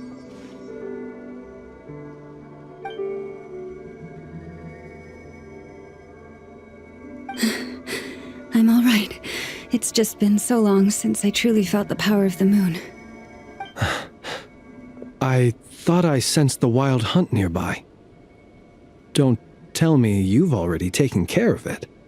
Hey, it's Flint's! Hey, he's that Ratnik.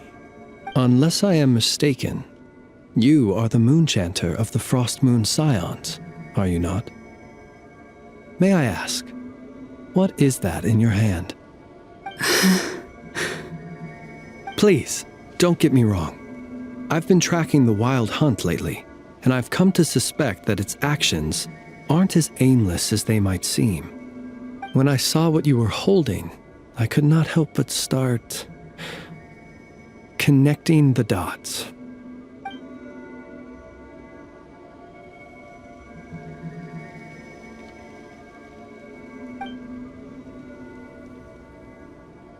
You better be extra careful, Flint.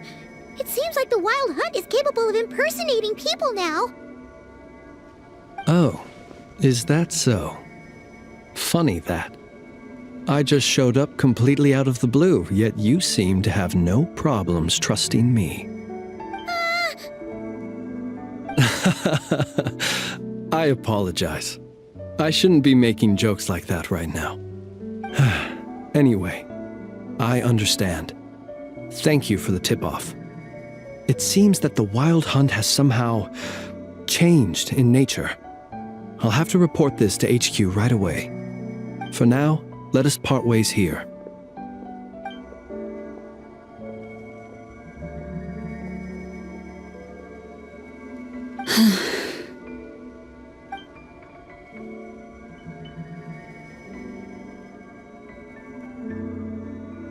That little joke of his just now sure scared the bejeebies out of Paimon. Are all the Red Nikki and Krai like that? They're usually stationed in remote areas and tend to keep to themselves. So, it's not surprising they end up a little eccentric. No, he's different. Really? How so? The animals. They've told me they're afraid to even go near him.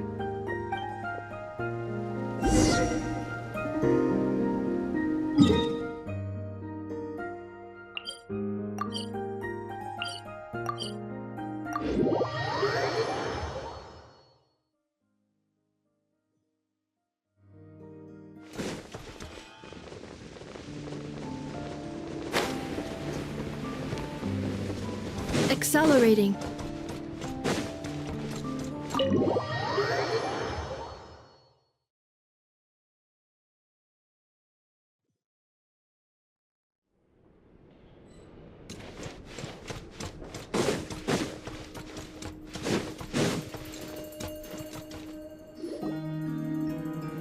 Oh, you're back. I just made you all a pot of tea. Better drink it while it's hot. Boss Neff, you wouldn't believe how scary our day has been! Seriously, I am never, ever taking random jobs like that ever again! You hear me? Oh, come on now. You even faced the wild hunt and lived to tell the tale. What's left to be afraid of? Wait a sec, how did you? Oh, right. Like you told us before, your business is dealing in information. Huh? Boss Neff? The teacups? Why is there one missing? Did you think I wasn't coming back? My. How could you think that of me? You know the rules. If a member of staff wants tea, they pour it themselves. Your cup's sitting safe and sound right there, in the cupboard. Member of staff? Does that mean you're accepting me back? Wasn't that the deal? Boss Neff! You're the best boss ever! You never change, do you? Everything turned out fine, no? You found exactly what you were looking for. Yet there you are, sulking away as usual. Nefer, that medicine we discussed before, the one for congenital Kuvaki sensitivity, I need you to get it for me. And how do you expect me to find something like that for you in the middle of the night? You'll have to wait till morning, at the very least. I need it right now. All right. I'll see what I can do. But you know urgent means extra charge, right? Thank you. You know what? You do seem a little different. In a good way? Or a bad way? Who can say? I'll take it either way, so long as you don't start making a habit of asking me for ridiculous favors.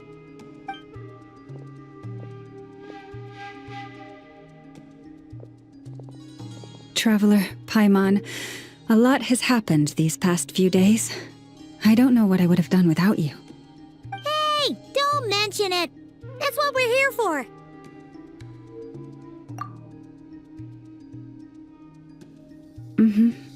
You're right. And tonight, I'm planning on telling them everything. Tonight? Isn't it a bit late already? The moon shines brightly this night. What better time for the Frost Moon Scions to usher in a new dawn for truth? Thank you for your kind words. But before I do, there's one more thing we need to deal with. Oh yeah! Now that we have the moon marrow... You'll have to forgive me. I used too much of my strength in the battle earlier. I fear I won't be able to help you uncover the truth of the past. Not right away, at least. That's fine. We're gonna be in Krai for a while anyway, so there's no rush, right? Thank you. But there's another problem. How to keep the moon marrow safe now? Huh? Can't we just return it to your secret chamber? The seal has been broken. Even if it were restored, now that the wild hunt has gotten in once, there's no guarantee that it won't happen again. Oh, right. Yeah, that makes sense. Back when the Frost Moon Scion's bloodline still ran strong, in special circumstances, a moon chanter could act as a vessel, safeguarding the relic within their own body. But it is a grueling trial of will and endurance. The moon chanter who did this only lasted 2 days. As for me, I might be able to last 5, at most. Hold on. You'd be using your body as a vessel? Yes. You can think of it like dropping a red-hot ball of iron into a bucket of water. How long the water lasts... Pardon? Hey! That's not a bad idea! You've always held up pretty well against the abyss. Surely the moon mirror can't be any more dangerous than that. It's not at all that I don't trust you, but it's too risky. But we're out of options, aren't we? Might as well give it a shot.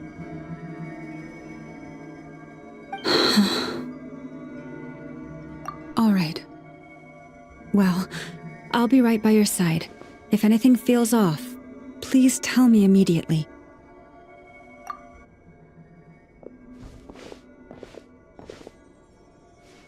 Here, hold it in your hands. Feel its power. Imagine you're a lake, a cluster of stars. Let the moon become a part of you. Whoa! It went into your body! How is that? Are you feeling any discomfort?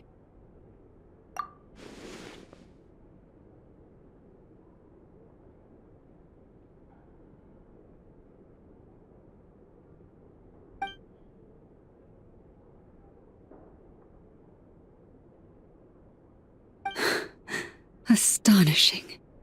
Not even the slightest hint of lingering fluctuations.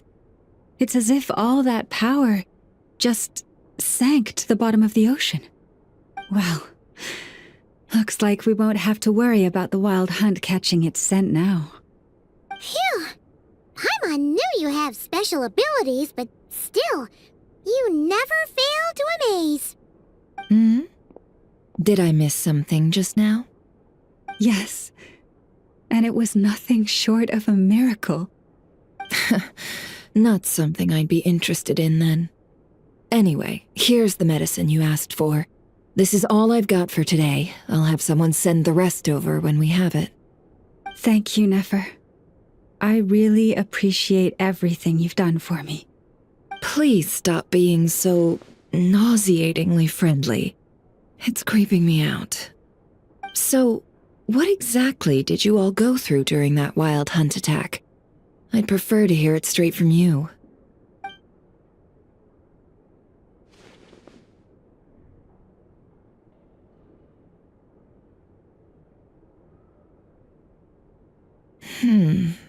A phantom that can mimic the appearance of others. Quite different from what we've seen before. Yeah, and both times it appeared, its goal was pretty clear. It seems like it was after the moon marrow. And on both occasions, it was accompanied by the Wild Hunt, too. It appears there must be some close connection between the two. I must say, I don't often see you look this serious, Never. Too late in the day for thinking, that's all. We'll pick this up again later. You all feel free to keep chatting, though. Just don't forget to lock up when you leave. On that note, Traveler, please keep the moon marrow stored within your body for the time being. We'll take it back off your hands as soon as the Wild Hunt's been taken care of. Once and for all. Of course. Anyway, if the two of you will excuse me, I'm heading back to Hisi Island now. It's time I came clean with the Frost Moon Scions. Hey, we're coming with you! Though, guess we won't be able to do much more than cheer you on from the sidelines. That alone means more to me.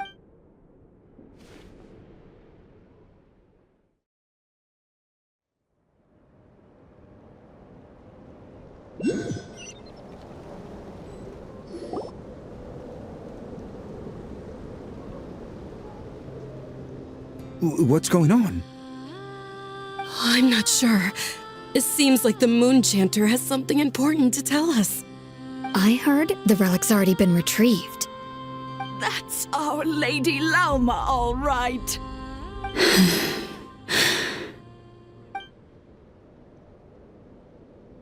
Noble scions of the Frost Moon, my kin beneath the moonlight, I hereby declare the truth to you. Long have our ancestors looked up to the Frost Moon, guided by her serene light. Yet now, she lies hidden beyond the limits of the sky. And so, Lauma began to reveal to the Frost Moon Scions a truth long hidden within her heart. A story of a false moon and the death of gods. Kutar was indeed born of the moon. But that does not give us the right to reap without sowing, nor clothe ourselves without the toil of weaving. As she spoke, some who listened were stunned into disbelief, while others seemed to awaken as if from a dream. From this day forth, the road shall be paved with truth, and we shall pave it ourselves.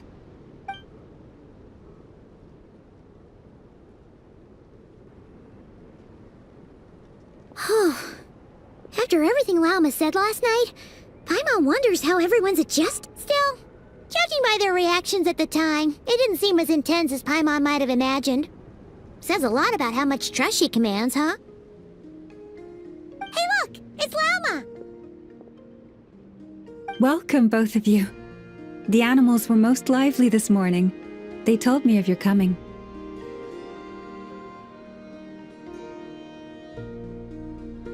Nothing too dramatic happened, did it? No one took it so hard that they went on a binge-eating rampage and ended up cleaning up the whole pantry? Or something?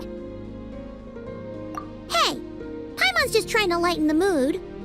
Thank you for your concern. Change doesn't happen overnight, and new ideas need time to take root. But nothing as extreme as that has happened, no. Although... Although what? Well, just as I thought might happen, some have chosen to leave the Frost Moon Scions for good. For them, losing their faith was like losing their home. Confusion, frustration, helplessness. I saw it all, reflected in their eyes. Oh. I respect their choice. May they carry the Frost Moon Scions' blessings far and wide, should they be willing to do so. If we meet again someday, perhaps we will be able to sit together and share stories once more. Others sought me out afterward, though, and thanked me profusely for sharing the truth with our people. They said they used to see me as distant, even somewhat unapproachable, whereas now I seemed much closer to them. Like a friend, or even a family member. Sounds like a win overall. Paimon thinks you did the right thing, Lauma. Thank you. Though, I wanted to ask, do I really come across as distant? Well, maybe just a little. To people who don't know you, you are kind of tall, especially if you consider the antlers. I see. That's a bit of a hard one. My antlers tend to grow under the moonlight, so I can't quite help it. It brings me comfort to hear you say that. By the way, how has your body been adjusting to the moon marrow? I'm glad to hear it. I've also suggested to Nefer that we meet within the next few days. We need to figure out how to counter this new manifestation of the Wild Hunt. But for now, let's just relax. I want to enjoy this feeling a little longer of finally living on the bright side of the moon.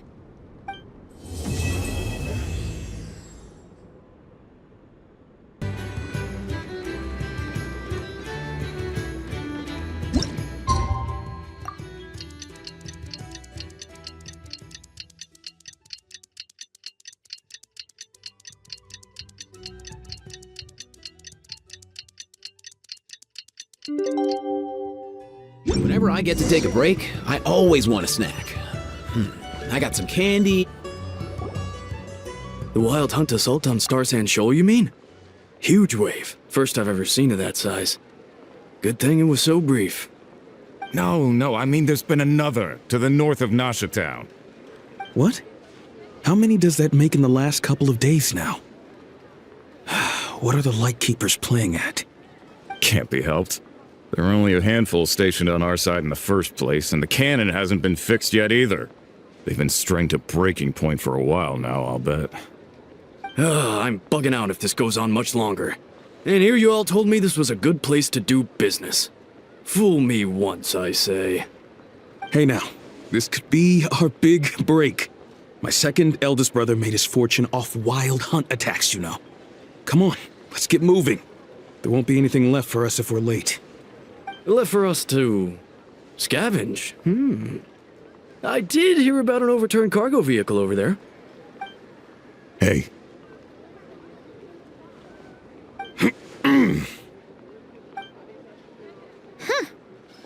Should have told them that those are dangerous thoughts. Guess you're right. Even if we solve this Wild Hunt problem, they'd probably just jump headfirst into some new danger if they thought they could earn some quick mora. Paimon will have you know that when it comes to staying out of trouble, greed and cowardice make the perfect match.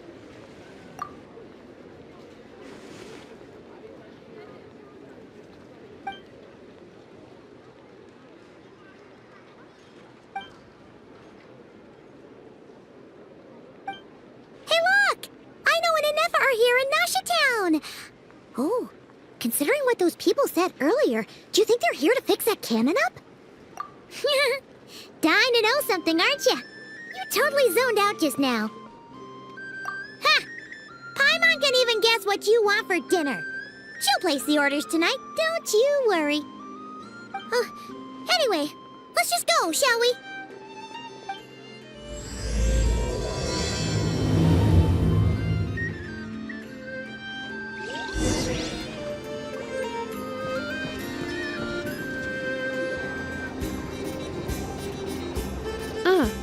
Familiar faces identified. Our good friends, the Traveler and Paimon. Whoa, free manual labor detected. Those evaluations could not be more different. This is Sosi, Sergeant Major of the nearby Lightkeepers. He's stationed here in this town. Wait, that means... He is Flynn's superior, as far as position is considered. A pleasure to meet you all. This is the Traveler and Paimon, friends of ours. They're experienced adventurers who are new to Krai. Hi there! Indeed. The sooner we can get it firing again, the quicker we can ease our current predicament. 2 more wild hunt incursions have come sweeping in at different locations after the last one at Star Sand Shoal. Our manpower is already stretched as it is.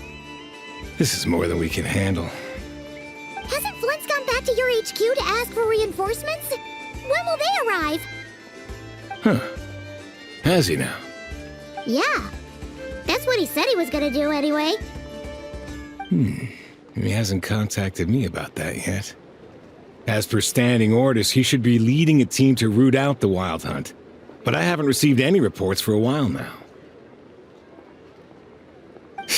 Well, he does act outside the remit of his orders sometimes. I'm a superior, yes, but I wouldn't say I have much control over his actions. So, he made the call for backup on his own initiative? Hard to say. Contacting HQ's a tricky business. I should know, I've tried. They either refuse my requests outright or end up dragging their feet. And all the while, we're the ones who have to deal with the wild hunt, which, by the way, can strike anywhere in Krai without warning, sweeping across vast swaths of land. This has been a real test of our endurance, to say the least. We need to send our personnel where they're needed most. A single missive will not do much to change HQ's attitude, I fear. Flynn understands this well enough, I'm sure.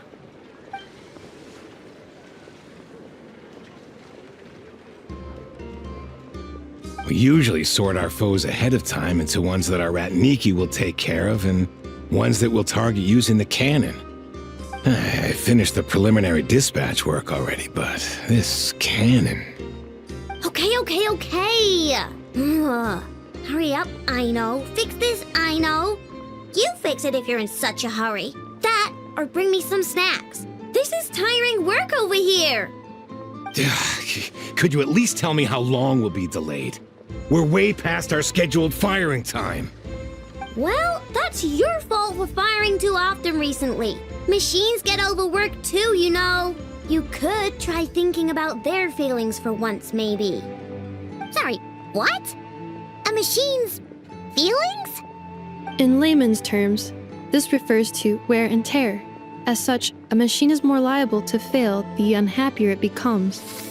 The exact probability here would be... All right. I'm not good at this stuff, I know that. But let me stress that we Lightkeepers are the primary financial backer of this cannon. And our backing does cover the fees for subsequent repair and maintenance. And I'd say that was a good deal for you.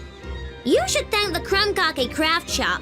That means me, by the way, for making you such a huge and powerful weapon for such a measly price. Do you even know how much it would have cost you if you bought all the parts legit and fresh off the assembly line? Reminder, your future snack budget will have to be halved without the long-term commission payment, I know. Calculating a viable and cheaper option. Lavender melon candy. What? No! Absolutely not! Let me think, all right? It should take maybe 3 more hours? Wouldn't this place be crawling with more monsters than there are fungi and Sumeru by then? That might not be the concern you think it is. The monsters of the Wild Hunt are only active in the immediate vicinity of its attacks. They will not spread any further, on their own initiative at least. We Lightkeepers will also keep an eye on those areas, both to monitor the monsters and to prevent people from entering the cannon's blast radius. That said, I'm afraid I can't wait 3 hours before dispatching manpower to the locations that the cannon won't be firing on. And here's where my need for manual labor comes in. There are some checks I haven't finished yet, but with your help, I can get the repairs done sooner. Wait, but we don't know a thing about this stuff. How much help will we be? You'll be fine, trust me. Just take this. Oh, and this. Whoa! This book is so heavy! And what is this? You can use Beep Boop Pizza to run diagnostics on the cannon. It'll tell you what to do. And this book will help you understand Beep Boop Pizza. This cannon was built using more than 50 components from different factories and manufacturers. Aino has bound the manuals into one volume. Also, please note, the device's name is Birgitta. So, it's manuals all the way down, huh? Yup, and if you're quick about this, we might just cut our time to fire down by a whole 2/3. I'll go with you. Nice! So you'll check the outside and the Nefa inside. Come find me in the control room once you're done. Cool? Cool. Instructions received. Please go about your work seriously as well, Aino. No snacking while I'm away. Hey! A little snacking will also improve my efficiency by 2/3.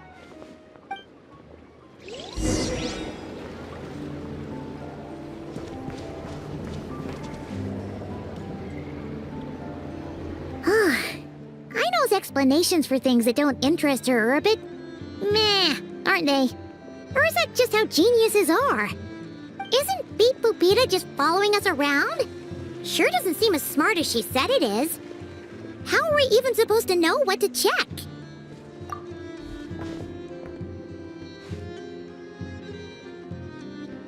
I've watched an Nefa perform routine repairs before. It seems some sort of maintenance port must first be found, and then this small robot will automatically interface with it. Ah, so you're in the know. Nice. What does that port look like? Now that I'm not so sure of. Let's search around together and see what the robot reacts to. Works for Paimon.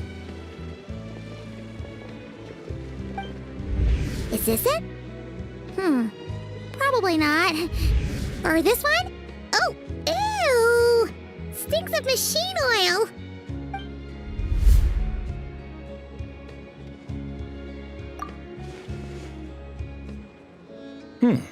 That thing over there looks promising. Where? Oh, yeah! It does. Let's try it out. Whoa! It's flying! Does that mean we got it right? So, what do we do now?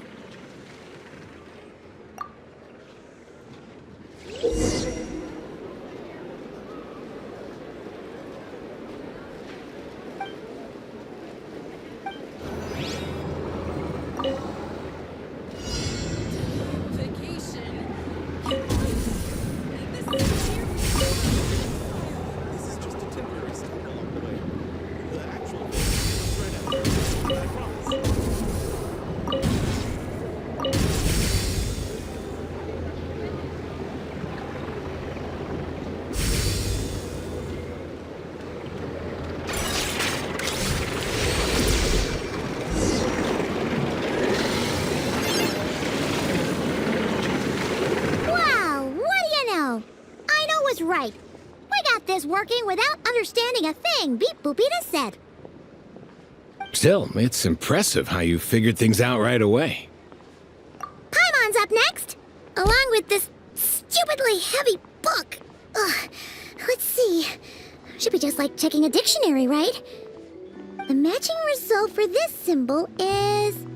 check passed. All systems normal. Wait, is that it? Well, as they say, no news is good news. Yeah, guess you're right. Just feels like we did all this stuff for nothing, that's all. On to the next spot, then.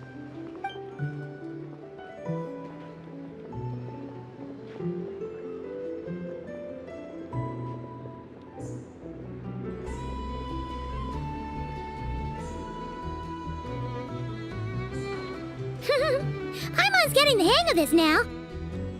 It's this thing, right? And this time... Huh?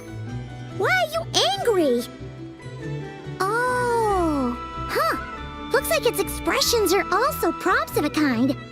Which page is that on? Oh... We need to take note of the order in which its eye colors change. Purple, red... Hey! Slow down! Paimon didn't catch that!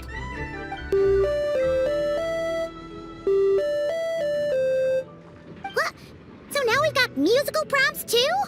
Weren't you only supposed to be a beep-boop machine?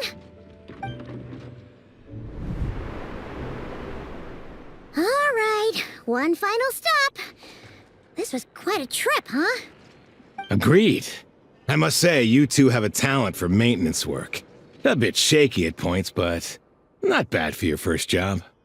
Good eye. Paimon's the real deal when she deals for real, you know. Really, I'd have liked to share the load, but you were really getting into it, and I didn't want to interrupt. Ugh. Couldn't you have mentioned that earlier?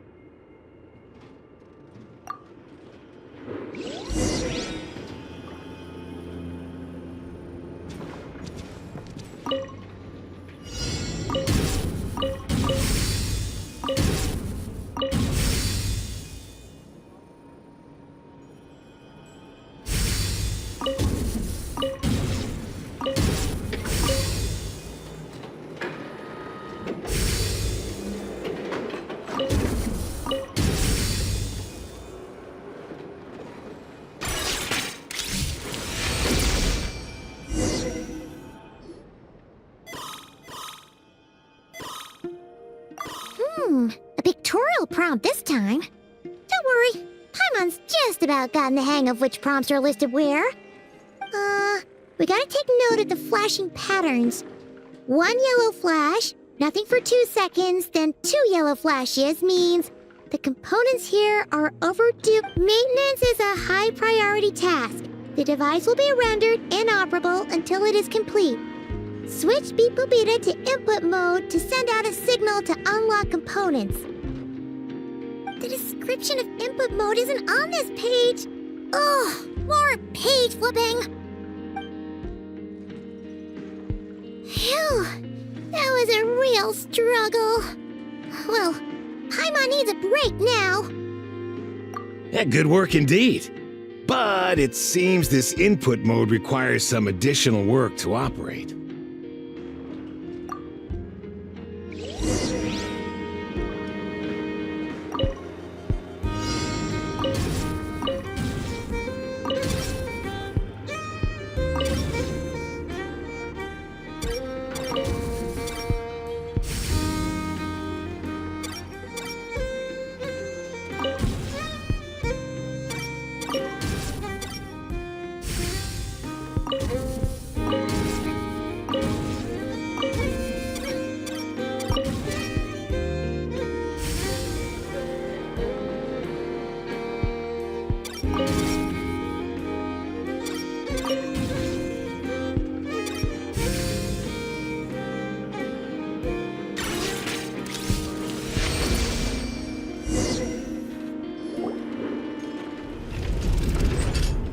Well, looks like we're all good. We can remove this thing now. I've no clue, frankly. But whatever. I got a feeling we've all given up trying to figure this cannon out. I'll go get the replacement component. We should be done once we pop it in here. What do you think? Maintenance work's easier than running errands, wouldn't you say? That's for sure. We're counting on you, Sosie.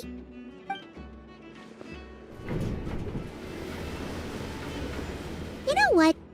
Paimon took him for the stony type at first, but he's actually a pretty nice guy. Let's wait for him here, huh?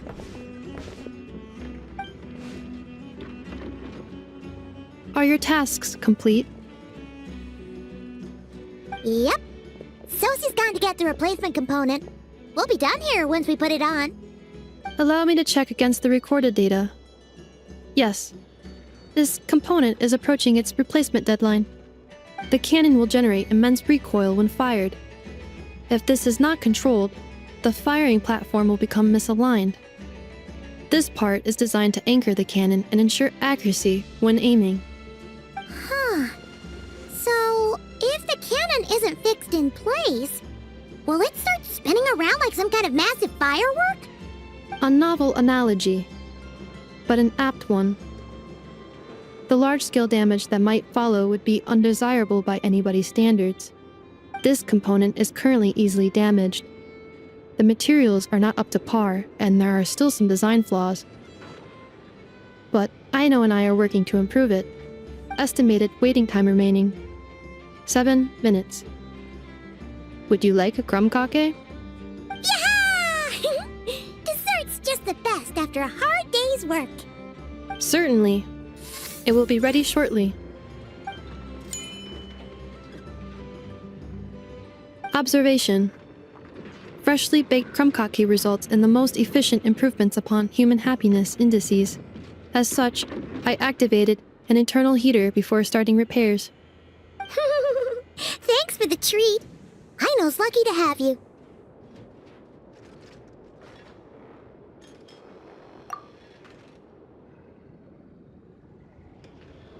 Thanks. Things went great over here, too. So, as we agreed, I'll have the cannon up and firing in no time. Understood. I will inform the inhabitants of Nasha Town and have them make preparations for the shock and noise that will inevitably ensue. And I'll inform the Ratniki stationed around Wild Hunt anomalies to make sure they fall back in a timely fashion. Thanks for your kind assistance. I better make a move. Ratniki from other sites should have sent reports back here, and I'll need to sort them out promptly. Righty then. See ya! Bet this huge cannon's a real sight when it fires. That is correct. A huge crowd tends to gather on its own accord on such occasions. Pure, bright energy rays have never failed to inspire obsessed admirers.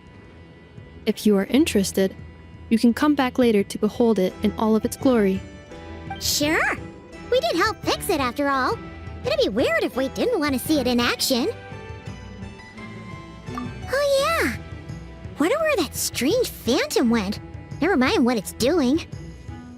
Let's try our luck at the flagship. See you later, guys! Just be sure not to miss my masterpiece in action.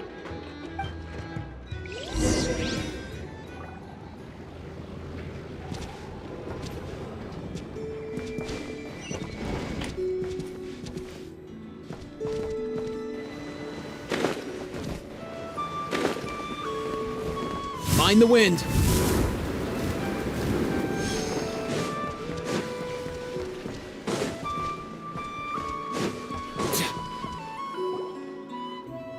Is it just Paimon, or are there more people here now? Oh, just as well, since we're sniffing for intel and all. And maybe, just maybe, let's get some of their berries and fried meat too, huh? We still haven't had it yet. Oh, come on. Why so uptight? Excuse me, are you guests? Ah, if you wish to return to your room while the banquet is on, please use the side door. No, we're not heading back to our room. Are we not allowed in here right now? That is correct. Only those invited to the banquet may enter.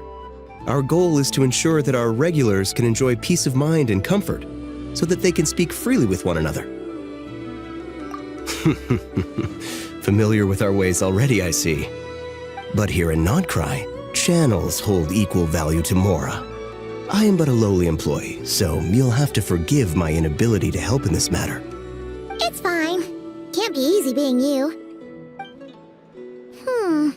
Looks like we'll have to switch channels then.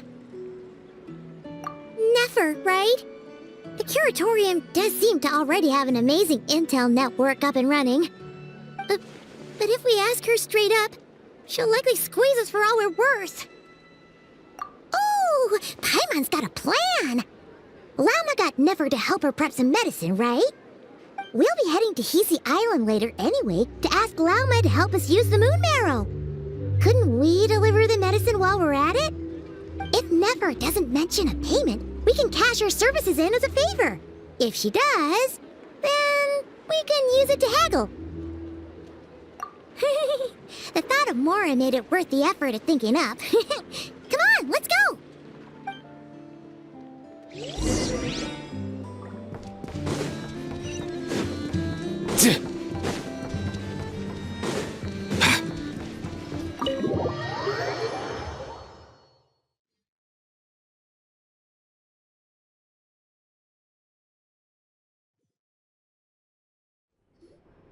Hey, Black Cat, we're here! Oh, it's you this time. Hello, you two. What's up? Not much. Just here to say hi. Also, we'll be going to Hisi Island later, so we can deliver the medicine to Lauma for you if you need. How thoughtful of them. bet they want something from me in return. Well, the faster the delivery, the better, naturally. And we're lacking free hands right now, so that would be a great help. Yehoda's gone to get the medicine, and she should be back any moment now. If you have nothing else to do, feel free to wait here. I'll have someone bring you some snacks. Don't mind if we do then. Thanks! Oh yes, I'm sure you've all heard about what's going on. Nasha Town's in turmoil, and right now everyone wants intel. Whether it's to strike it rich, save their lives, or escape whatever predicament they've found themselves in. Ah, so you're busy making Mora. How nice. It's not all good news, I'm afraid. We're stretched so thin that our clients have taken to competing for our services via auction. The price for taking priority slots has all but skyrocketed. In other words, we've had to suspend free intel handouts for now. She cornered us right away! Did she guess what we really wanted from the start? If there's anything that worries me right now, it's the Wild Hunt. It affects everything we do, yet the number of people who can ensure cargo safety in the face of such a threat is vanishingly small. That doesn't sound too hard. If you need something delivered, hit us up and consider it sent. Is that so? But... no. Forget I said anything. I mean, you're great heroes. How could I waste your precious time on trifles like these? Is there now? You should have said so sooner. Far be it for me to extort you, of all people, for intel. But seeing as you so kindly made me an offer, I suppose I'll accept. What's there left for us to say here? More like our common perspective. Most who live here only wish to defend their own interests. But we are different, are we not? We both seek to resolve the chaos that the Wild Hunt has caused. More like make a profit off the Wild Hunt. Paimon doesn't believe a word she says. Dissatisfied, are we? The number of commissions over at the Adventurers Guild spikes during tumultuous times, too. Would you call taking those jobs for Mora a sin? Well, that's... We might squeeze some advantage out of chaos, but equally, chaos could uproot everything we've built at any time. Such is the threat of the Wild Hunt today. And what business would there be left should it end in some great slaughter, or put to flight many who call Nasha Town their home? And as I understand, the two of you are here in Krai to follow a trail of clues yourselves, no? Well, yeah. In that case, we should keep Krai the paradise people say it is. At least until our respective goals have been accomplished.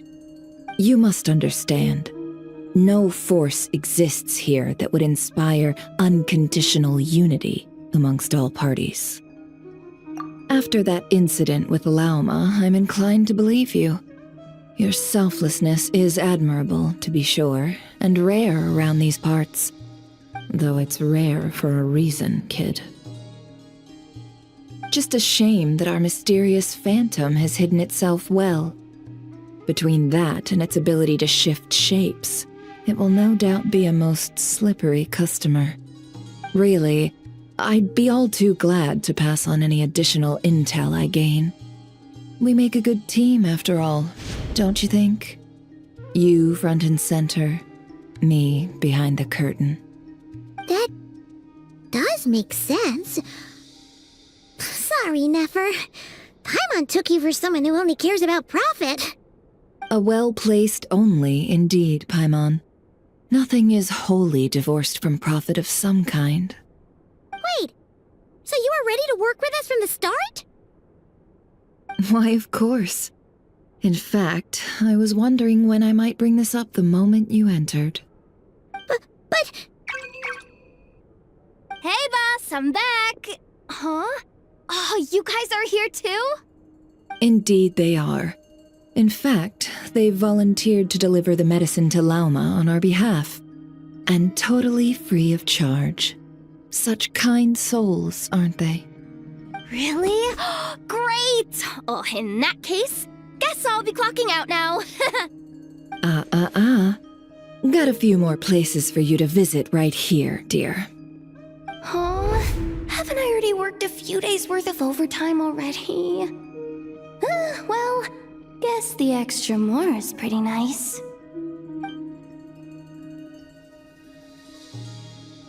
Well, we better get this medicine delivered pronto. Huh? Surely not. The special medication from before wasn't salt, was it? Wait, that can't be. Let me see. This isn't right. How could it be salt? It was raining back there, so could it have happened while I was resting at the store?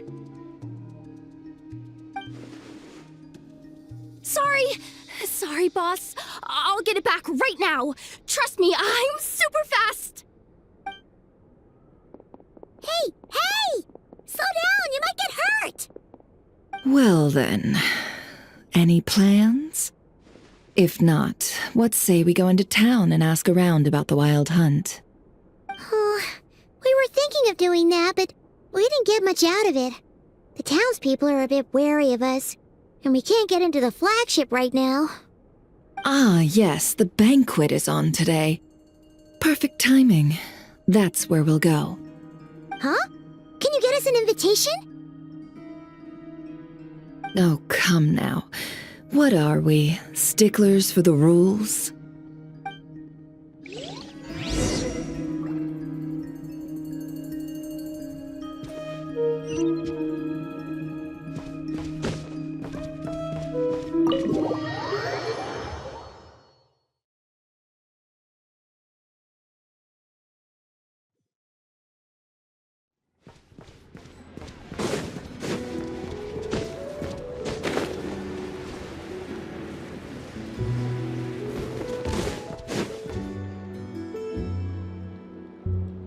Lady Nefer, a pleasure to see you. Oh, and our guests from earlier, I see. That's right. My apologies. Consider it my fault for not having explained the banquet's rules to them beforehand. Oh no, it was no trouble at all. Please, do come in. Yeah, sure, thanks. Not even an invitation check? Oh, Paimon didn't realize Nefer was such a big shot. Guess channels really do take you places.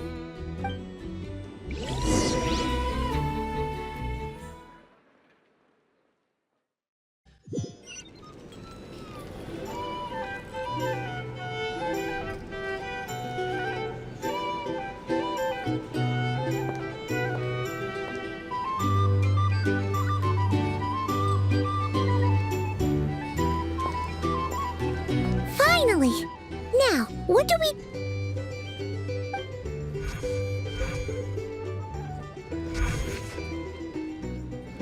Pardon me. I'm sure we're all having a good time, but I would like you all to meet a mysterious guest I invited for just this occasion. I give you tonight's special guest, a renowned mixologist from Mondstadt. Are you serious?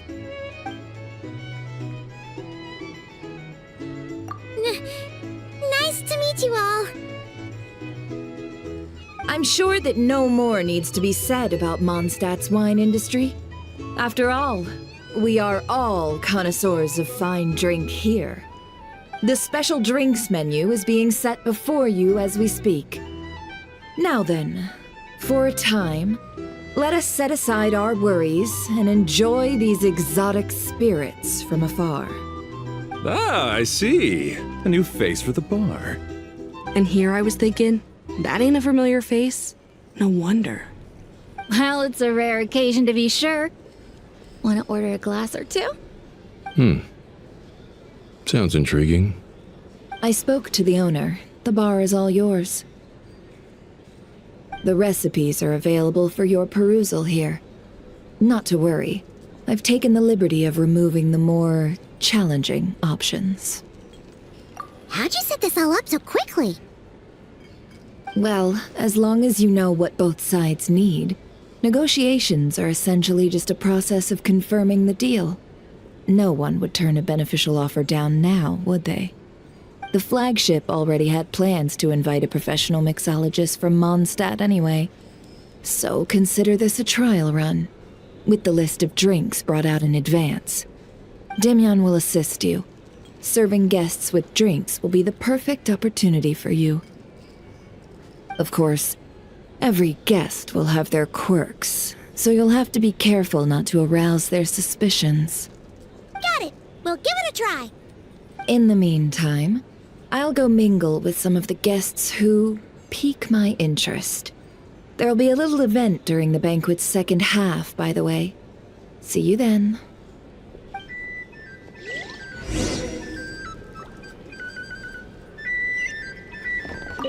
Hello. How may I...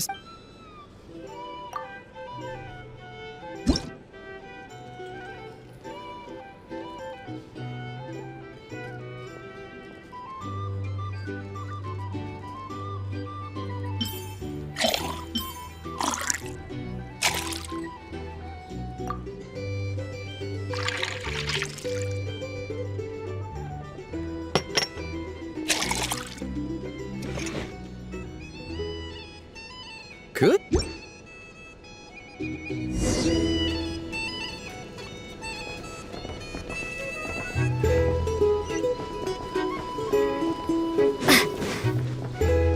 Ever consider returning to the village?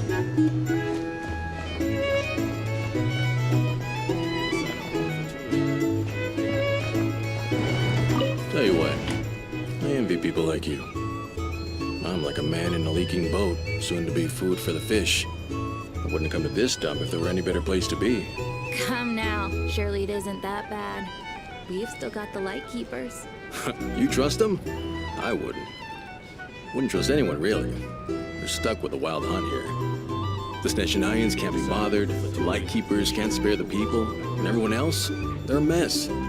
I'd sooner put an ounce of faith into that cannon. Forget it. Let's just drink. Let's see if this new mixologist is worth the billing.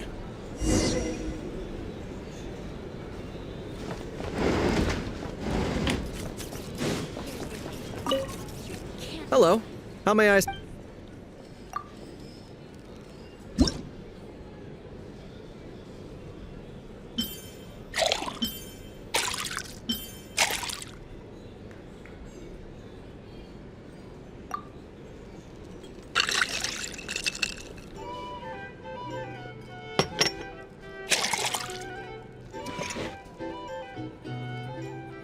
Good work.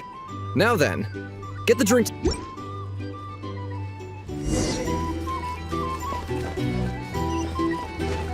doubt the Sneznians will stand idly by if this wild hunt probably gets out of worse. I wouldn't be so sure. Just leave it over there. Bet you some people are just waiting for this place to fall further into chaos. You've got a plan for that, then? Hard to say. But what I can say is that the situation in Nashatown will get out of hand if that cannon isn't fired soon. That gun's a symbol. The most solid proof that ordinary folks like us can stand up against the wild hunt.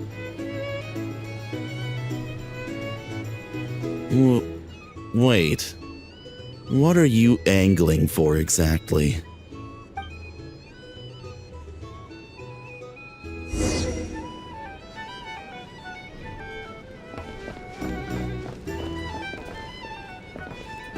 Well, what if that was nothing but an illusion? What if, let's say, the cannon was never meant to be fired?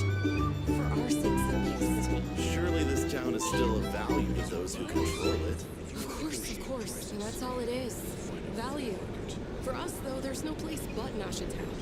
And we're putting its life and ours in their hands. I get what you mean. Let's just see how this plays out first. Ooh, seems like they're all talking about the cannon already. Guess that's why Sosie was so anxious. Hello. How may I assist?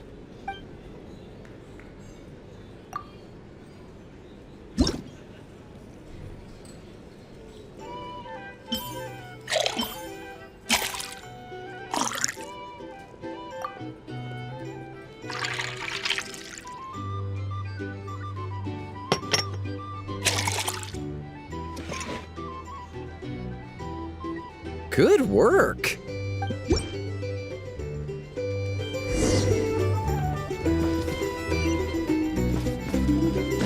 I'll lose money at this rate. Oh, so this order was yours, huh? Indeed. So, any notable news? Ah, you two must be Nefer's friends. A pleasure to meet you. If you've got a moment, let's have a drink. On my tab, of course. Paimon doesn't recall there being any other orders right now. Sure then, we can take a break. Then come, sit. Dimyon, 2 wildberry trails if you would. Without alcohol, much obliged.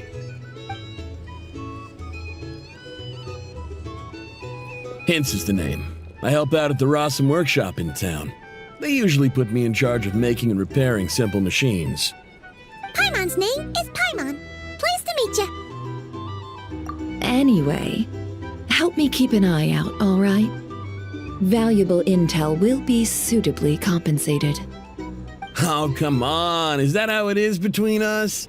I mean, I wouldn't even have this job if it hadn't been for your help back then. So, you've known each other a long time? That's right. I came to Nodcry with nothing at all. Would have starved on the streets if I hadn't met Nefer. She lent me money to study a craft, and even introduced me to Aino and the Voynich Guild, which is how I slowly carved out a living for myself. That's a huge favor. Huh. So Nefer can be a nice person sometimes, huh?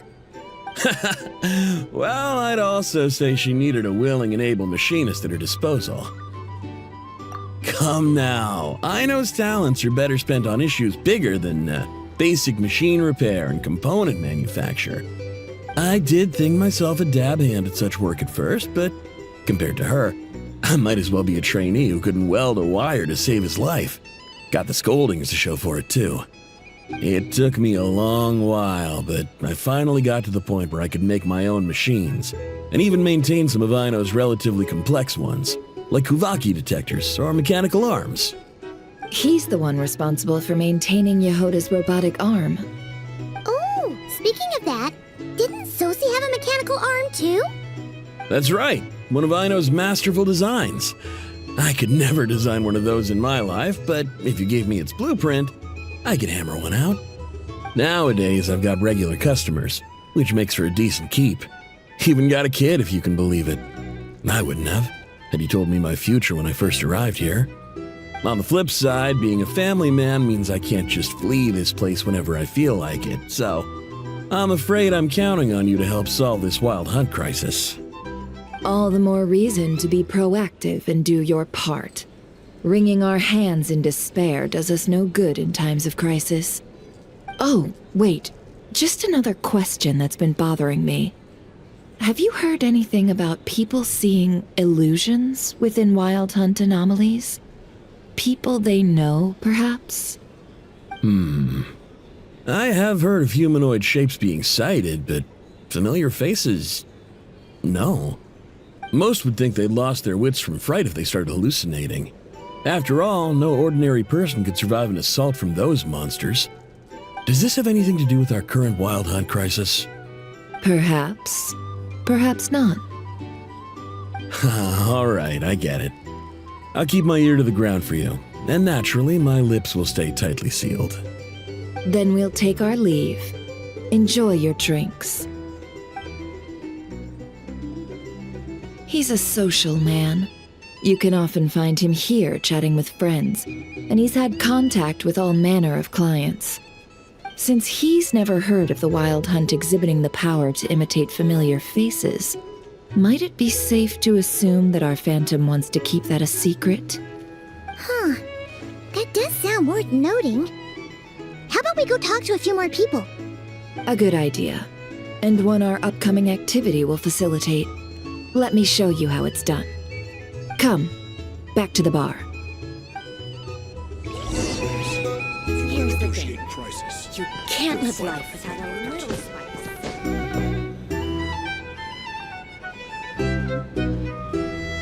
Thank you for waiting, everyone. The roulette showdown is ready to begin. Finally! Come on, let's go try our hand.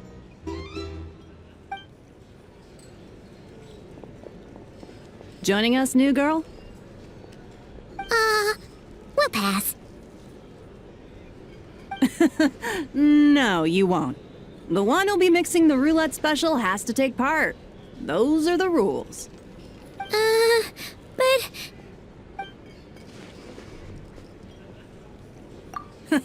That's more like it. Since we have a new friend with us today, let me go over the rules in brief. The wheel before you is divided into an inner and outer circle. Participants must take turns to spin the pointer of the inner circle.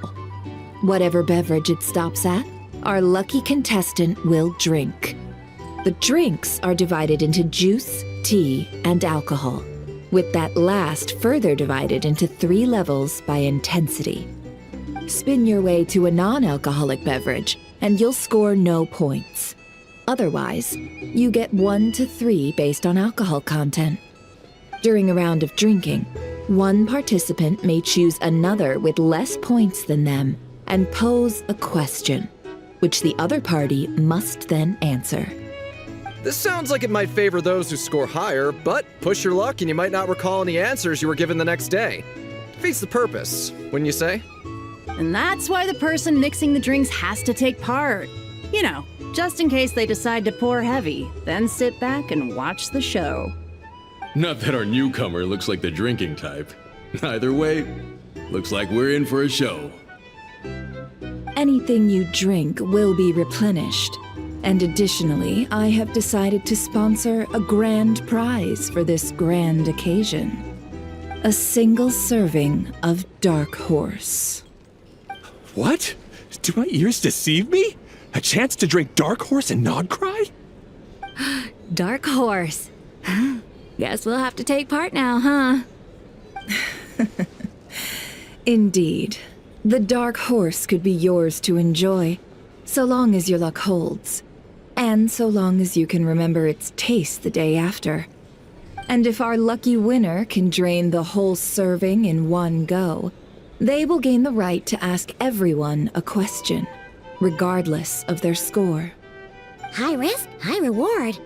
That's gotta be some strong alcohol. Now, if there are no other questions, let us begin. Allow me to get the ball rolling.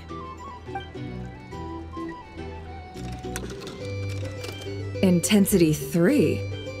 Looks like I'll have to put my back into it today.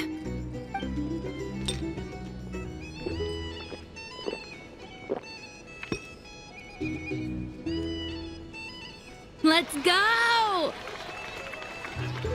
Wow, this is kinda intense. Oh, my turn. All right, man, fess up. You've been making a killing lately. Where's it all been coming from? Hey, bro. I heard you met up with some big shot from the Voynich Guild. Mind introducing me sometime? Ugh. A normal drink, huh? Must be my lucky day. We've reached the final round of the roulette showdown. Let's see who gets the last laugh. I gotta say, you monsters really know your alcohol. These recipes are super good. Teach me, would ya?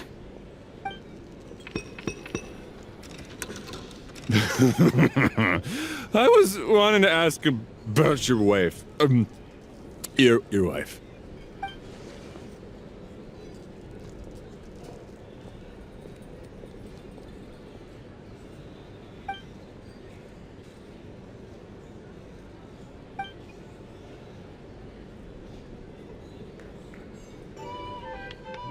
You're up.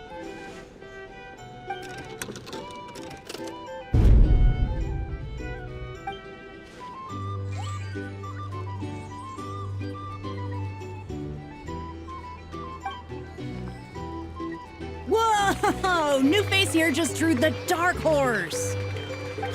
Bottoms up! Bottoms up! Hey, will you be alright? You wanna just give this one to Paimon?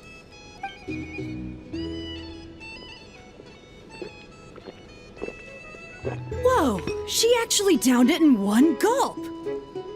Nice job! No wonder you monsters have such a reputation. Me? Well, what do you think?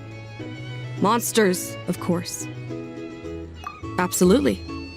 If there was something else, I didn't stop to see it.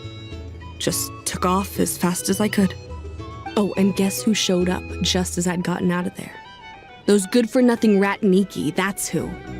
If my luck had been just a little worse, they'd have found nothing but my corpse. Or whatever was left of it anyway. Either way, there's nothing in there you'd want to see.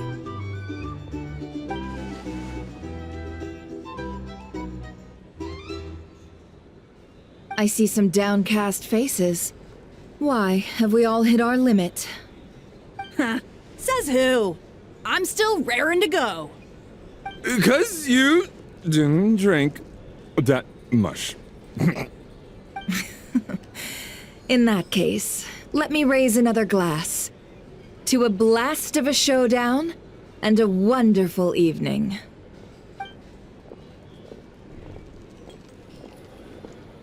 Hello, ma'am. Lady Nefer has ordered a fresh round of drinks. Could you deliver it to her?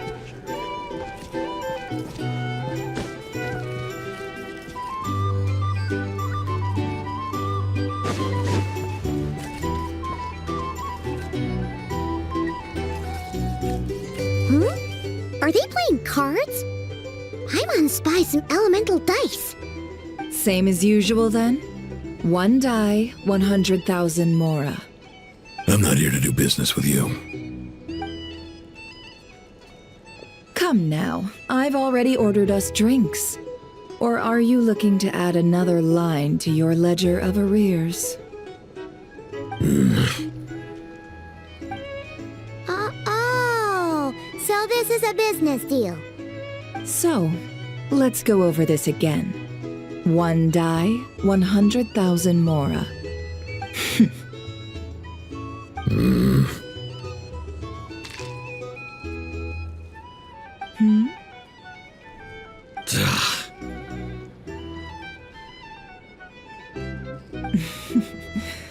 Then we have a deal. Come, you two. Take a seat as well. What are we even doing here? I can give you 3 things. The features of the Wild Hunt, the exact locations where it has appeared, and the intel we've received from the Lightkeepers. The Wild Hunt is in fact a phenomenon linked to abyssal power. Fog and monsters follow in its wake, posing a lethal danger to ordinary people. On the flip side, these monsters cannot leave the fog, so the disaster cannot spread quickly. We already know all that. Fair enough. Then I won't beat around the bush. Here's a map of current Wild Hunt anomalies that I snagged from the Lightkeepers, including the locations they'll soon be bombarding. That's a lot. We've never seen anything like this either. That's why everyone's so worked up. That's not enough. 4 dice. Cool it, all right? I'm not done. Now, the Lightkeepers don't want you to know this, but weirdly enough, more Wild Hunt sites have disappeared than their involvement would indicate. Isn't that normal? They're not the only ones fighting the Wild Hunt after all. Adventurers do that too, and maybe some just go poof by themselves. I'd agree. And really, we've always had a small, stable discrepancy between reported anti-Wild Hunt ops and anomalies cleared. That variance has become a gulf lately. What could that even mean? I've got 2 theories. One, that some new force is clearing the Wild Hunt out in secret. Or 2, that some rat Niki are not reporting the work they do on purpose. The odds of the former happening is low. Not many organizations can even engage the Wild Hunt. Never mind keep those operations a secret. If you're interested, I'd recommend following the latter train of thought. Paimon doesn't really get it. What would anyone gain from doing that?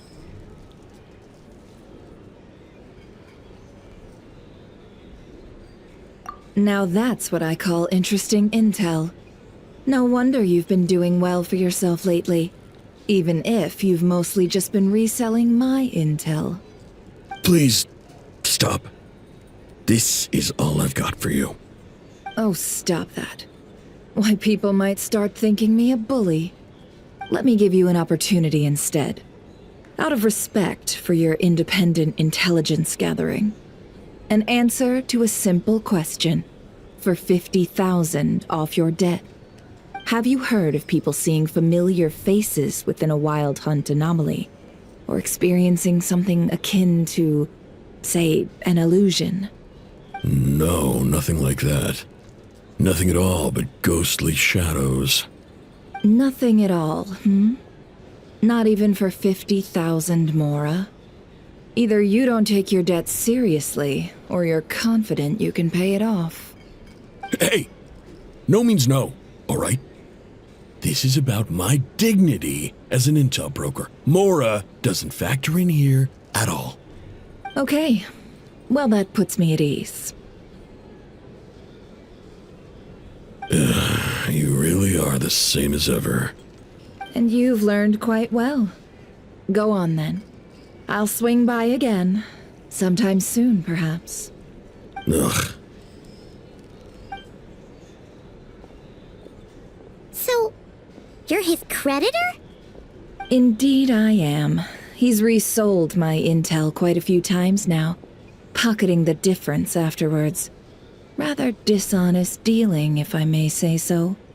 As luck would have it, he would only purchase information from me when he was just about done negotiating with his buyer. So I arranged a little something just for him. A painful lesson, you might call it. Ooh, that sounds brutal. Oh, I was downright beneficent in charging for that betrayal. It was more about the message, really. In any case, I believe that's all we'll get here. Let's go through what we've learned outside.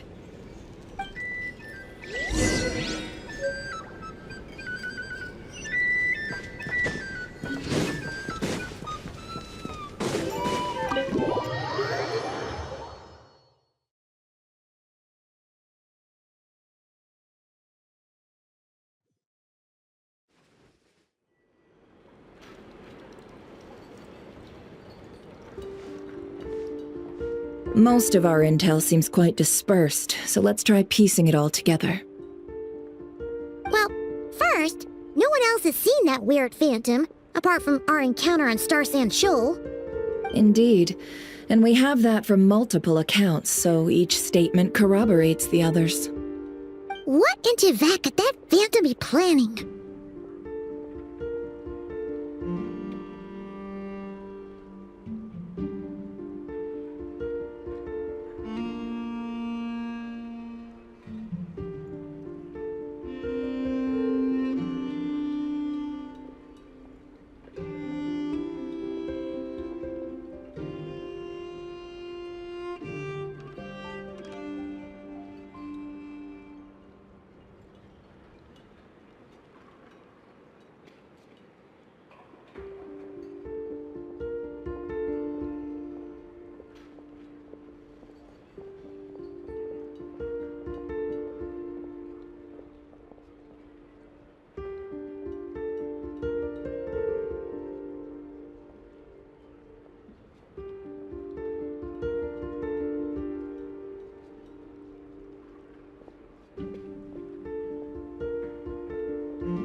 Agreed. Instances of the wild hunt afflicting Krai in general have increased in frequency, but the phenomenon itself hasn't changed much. What you encountered must have been something special, with our mastermind concealing themselves within, in order to target the moon marrow. In which case, two questions arise.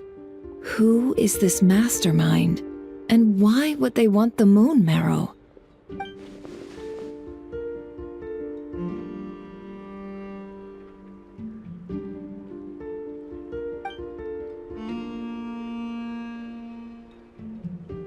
I'll continue investigating along these two lines. We can reconvene again if any progress is made. I'm back! Luckily, the store owner kept the medicine bottle I left on the table safe for me. Here you go. Huh. Thanks a bunch, Yehoda. Take a break. You've earned it. Oh no, I've got work to do later. And anyway, isn't the cannon about to go off? I was watching it the whole way back, praying it wouldn't fire. Not until I got back, you know? Again, lucky me. Huh. So you're interested in that big gun? Of course. I mean, just think about it. Something that size is bound to be comprised of thousands, even tens of thousands of parts, fused in such a way that it can operate smoothly and fire off a supergiant, super strong beam! Isn't that just so cool? I mean, miraculous. Like a miracle created through countless careful calculations. It has been a while since the last time it fired. Go on, feel free to go watch. Work can wait for a while. Thanks, boss. Anyway, y'all wanna come? It'll be worth the while and worth your wait. I swear. Might as well. Fruits of our labor and everything, you know? Woohoo! Let's go! Kaboom!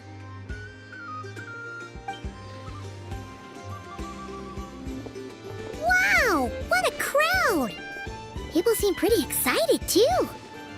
Just goes to show how big a deal this cannon is, huh? Oh, for sure. One shot, one kill, problem solved. Simple and practical. Just the way we like it. And even if that wasn't how it worked, just listen to how it roars. If that isn't power, I don't know what is. If only I had that kind of strength. Hey, don't think like that. Your skills and smarts have been a big help to us, too. Really? They think that?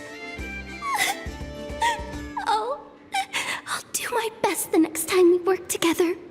For sure.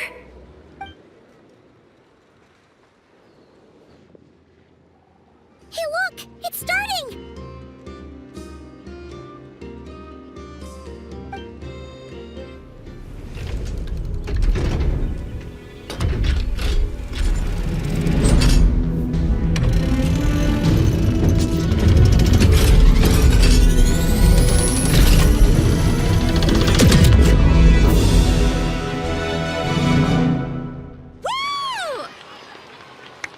Nice one! Finally, all fixed up. Nothing to fear now. Awesome! Felt that one in my bones. Whew. That sure was powerful. And pretty dazzling, too. Guess that's why everyone's been counting on this thing. Surely the Wild Hunt doesn't stand a cheat. I feel so alive right now. Overtime. Ha! It's gonna be a piece of cake. You know, Paimon's been wondering, if you're so interested in machines, why don't you go work for Aino?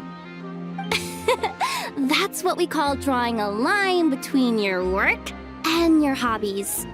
I've got some mechanical talents, sure, but this job I have now, no one can do it but me. Not even Aino or her silly robots. Anyway, gotta go. See you later. Says the person who got salt and medicine mixed up. Looks like the crowd's breaking up as well. Let's head over to Hisi Island. Let's not keep Lama waiting.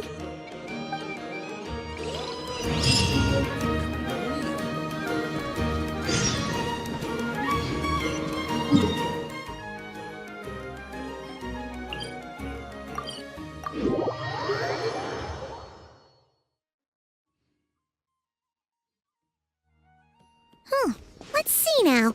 What's changed since we were gone? Yeah, if anything, looks like things are settling down. That's Llama for you. Hey there, Llama! We're back!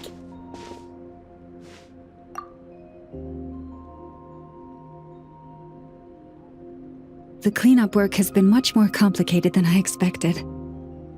Solving problems that have built up over time is a tall order, to say the least. I believe it will take a few weeks more. Fortunately, those who remained appear to have shaken off the initial confusion and are becoming more proactive by the day. It's as if they've finally been forced to come face to face with what their faith actually is. And it's all thanks to you. No, I should have done this a lot sooner.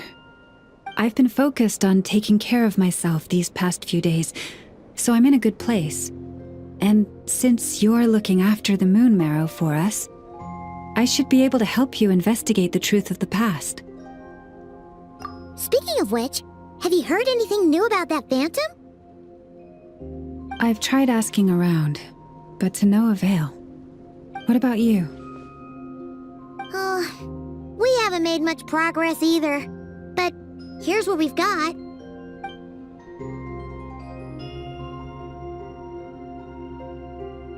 I think I've got the gist of it.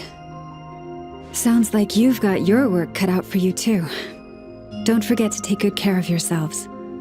In any case, please, come this way.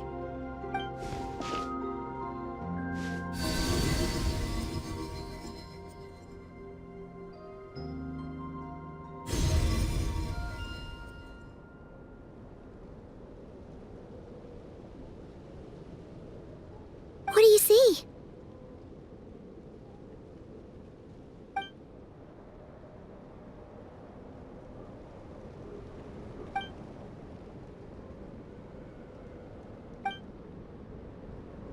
What? Is it over already? This appears to have occurred a long, long time ago. The memories I sensed are highly turbulent and disordered. So that is all my power allows me to discern.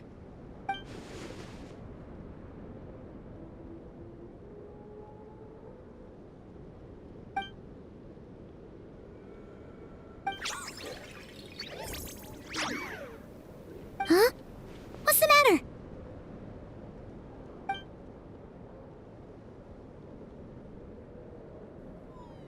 The flowers changed color.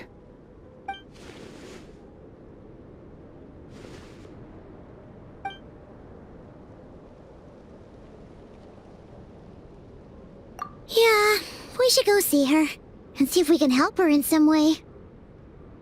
I'll leave that in your hands then. Oh wait, here you go. This is the medicine you asked the Curatorium of Secrets to help prepare earlier. Thanks for coming all this way with it. You've been a huge help. Also, if I may, I have a feeling that Kuthar might be able to help you get a more detailed glimpse at the memories about your spaceship. Oh, that's true. She's the Kutar after all. But we best check if she's doing okay first. See you later then.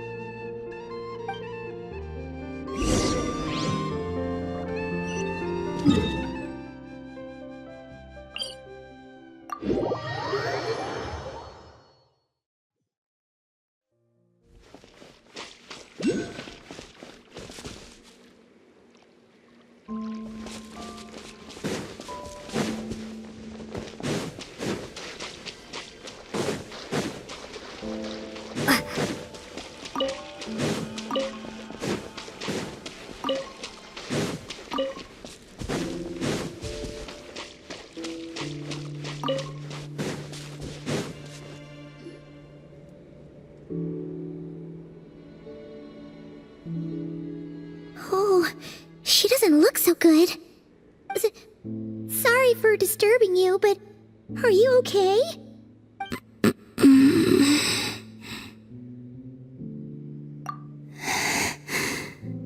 Dizzy.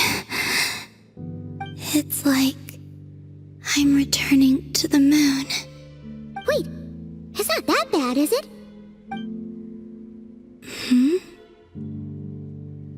I sense the moon's power within you. We got the moon marrow back from the Fatui. Can it help you in any way?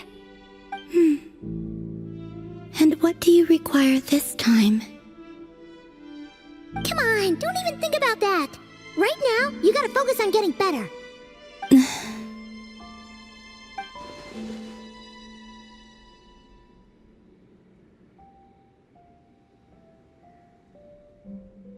I might need your assistance in the future. Oh, very well. Give me your hand.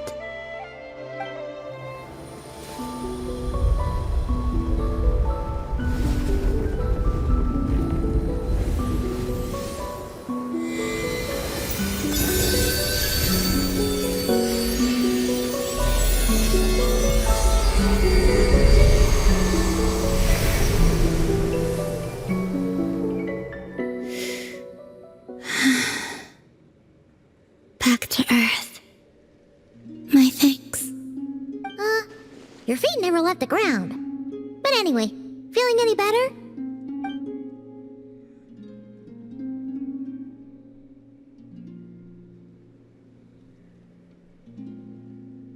Significantly.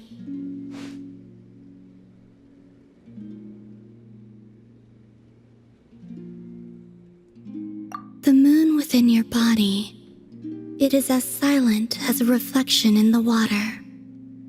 Fascinating. I merely drew forth a ray of its light from the water. Enough to keep me tethered to the ground for now.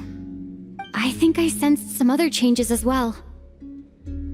That is the moon goddess's favor. All things I come into contact with will bear this mark. It is harmless and will fade over time. Speaking of which, do you want to be the Moon Marrow's custodian now that you've got your power back? It's supposed to be something that belongs to a god in any case, right? It is the remains of Arya, goddess of the eternal moon. So it does have to do with... Wait, what? Did you not know this already? Llama just said it was different from the other fragments, and that she could sense divine power within it. And she is correct. When I drew that ray of moonlight from the marrow, I also drew some memories from within.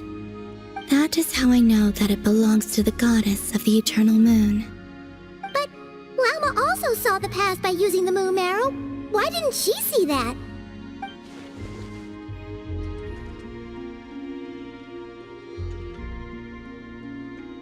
There were once 3 moons in the sky, each belonging to a goddess who ruled over it. But after the War of Funerary Flame, all 3 lay slain, and 2 of the 3 moons were shattered during the conflict. After Arya's death, her power coalesced into this moon marrow. The iridescent moon's remains have never been found. And while the Frost Moon's goddess died herself, her moon was never broken. As the prophecy stated, this moon would birth a new deity sooner or later. The entity the Frost Moon Scions call the Kutar. I can sense that my power belongs to the Frost Moon, but it lies beyond the false sky, too distant from me. Forget controlling it. Sensing it alone requires immense effort. Oh, wait, let Paimon count this up. We have the Eternal Moon's marrow with us. No one can find the iridescent moons.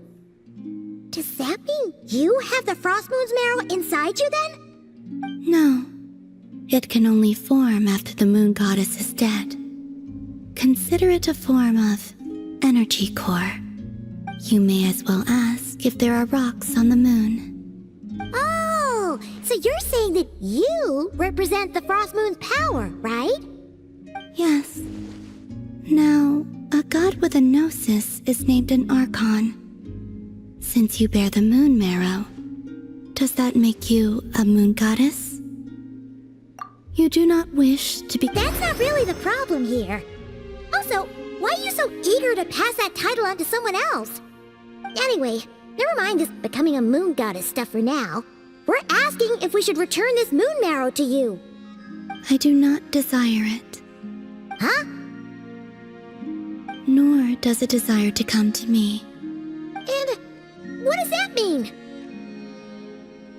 When I came into contact with its power, I sensed a kind of rejection. I can only guess that this is because I, too, am a moon goddess. 2 moons will not rise at the same time, let alone consume one another. Guess it's stuck with me for now then. You sure that's gonna be okay? Lauma did say that you've hidden its power well, but the damselette sensed it just fine. And it's the wild hunt we're dealing with here, not some run-of-the-mill enemy. If it detects the marrow... The wild hunt? You speak of that phenomenon as if you were describing a person. Well, it sure looks like there's a person behind it all.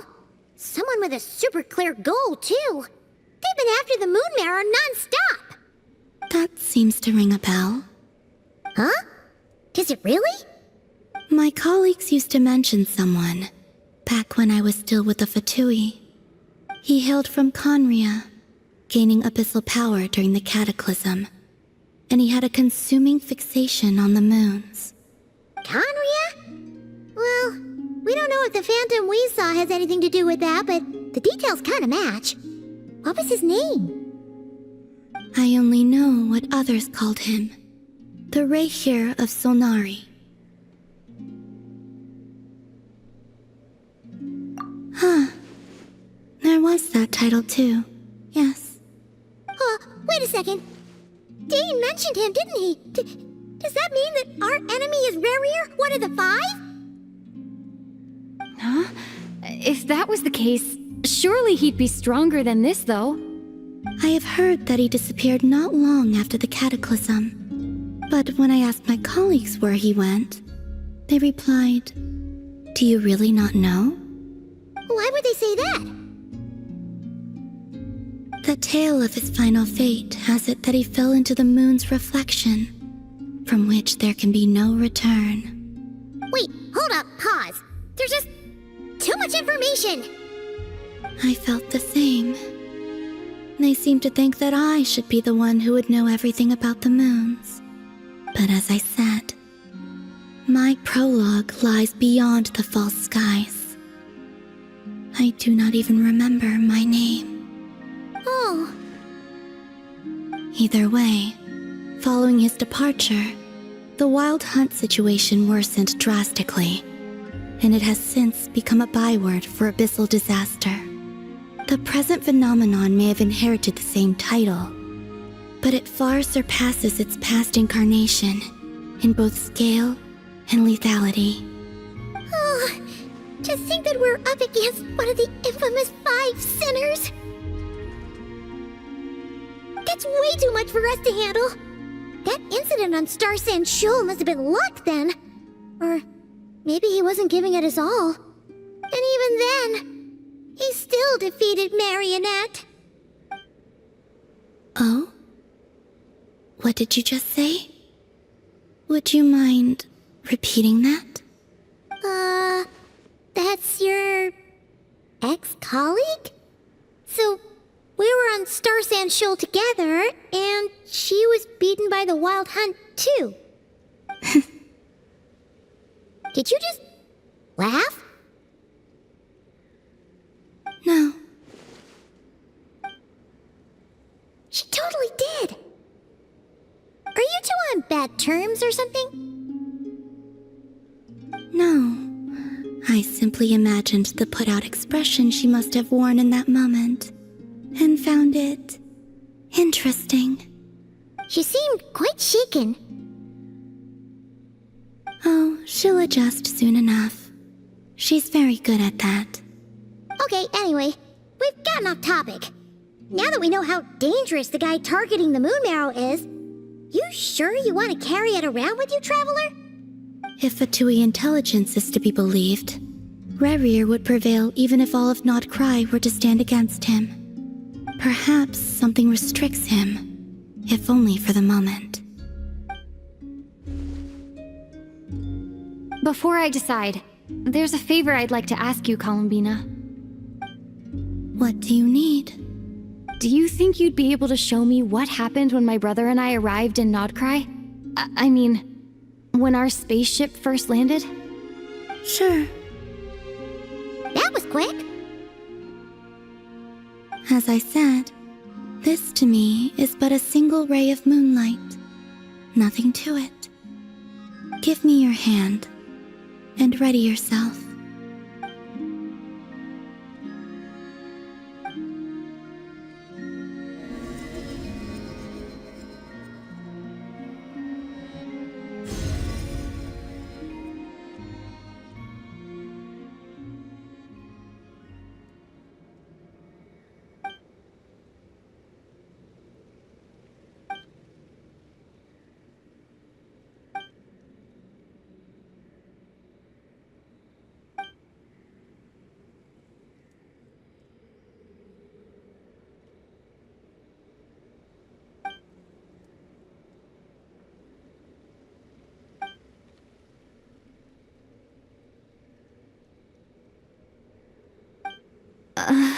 Where is this? Lumine, come on, we have to leave this place! What? Hey, are you okay? Our spaceship. A long, long time passed after we landed. No one left the ship during that time. But Ether found me from outside of it somehow. Huh? How would that even be possible? I don't know. The secrets within memories are like cookie crumbs. Take a bite, and they go everywhere.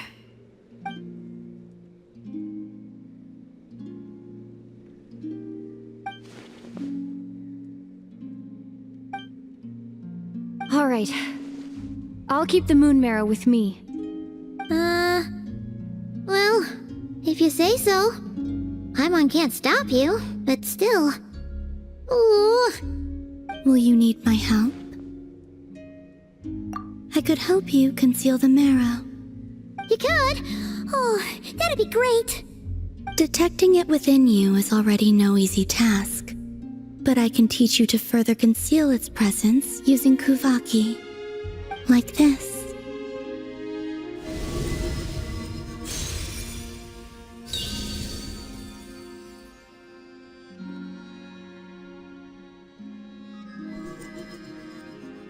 Ooh, looks like a shield.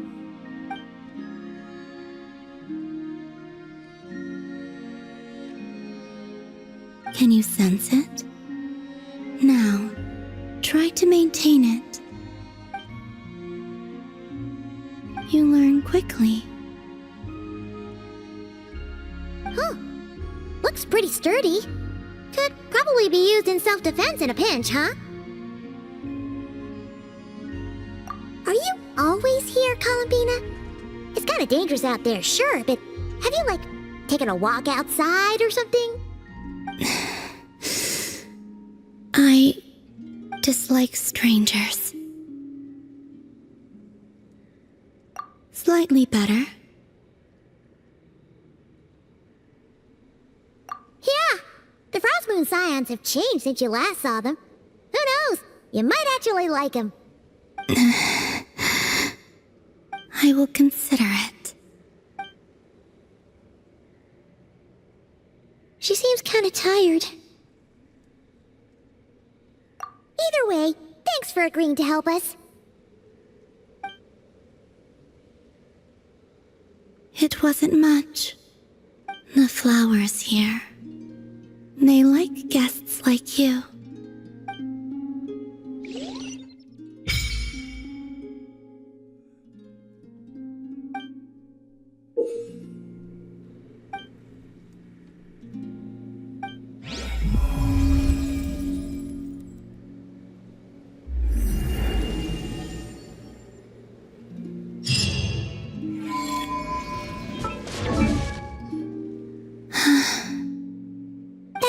proper rest.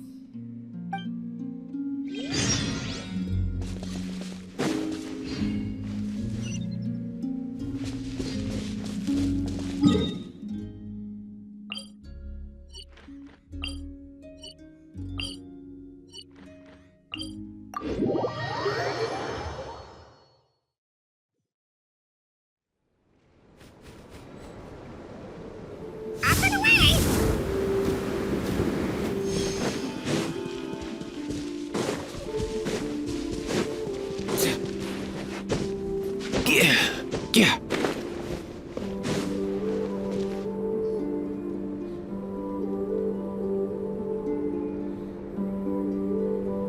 The Raker of Solnari. I've never heard that name before.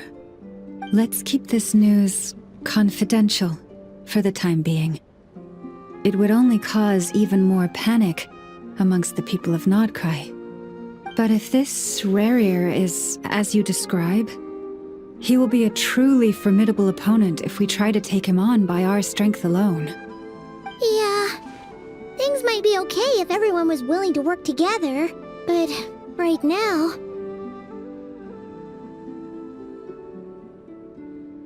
Exactly. Whatever the case, let's start by telling those we can get to join up about the crisis. As it happens, we have our own reasons to protect Nodkrai, but even if we didn't, we'd never leave people in the lurch. That ain't our style. Thank you. The Frostmoon Scions will stand with you to prevent this crisis as best we can. In addition, I believe that the relationships between the various factions in this land are not cast in stone. The winds of change are blowing, and we Scions have nowhere to run. Our faith, our sect, all of it is here. Whether our foe is the Fatui or this Raker, we must stand our ground and remain true to ourselves, even to the last. Let's see. Speaking of allies, the Krumkake craft shop is the closest by, right? And F is sure to help us.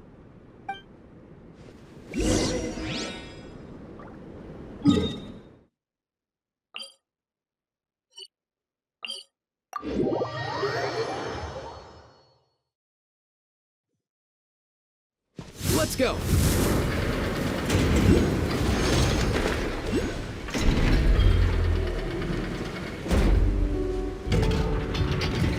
Here!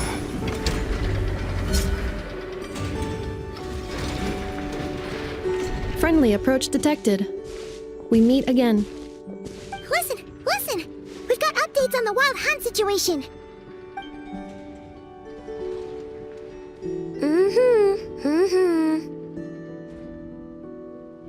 Threat level exceeds expectations.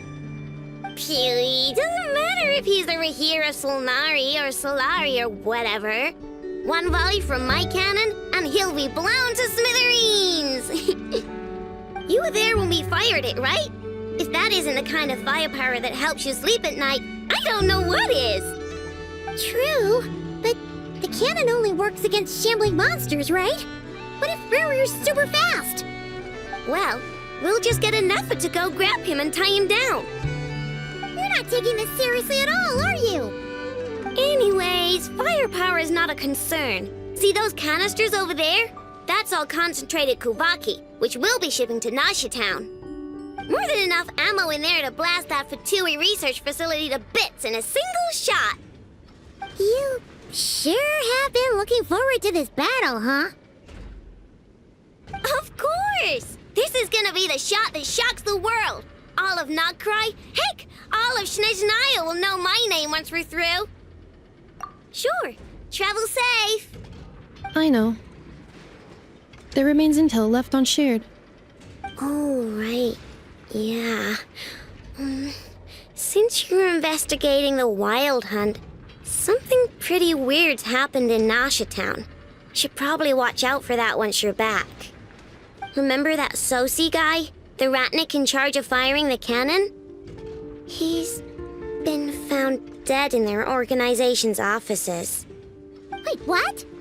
Didn't we just see him, like, half a day ago? Yeah, it's still new news, so not many people are in the know. We were only informed because we'd worked together closely, and even then, only just now. I'll send Anafa over to Nashi Town with some flowers later.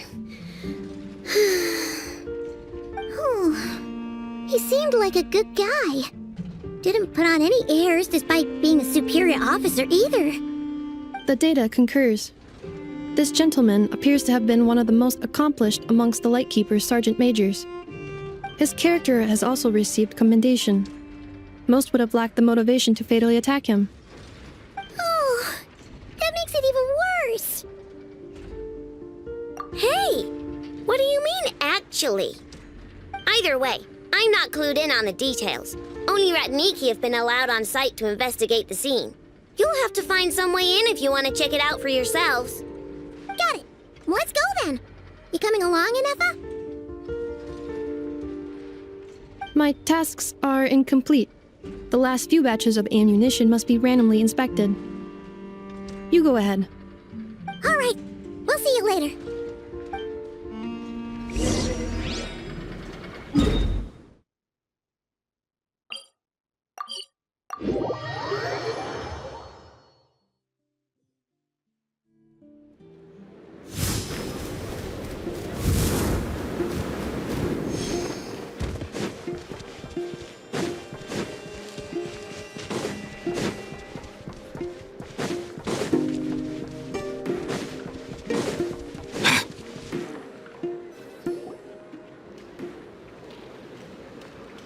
This must be it. Oh, doesn't look like there's any chance of us getting in with that Ratnik guarding the door, though. Should we go speak to the guard first? Might as well try squeezing blood from a stone. Ah! Never! When did you... I came over to take a look as soon as I received the news just now. Aino told you about this then? Before we start, shall we see if we've made the same guess? Indeed. Quicker than we thought as well. Keep your eyes peeled for any clues once we get in. No need to jump to conclusions. But how are we supposed to get in at all? Just follow me.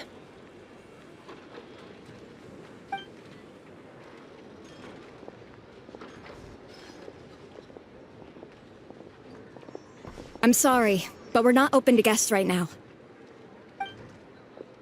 Sorry about that. They're here to investigate. All of them?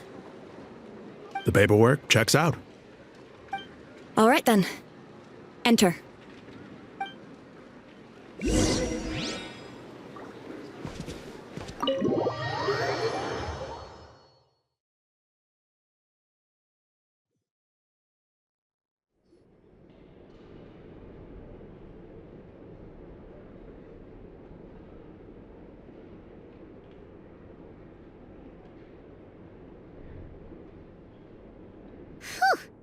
Paimon might have said this before, Nefer, but you sure do come prepared. Shishich, my old friend. Fill us in, if you would. Greetings. If you would allow me. The murder happened not long ago. The Sergeant Major was killed by a single piercing strike from a polearm. We have performed a preliminary sweep of the crime scene to facilitate investigation. No obvious signs of a violent struggle. No damaged doors or windows.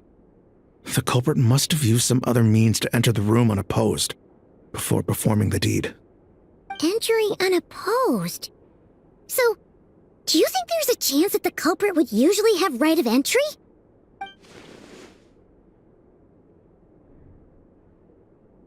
At the moment, the most valuable lead we have is based on an eyewitness report from a nearby resident. Specifically, that Flint's was seen entering and leaving this place in the time period when the crime most likely occurred. Flint's? We have tried to contact him, but he has not replied.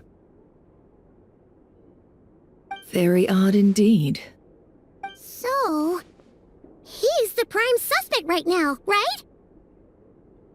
To be honest, I'm not particularly inclined to believe that this was an inside job. Flint's can come across a bit eccentric, but he does well in missions on the whole. He also had no disagreements with the Sergeant Major that we know of. So he lacks the motive to commit such a terrible crime. But neither the eyewitness report nor the nature of the fatal wound itself are in his favor. So we are looking for him at present. Looks like there's not much else to dig up here. Let's go outside and discuss what we've seen.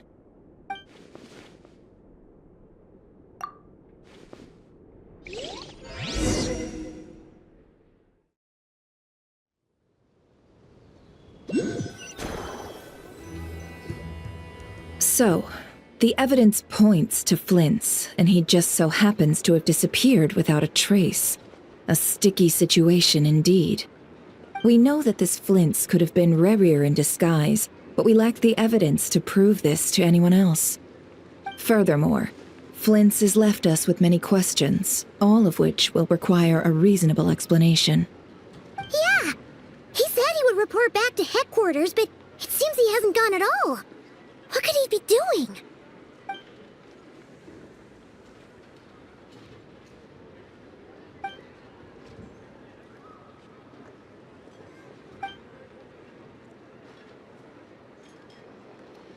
Let's approach the issue this way.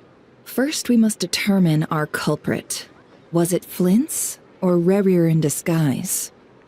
Yeah! What reason would Flint's have to murder Sosie anyway? None, as far as I know. And even if he had a motive, it would have been easier to do so out in the wild, rather than in Nashatown. Yeah! They would have often gone out on missions together. Plenty of chances there. Yes, but there's one thing worth noting here. Remember the intel we got back at the tavern? No one has ever seen a phantom that can take the form of other humans within the Wild Hunt. This means that he has been hesitant to abuse this ability, or allow it to become common knowledge, likely so that he could act in secret under other guises.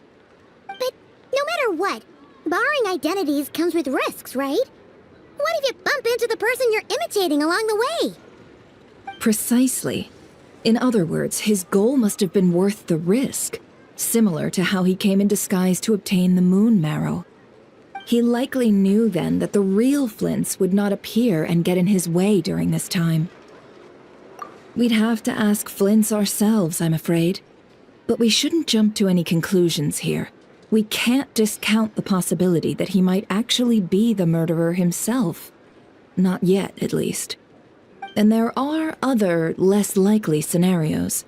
For instance, Rerir may have already killed Flint's long ago, and been living as him for some time now.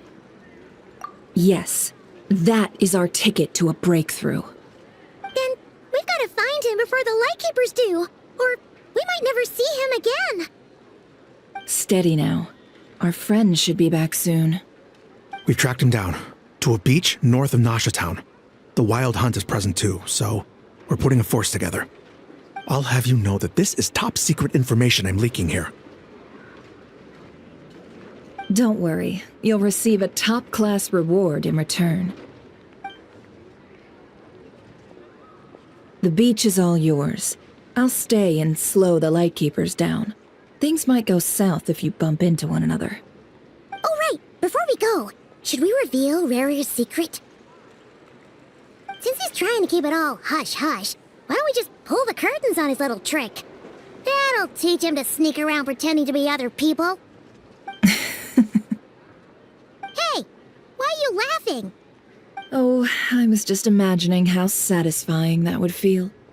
But I'm afraid this revelation would only stir up more chaos. Setting aside the matter of evidence, some may trust Flint's on our account, whereas others would suspect him on account of his behavior. Tossing him into a swirling tumult of public opinion like that might just give Rerir more opportunities to capitalize on. And think about it. Once people learn that he can masquerade as those they trust, would they continue to welcome friends into their homes with such open hearts? Unease grips the hearts of those in Nashatown already. We should avoid throwing more fuel onto the fire. Yeah, you're right. You've really thought of everything, huh? Nothing for it then. We've just gotta find Flints. Indeed. But just in case, let me stress once more. We should neither be excessively afraid of Rerir, nor trust in Flints too lightly. This light source is of special Lightkeeper design. It provides illumination within Wild Hunt anomalies, and can briefly dispel the abyssal fog within. Oh, right. We'll have to deal with that mess, too. Yeah, this'll be important. Thanks a bunch, Nefer. You're welcome. I've charged it to your account, by the way. Hey, you!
Mind the wind.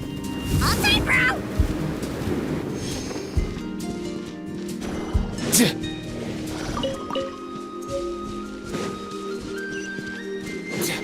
Let's go.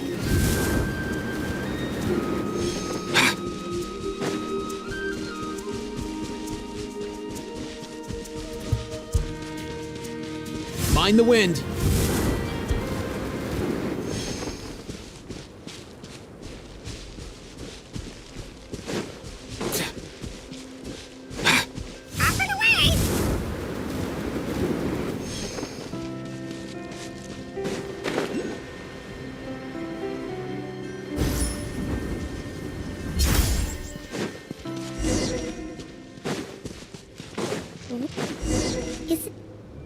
Will at last part ways.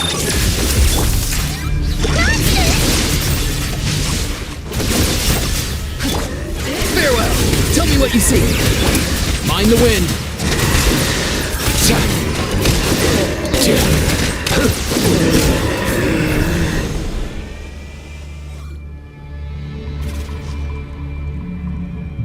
This monster was lurking near the lamp. That must have been a planned ambush. We're not falling for that again. There's something inside it. Some small device. Huh? Why isn't it giving off light anymore? Is it broken? Oh, we better take it with us.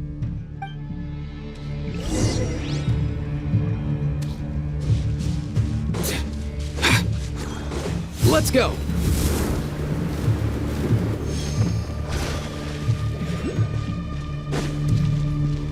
Is someone there?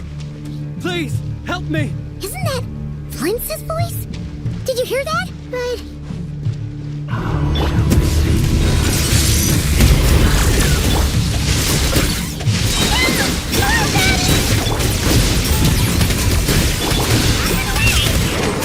Nothing personal.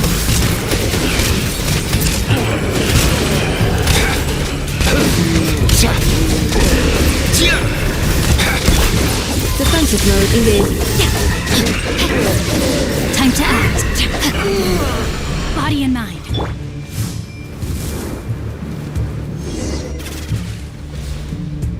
Ah! We'll be in trouble if these spooky shadows touch us! Quick, use the lantern!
trouble if these spooky shadows touch... Yes? Quick! Use the lantern!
Operissos. Filio eremos. Yamalune captesin vorambos calum. Ilmi obseri illuminato sininso. Persevi questur.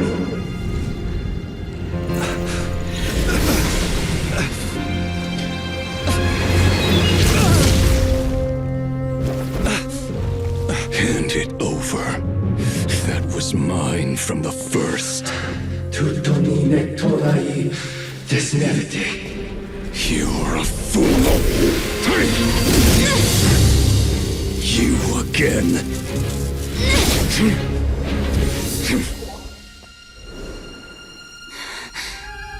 What the?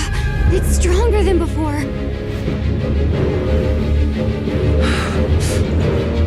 Lantern now!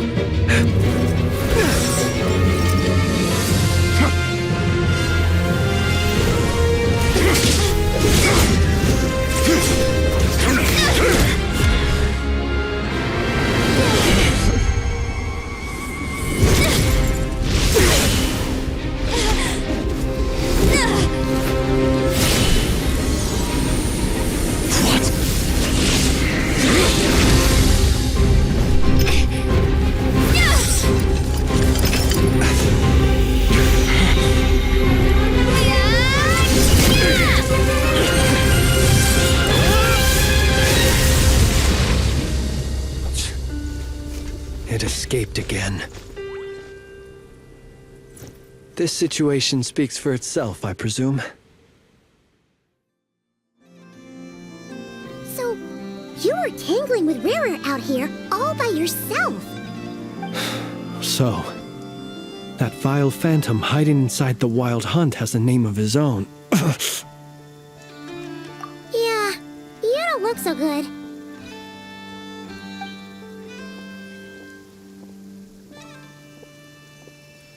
Sorry you had to see me like this. All the same, you have my sincere thanks for your aid. To think you had the power to so easily cleanse the filth staining the lantern, which tormented me so. Might I ask what magic that was? Or whose pupil you are? I believe I might have saved some face had I mastered just a fraction of such abilities. And an enviable constitution it is. A pity that such abilities cannot be acquired. Why did abyssal power just burst out of your lantern anyway? That is a long story. Many moons ago, when on Wild Hunt clearance duty, I shattered one of its cores only for a special crystalline object to fall out. I sensed a power surging within it that was at once familiar yet strangely illusory. I freely confess to being an avid collector of ancient gems, coins, and other curios. And curiosity it was that had me store this crystal inside my lantern. Afterwards, I wound up collecting a few more such crystals quite by accident, and discovered that they could merge into a single piece without my prompting. Though my understanding ends there. It was only recently that they began slowly emitting abyssal energy, which could neither be dispelled nor weakened. Is that what rarer clean belonged to him? That must be what he's after then! I concur. And here's the kicker. Before he was exceedingly weak. In fact, I've already beaten him several times, though I could not destroy him completely. But I noticed while engaging him that the crystal fragment would restrict my powers. As such, it occurred to me that I should hide it rather than tangle with him any longer. Alas, he has proved most fixated upon this fragment. And for some reason, his strength has grown by leaps and bounds since I last encountered him. And where, might I ask, would it be safe? Or do you think it wiser I threw it away? Were our places switched, would you discard it, knowing that its perilous might was beyond your ability to counteract, yet capable of causing greater harm should it lie beyond your grasp? Yeah, throwing it away would mean giving the bad guy what he wants. But exposing yourself to its corrosion and growing weaker by the day, that sounds super dangerous too. Only those who shoulder risks are qualified to welcome in the turning of the tide. Those who flee when troubles come are nothing more than deserters. Though I shan't deny that I have your fortuitous arrival and most outstanding assistance to thank for my continued ability to speak such platitudes. Either way, it seems this fragment is now utterly still. That must have made it useless to Rerir. I doubt he would have retreated so readily otherwise. I imagine this wasn't the only reason you came looking for me, though? Well, no, but...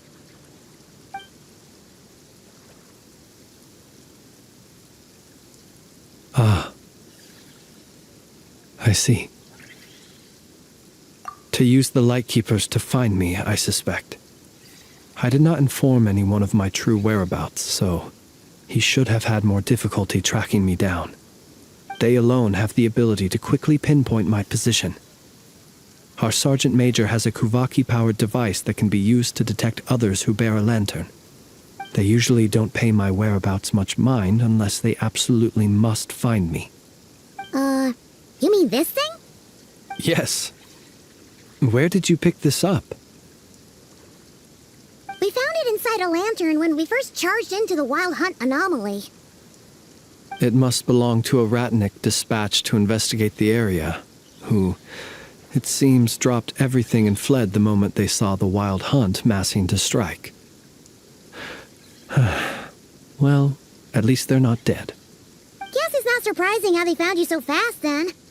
But if Rerir could have shapeshifted into Sosi, why didn't he just use that Kuvaki device to find you himself? Were he to use it, that device would likely fail to act as it should, owing to abyssal interference. Ah, guess that explains it. So not only is this Rerir ruthless, but a purveyor of dirty tricks, too. You might not be familiar with Sergeant Major Sosi, but he put his heart and soul into every mission. Our deployments are subject to orders from headquarters, and his orders were to be stationed long-term in Nasha Town. As such, he was very seldom able to go back and visit his family. He worked so hard, seeking to produce excellent results that might convince them to transfer him out. Oh. But every year they would say, "Wait a little longer. Wait a little longer." He often wondered if it was because he was lacking somehow. In truth, everyone had nothing but the highest praise for him. But good work does not always lead to good outcomes.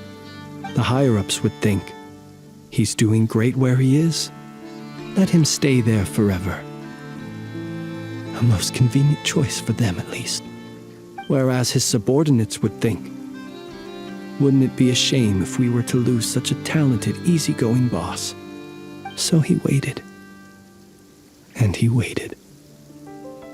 Until the world closed its eyes in the depths of the night, and a lantern was slowly lit for him alone, that no one could see.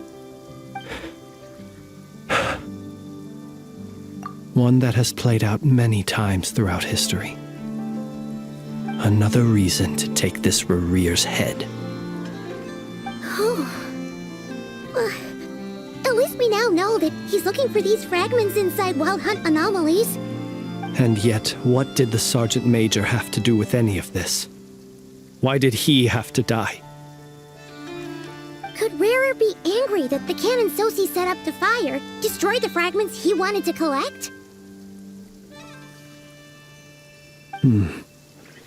Could you take me to the scene of the crime?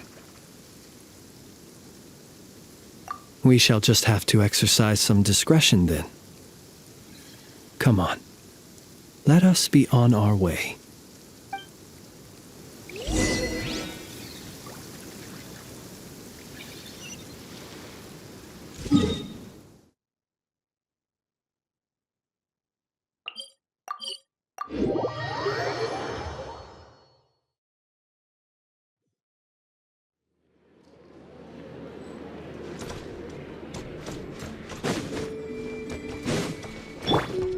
Let's go!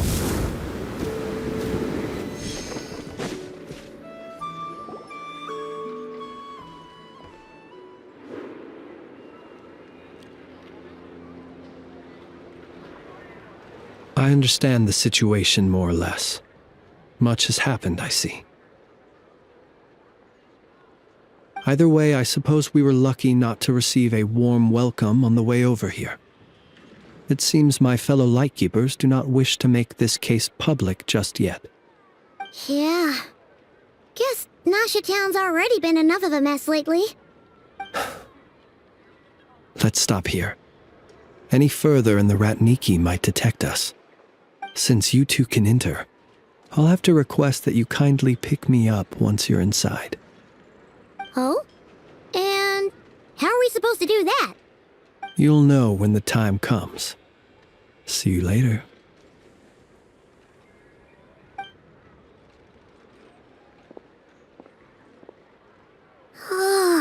Still acting all mysterious. But he seemed pretty confident, so guess we've got to trust him.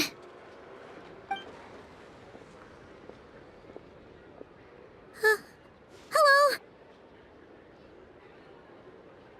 Ah, you're the special assistants for this investigation, right? Yep, that's us.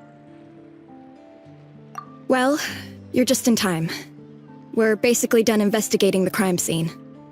All that's left is to finish writing up some records. Then properly dispose of Sergeant Major Sosi's remains. If there's anything else you'd like to look into, this is your last chance to do so.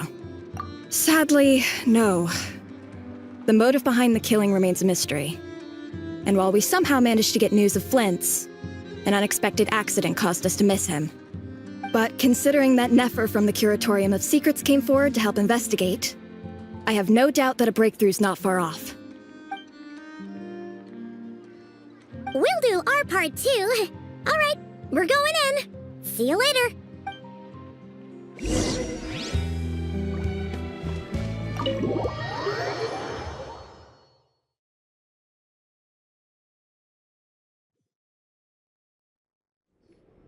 Phew, we're in.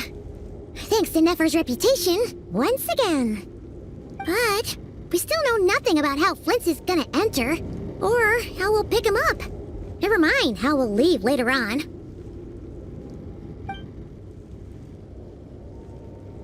Something the matter? Huh. That looks like Flint's lantern. But where is he exactly?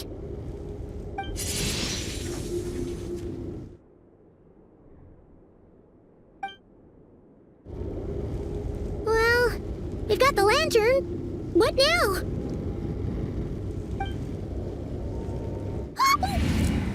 Oh, Paimon almost screamed out loud! You never said you could do magic like that! This lantern may have a rather peculiar shape, but so long as it doesn't glow, it won't stand out in the dark. I calculated that you would have already entered, so I chose a spot visible from the window before using light to send you a signal. As I thought, you're both sharp-eyed and on the ball. The perks of being veteran adventurers, huh? Your composure is more impressive still. You're right. That required a little trick of my own. But let us leave such trivial topics for a more relaxed moment. Our time is limited after all.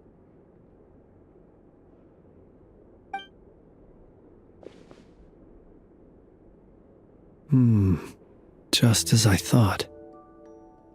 Come, try sensing it yourself.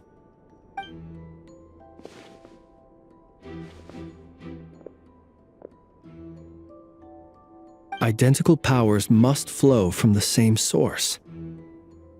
It was the wild hunt, then, that took my form and killed the Sergeant Major. But why do this? To sow chaos by depriving the Lightkeepers of one of their commanders? If the Wild Hunt's true form is powerful enough to stand against the world as you claim, I fear not even the full force of Lightkeepers could stand against him, let alone the handful of us stationed in Nashatown. He would have no reason whatsoever to pick quarrels with individual ants. Let's look again more closely. We must leave no stone unturned. Well, that makes things simpler. In that case, allow me to disturb the fallen. May the ghost flame guide your spirit. May you rest in peace.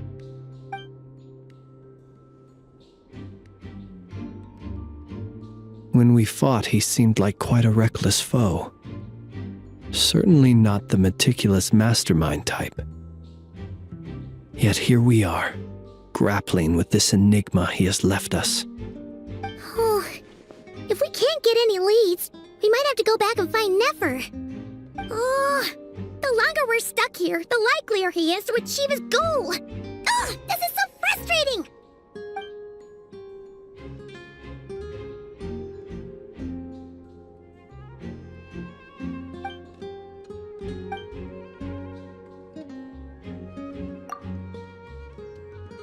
You mean this? I'm not well versed in machinery, but that means his mechanical arm is malfunctioning, right? It might have been broken in combat. No, that's not right. Paimon remembers this signal. We saw it before while repairing the cannon. It doesn't mean that the components are damaged. It just means that they're due for regular maintenance, so the device has stopped operating. But the real problem is that...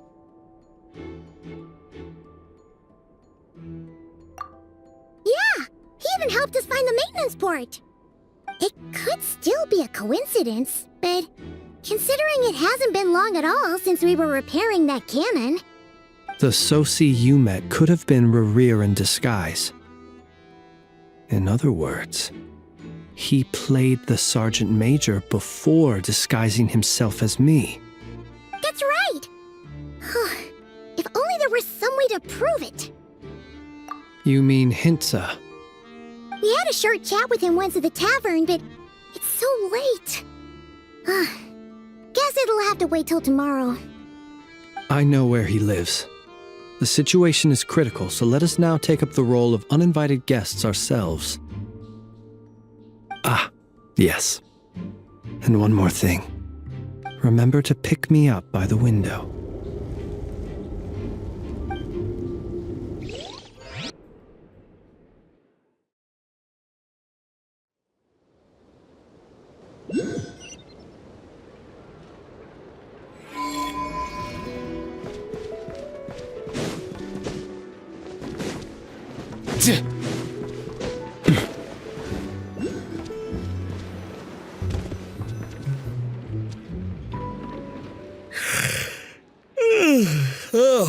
it's you two. And Flint's. Given the hour, I guess it must be an emergency. It is indeed. Our sincerest apologies for interrupting your rest. We are investigating a certain matter in connection with Sergeant Major Sosi. We'd like to know if he has sent you a request for maintenance to be performed on his mechanical arm. Sosi. Oh, so the rumors I heard, are they true? You know what? Forget it. I'm sure it's complicated. No further questions from me. Just a moment. I need to check my records. Thank you for your understanding.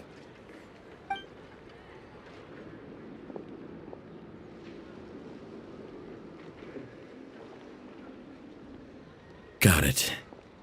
8 days ago, he came to request a round of regular maintenance. But as it happened, I had run out of the required components. His mechanical arm is especially sophisticated, having been designed by Aino personally. The parts, too, could only be made by her. As such, they usually take several days to arrive. In fact, this time, he even asked me if we could push his request forward. And I understood, completely. Not being able to use your hand, that's rough for anyone. But even more so if your job involves fighting out in the wild. So I did my best to convince Aino to rush the job. And eventually, the parts arrived.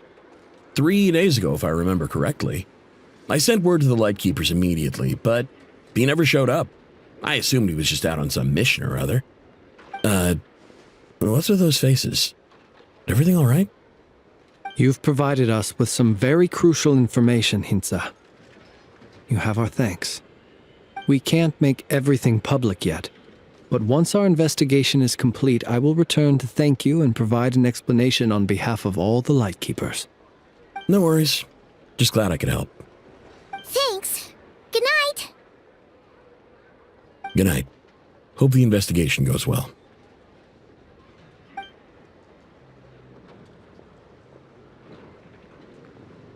It seems that it is as we guessed. The Sergeant Major Sosi you encountered while repairing the cannon was actually Rerir in disguise. 8 days ago, he had yet to act. But at some point after that, he attacked and imprisoned the Sergeant Major. With the immense gap in strength between them, the job was finished in a single blow.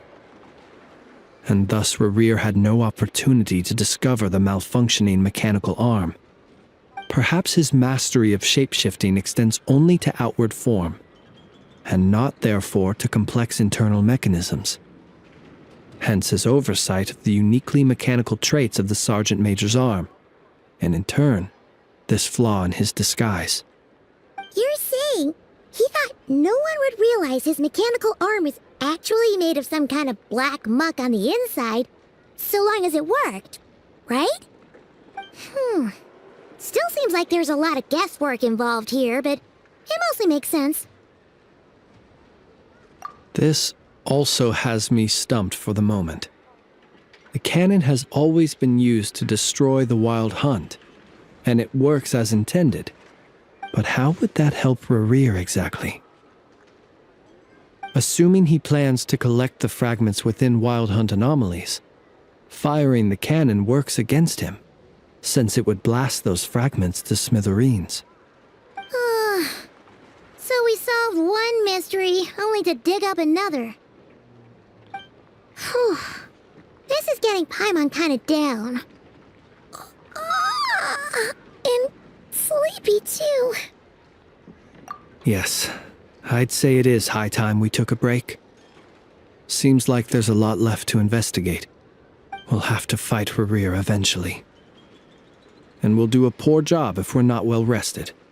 Yeah, we should totally get some sleep first. A reasonable suggestion. I have no doubt that my quarters have been turned inside out by now, at any rate. My colleagues have never failed to live up to my expectations of their discourtesy. Well, guess we'll just have to pick you up as usual. That would be good, yes. Feel free to put the room costs on my tab.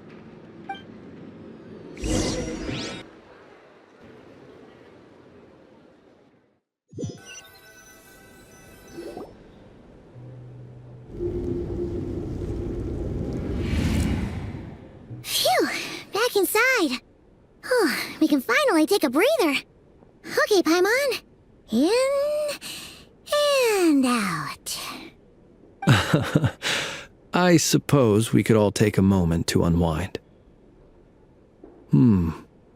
As I recall, our first meeting took place not far from here. Ah, the nostalgia. Had you already sensed the unique power within my lantern at that time? I see. Words truly do fail to capture your superlative insight. Fortunate then that abyssal energy was only leaking from the fragment in minuscule amounts when we first met. Or I might have been in for a real interrogation. Yeah, hard to say how that would have played out. We've had a whole bunch of unpleasant run-ins with the Abyss. You mean to ask why I'm going this far to oppose him? Well, as a light keeper, I'd say I'm simply doing my job. Yeah! You're covered in more mysteries than Paimon could shake a skewer at. You can't just get out of explaining yourself by making lame excuses. All right. I suppose I do owe you some honesty, whether out of gratitude or the need to build trust. Your deductions have been quite correct. Should one wish to conceal oneself within a lantern, elemental power alone is not enough. You know humans well, and naturally you understand their limits. But some things that humans would consider difficult are quite normal in the eyes of non-humans. So, you mean you're one of the latter? Have you heard of how Snezhnaya was once the realm of the Fae? This race is no longer of any importance, but they still exist, as evidenced by the fact that I am standing before you. We've heard some scattered legends, but that's all Paimon thought there was to it. I once turned my heart toward humanity, and thus did I experience loss. I once labored and did much, and put an end to my tale with my own hands. When you realize you are floating in the middle of a vast ocean, you cannot help but feel that swimming in any direction would be equally meaningless. Would it not be better, then, to simply sink? But before I could sink to truly lightless depths, chance had it that I should be awakened by a band of Ratniki. They were facing a horde of abyssal monsters, and could not last against such a disparity in strength. Yet none fled. Those who dwell in darkness for long enough become exceedingly sensitive to all light. And the first light I saw upon awakening was that which shone from their eyes. Is that why you chose to help them? Perhaps I was moved by their valor. Perhaps I simply saw my past self in them, and was moved to action for the first time in a long, long while. But I was freshly awoken, and my powers were limited. I could not prevent casualties altogether. The survivors and I buried the fallen heroes. That was the origin of the Final Night Cemetery. Well, not exactly. I was just more familiar with them, so joining up seemed the most convenient way to experience human life. Doesn't sound too believable. Well, I believe it. Besides, I'm well past the age when one might believe in things that must be done. Nonetheless, there are still some things I will not allow to happen. The chaos that Rerir has been stirring up is one of them. Tomorrow I shall go and check our records to see if I can find any connection between the Wild Hunt, Rerir, and the Cannon. Will you need us to get you where you need to be? Oh, I'll be fine. I keep a backup copy at my residence in case of emergencies. Can you even go back there right now? Won't there be Ratniki watching it? Thanks for the reminder. I believe they'll have checked my place, but they won't have stayed. All things are ranked according to their priority, and we lack the manpower for such an open-ended stakeout. And even if someone is waiting, I have ways around that. I am the master of my own house, after all. All right then, we'll trust you. We sure ended up chatting for a while, huh? I'm super tired now. But, feels like we can breathe easier, now that we know you better. I didn't take you for the cautious sort. Anyway, I hope you'll help me keep this a secret. I'd prefer others not to know about my past unless strictly necessary. Paimon's lips are sealed too. All right. Thanks again for your help. Good night, you two. Finally, we can rest. Let's go get some sleep. There's tons to do tomorrow. It's getting late. This...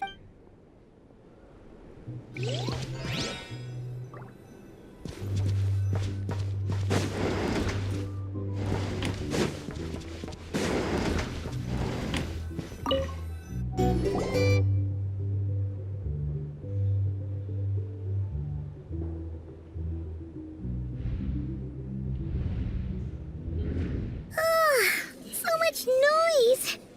What's going on this time?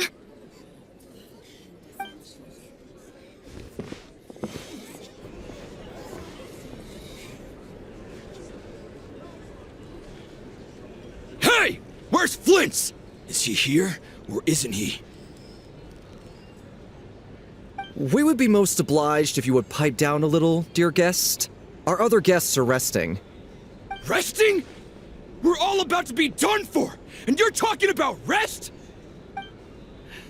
Flint's is a wild hunt shapeshifter, here to deceive us all! If we don't get rid of him now, there'll be no end to this! You'd better give him up. If anything happens, your business here is done for. You want that, huh? Or are you in cahoots with him? You with the wild hunt too, huh? What happened? Did something leak out? But we were so careful last night. How did anyone see us? Well, what do you mean? This is so confusing! What do we do? These people are no match for Flint's, but they're super heated right now. It's not like all the unusual stuff about him will make it any easier to explain either. Okay! Hey! Let us in now! My apologies. My apologies. Hold on! Calm down, everyone! What in Tevat is the meaning of this racket? Are you intent on depriving both the Voynich Guild and the Curatorium of Secrets of even a moment's rest? Boss, do we really have to entertain people who don't respect the rules? Call a few of your boys and have them thrown out. And what hole did you crawl out of? A watering hole, of course. The one you've just disturbed. A place to get a moment's respite from all the recent unhappiness, and to escape from all this talk of the wild hunt, or strange ghosts and phantoms. Who'd have guessed people like you would come bursting in, shrieking louder than any ghoul? This is a matter of utmost importance. We've got solid evidence. All we need now is to confront Flint's face to face. Exactly. And you sure don't look like an impartial party either, Nefer. Oh, don't I now? How about this then, boss? Let them do their search. If they find their man, they can have their little chat. But if they don't, then they owe everyone here an apology, as well as compensation for all the racket they've caused. Wait, it's... All right. I suppose that's the only way. If we don't let them in now, they'll be back sooner or later. What a mess. Oh, all right then. Well, I'd say that sounds like an impartial proposal. What say you? Or are you suddenly unsure of yourselves? Come on, everyone! Move!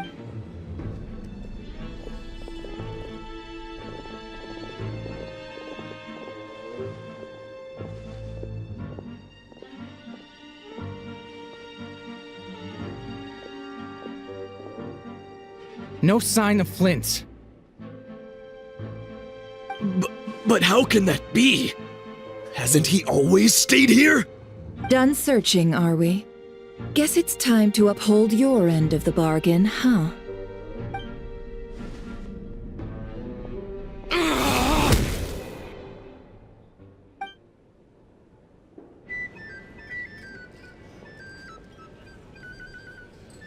So, Paimon, you've been waiting to ask me something, haven't you? Yeah, how did they even find us here? My inside man with the Lightkeepers informed me that you paid the crime scene a late-night visit. I surmise that you must have rendezvoused with Flint's and obtained some new information. Then, early this morning, a group of people gathered at the town gates, news spreading amongst them that the Wild Hunt could disguise itself by taking on familiar faces. Everyone started throwing out the names of possible suspects. No one, seemingly, was exempt. And amidst it all, Flint's name started gaining more and more traction.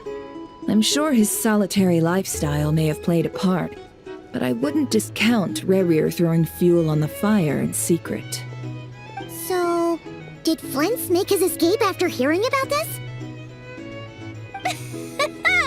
And that's where I, Yehoda, the quick-witted, fleet-footed backbone of the Curatorium, got my chance to shine.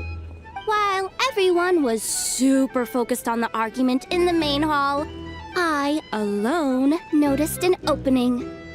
I got her to climb up to a window to help Flint's out, only for her to return with nothing but a lantern. Aw, come on, Boss. I was just getting started. We initially intended to bring Flint's back to the Curatorium and wait those people out, but I never expected this to be all that was left. I imagine, though, that he wouldn't have left something that was so seemingly important to him behind. Might he intend to come back and get it later? Maybe. I'm not sure. Well, he's out of harm's way now, so that's not super important, right? Oh? What Paimon means to say is, we got lots of new intel to share. All right then. Yehoda, contact the others. We're going to need all hands on deck. Let's have this discussion over at my place.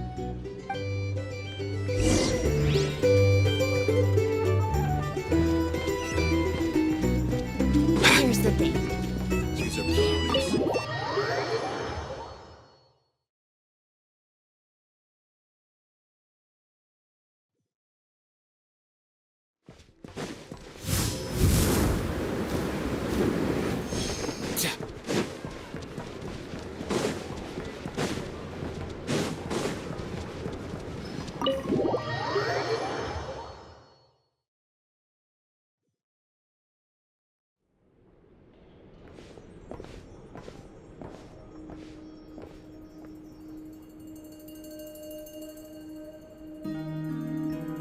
I see. So Flint's has a fragment taken from within a Wild Hunt anomaly. Is he gonna be okay now that he's on his own again? Earlier, he said that the fragment had gone still, so it's probably of no use to Rerir now. In that case, Rerir shouldn't have any reason to keep pursuing him, right? So, was all that ruckus back at the flagship just an act of spite? Or what? If I were him, I would have simply turned my attention to collecting other fragments. A reasonable course of action. Remember what we heard back at the tavern? The actual number of Wild Hunt anomalies destroyed has been greater than Lightkeeper records would indicate. Some of these must have been Rerir's doing. He must have been seeking more fragments. This much is pretty easy to understand, but why would he pretend to be Soci and put so much effort into getting the cannon up and running again? Maybe 'cause that'd be more efficient than having to clear anomalies himself? Yeah, I'm confident that the ammo we're packing has the oomph to do that. But I am a mechanic after all. For me, Test data and their conclusions speak loudest. Ooh, why don't we find a few of those fragments ourselves and use Kuvaki to carry out a little experiment? Our lab could certainly accommodate such a test. In other words, we gotta destroy a couple of anomalies and collect fragments from them, right? Lightkeeper operations have just about ceased following the Sergeant Major's passing. Meanwhile, the wild hunt continues to grow in scale by the day. I fear only we can keep the situation under control now. Then we best act fast. Paimon's got a bad feeling about this. A feeling we all share, I'm afraid.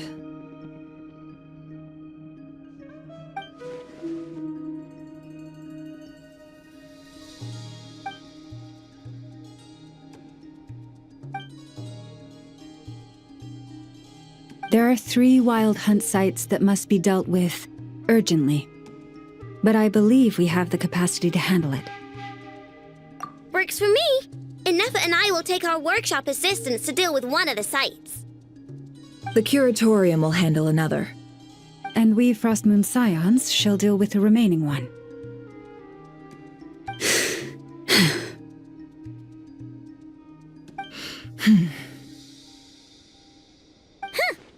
Paimon didn't think she'd ever get to see everyone here carrying out a plan together like this. Never mind you. This is a first for me, too. Let's head out then. We'll meet back up at my lab with the fragments. Understood. Time is of the essence now. Our foe could make his next move at any moment, so we must stay in contact with one another. Gotcha! Stay safe, everyone.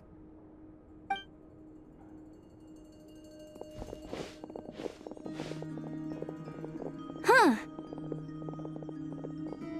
Anyone seen the lantern? Has Flint dropped by already? Well, considering what you said earlier, you know where we're going next.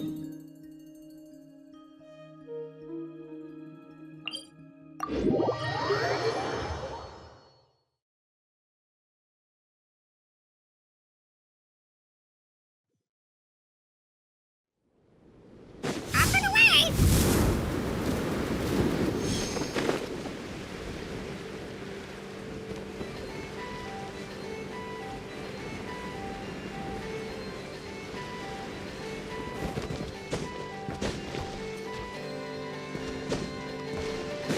Mind the wind. Now, with your Easy now, Kakuku.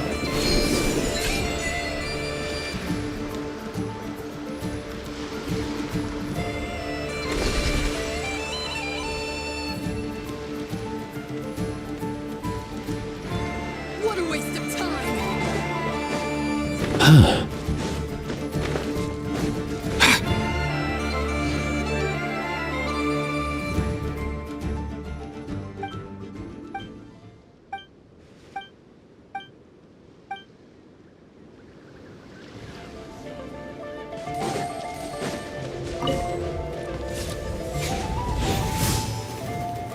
All time, bro!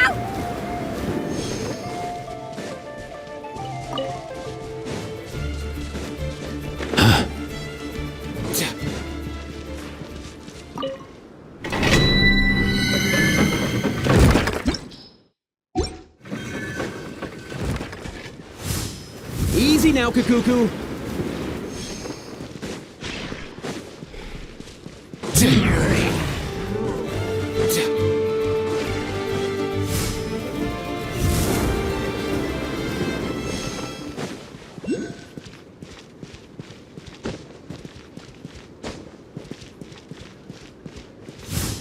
All time, bro!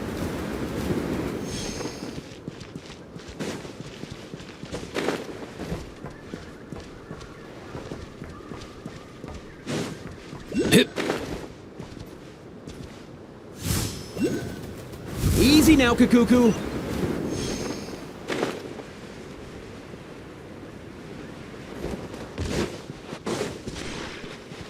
Let's go.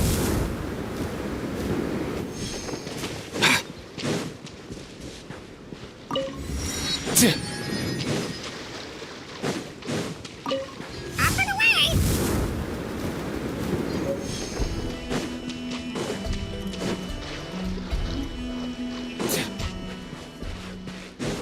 Let's go!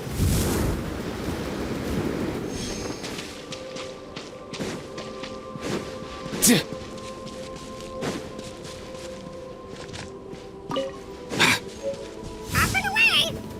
Easy now, Kakuku.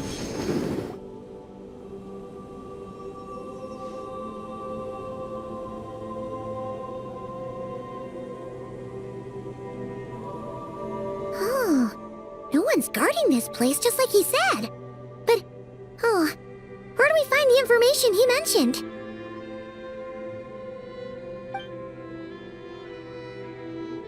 This way.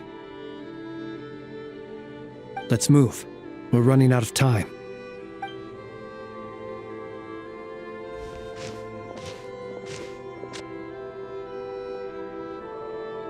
Ah! There you are! Okay, let's split up and make this happen. Or not! How are we supposed to read through this many files?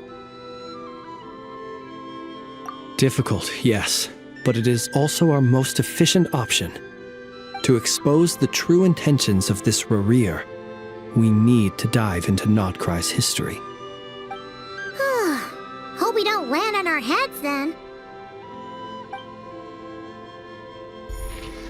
Ah! Ghost! That file suddenly moved by itself! This is a graveyard, right, Flint? Do these things just gotta happen? Many strange things happen here, but this is not one of them. But that file really did move by itself! Hey, come out! Don't scare Paimon like that!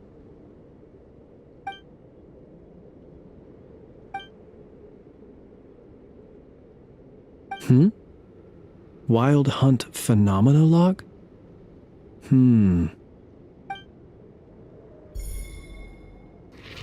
Another file's moving! Are we being given hints? I feel no hostility. On the contrary, it seems we're being aided somehow. Really? Hey! Seriously, another one? Okay then.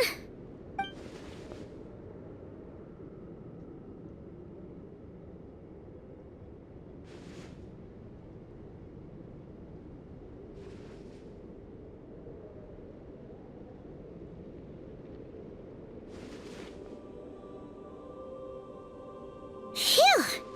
Finally finished!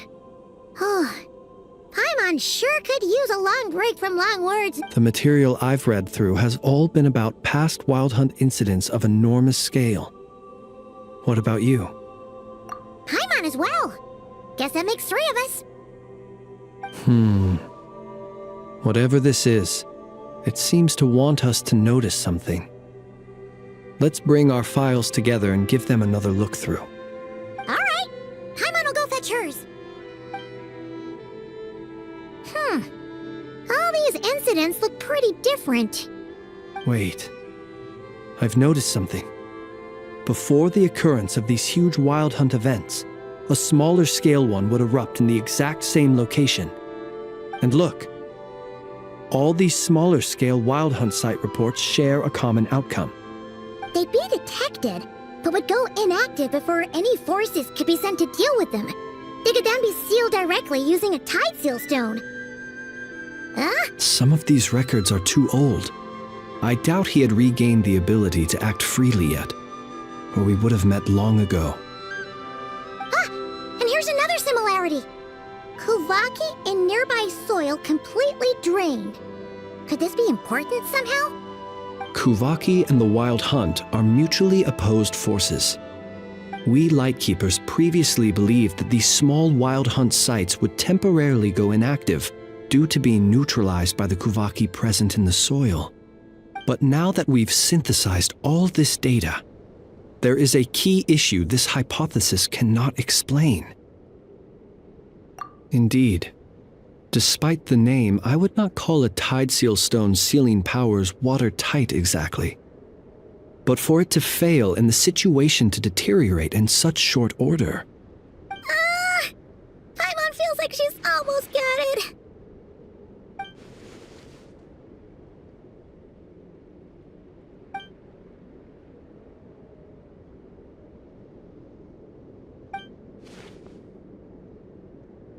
Yes, that might be it. It could be that when Kuvaki and abyssal energies meet, the stronger side will suppress the weaker one. And while Kuvaki can indeed destroy small-scale wild hunt anomalies, should Rerir be strong enough, the Kuvaki might be his for the taking instead. Paimon kinda gets where we're going with this. What are you referring to? Oh, we had a real close encounter with the Abyss in Netland. It's a force that tries to taint everything. It's hard to explain in detail, but basically, your reasoning makes sense. Was there a gap between him pretending to be Sergeant Major Sosi and the cannon being fired? There was. Aino needed to make some adjustments after we finished those repairs. Rerir, disguised as Sosi, left at that point, leaving him more than enough time to shapeshift into you, return to the Lightkeeper's office and set up the crime scene, before heading over to the cannon's target area and absorbing the Kuvaki. It all makes sense. And all that just for the fragment I had with me. It begs the question, what makes it so special that he needs it so badly?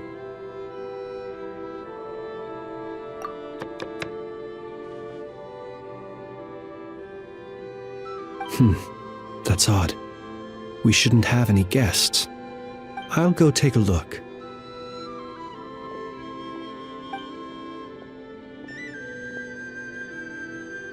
Ah, it's an ibis. It's carrying a letter! Ooh, Lala must have sent it. She can speak to little animals. Let's see here. Situation urgent. The cannon began operating shortly after we left Nasha Town and is preparing to fire. It is locked on to Star Sand Shoal. Please return to Nasha Town and assist with all haste. Lauma. That's gotta be Rerir's doing. But why is he using the cannon again? Didn't he already fire it once before? No time for speculation. He's already made his preparations. If you recall, his body was incomplete when we last met. If this bombardment continues to increase his strength, he might regain his complete form. What should we do? There's no way we're getting back to Nasha Town in time. Let's go to the cannon's target site. That's where we should find Rerir, and that's where we'll stop him. One moment. Just let me get this news to Lauma. Nasha Town is in their hands now. Go! Fly! Not a moment to lose!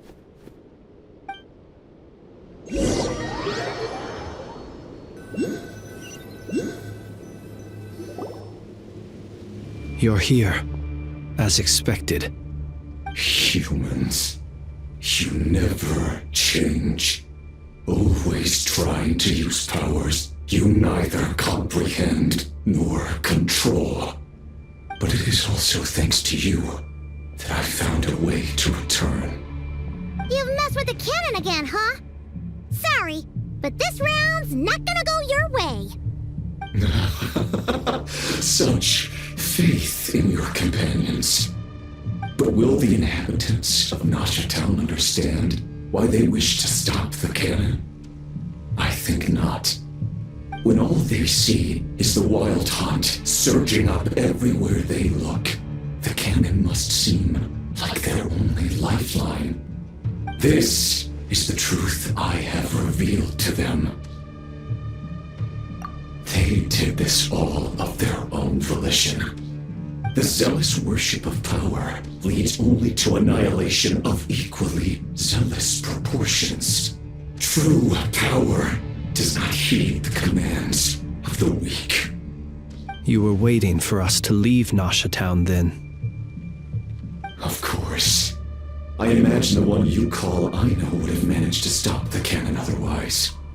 Shame, then, that you proved one step too slow. In their folly, the townspeople will bar the path of all who seek to stop the cannon. And your kind-hearted, weak companions have not the stomach to deal with them. The cannon will not be stopped now. Well, sir, you look most pleased with yourself. In that case, before you put us out of our misery, I would like to ask you a question, if I may. See this fragment? It once haunted your dreams, but now it seems useless to you. What is it exactly? That is my corpse. Sorry, what?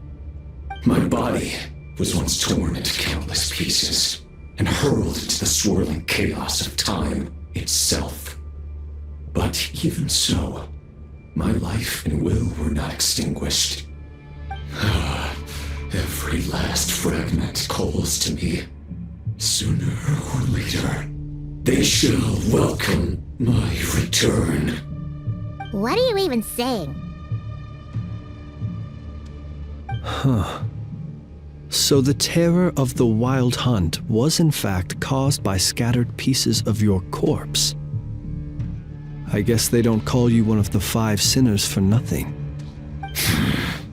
Serendipity guided the fragments to construct an incomplete version of myself, upon which I began collecting more within Wild Hunt sites across the land. But each time, the fragments I obtained were hardly worth mentioning, while that which you hold in your hand was my heart. So that's why it responded so strongly to you.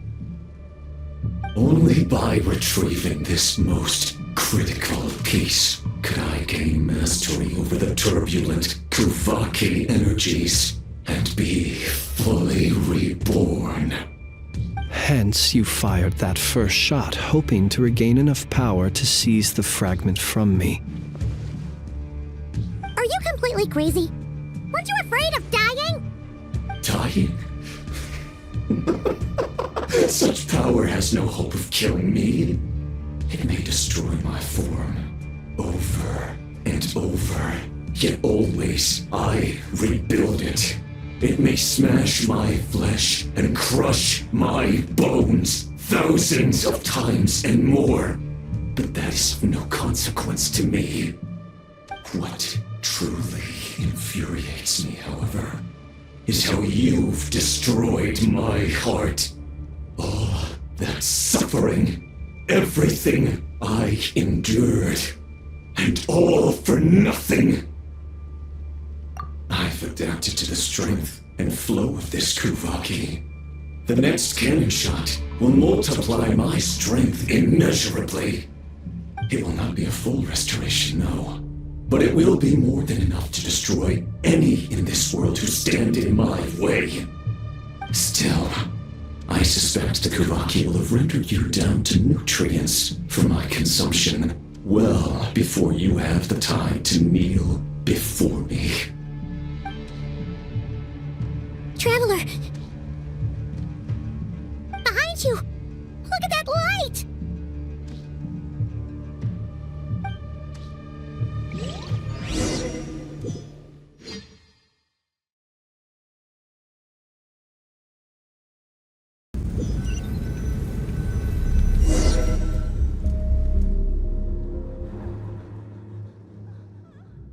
Dang it! Who fired up the cannon without my say-so?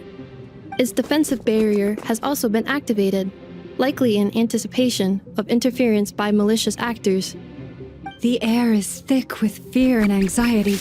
It's spooking the birds and beasts. What exactly is going on? You're here. Looks like this was all part of Rerir's plan. Not only did he plant seeds of suspicion in people's hearts, seems he's now igniting them. Yehoda's gone in to scout out the situation. She'll be back any minute. I'm back! I'm back! Oh, it's bad out there. Rumors flying everywhere you turn. Something about the Wild Hunt preparing to spawn a wave of monsters, the likes of which we've never seen before. But that's not even the worst of it. Lots of folks don't even believe the cannon can prevent this crisis, so they're getting ready to make a run for it. Others are trying to make a quick buck out of this whole mess. How could they still be thinking about Mora when such a catastrophe is imminent? Unprecedented danger brings unprecedented opportunities in its wake. A chaotic situation can bury much wrongdoing. Even those who flee without reserve put themselves at the mercy of the divine. Is it any wonder, then, that some will aim to profit? After all, a gamble that might rewrite one's entire life is hard to come by. Even so. Well, seeing as you disapprove of their actions so strongly, Lady Moonchanter, I suggest that you be the one to handle them. Not like that's the only major problem on our plate right now. Affirmative. We must quell the chaos in Nasha Town as soon as possible. Also, the unexpected activation of the cannon entails a high risk of incorrect operation. This must be stopped in a timely manner. Well, about that, people have been talking about how someone might come to stop the cannon. They've decided they won't let anyone in. What? I made that thing! They can't just take it from me! Let me over there! What are they gonna do? Stop me? They might, if Rerir has already formulated some countermeasure. For example, he might have spread a rumor that the Wild Hunt would take your form.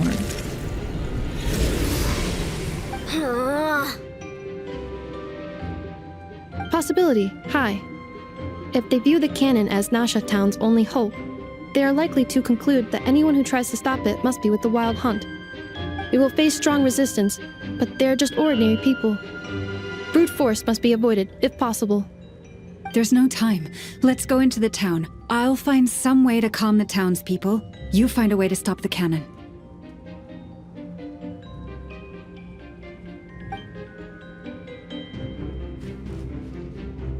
Oh, you're back.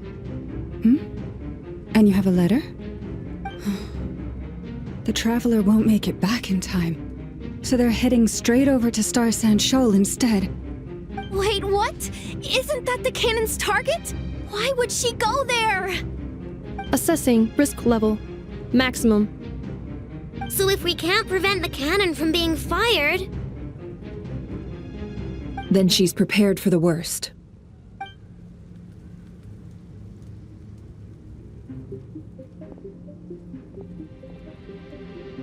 And we must ensure that her trust in us is not misplaced. Let's go.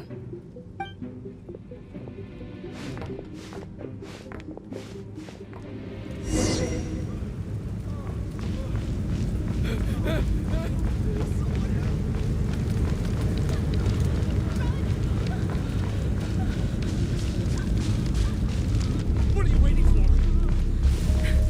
This place is burning too!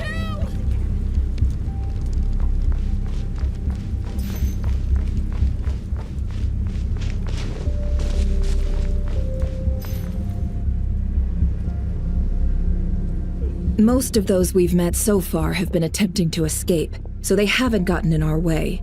But it won't be so easy from here on out. Looks like they formed groups to protect the cannon.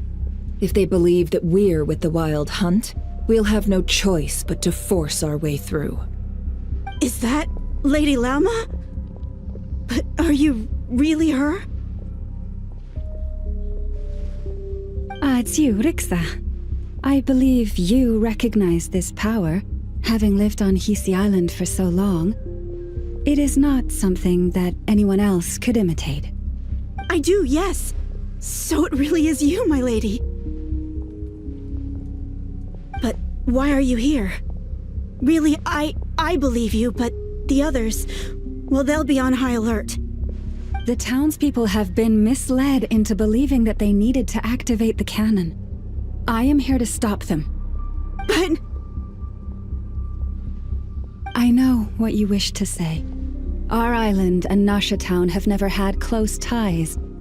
There should be no reason for me to intervene. But you chose to leave the island. You had the resolve and the courage to start a new life. It is unfair, unjust, that you should be dragged into this mess just as that life was about to begin. I seek to redress this injustice, not only for you, but for everyone here who wishes to live their lives free from this chaos. Please, have faith in our long-standing friendship, and that this is where my heart has led me. Thank you, my lady. Thank you. Please help us. Then come. I need you to step forward alongside me, and to do your part too. All right, I understand. Seems we chose the right person for the job. All right, everyone. Let us meet again later. Huh? You're not coming with us? We won't be able to calm this storm by our power alone. As such, I'll need to contact some... let's call them friends in high places, shall we? Let's go, Yehoda. Okay. See you again, everyone! That is, if we can.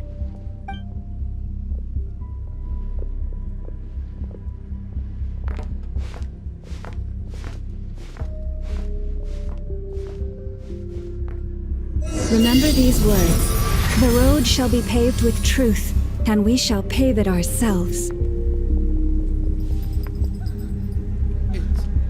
It's you, Lady Moonchanter. It's her. Everyone, it's her. You're right, my lady. At times like these, we must rely on ourselves. I always knew something was off about you. We won't let you pass. This creature. Leave this to us, Lady Moonchanter. Go.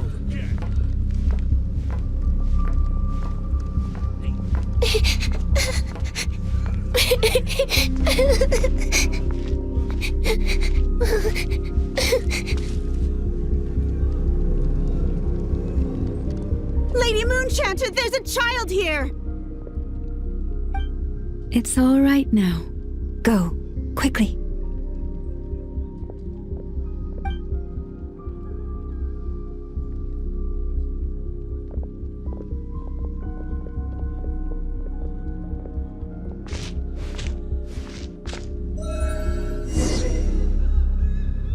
You wretched monsters! You're not getting anywhere near the cannon! The monsters you fear do not exist here. The madness you have fallen to has been the source of untold disasters. You think we had a choice? Destiny is no excuse for greed and destruction. The choice has always been yours to make, and it remains so, even now.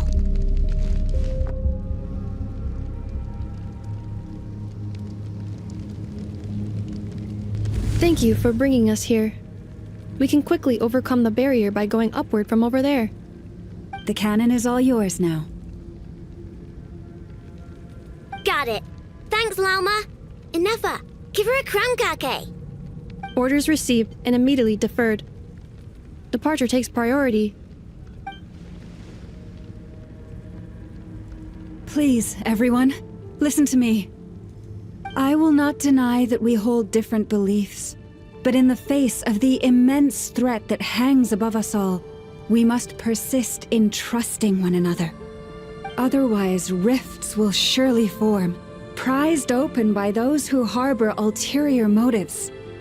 If your fear is born of helplessness, if you flee because you know not how to fight, then follow me, you who are lost.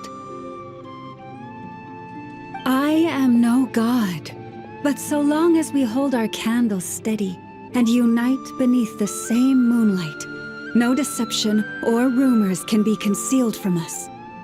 Let us resolve then to defend ourselves and to stand firm against the false illusions by which our foe seeks to beguile us.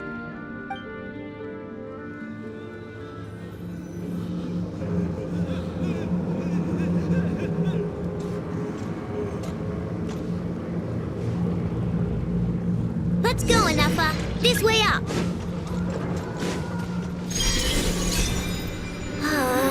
This is making me dizzier than I expected. Adjusting route. Make ready.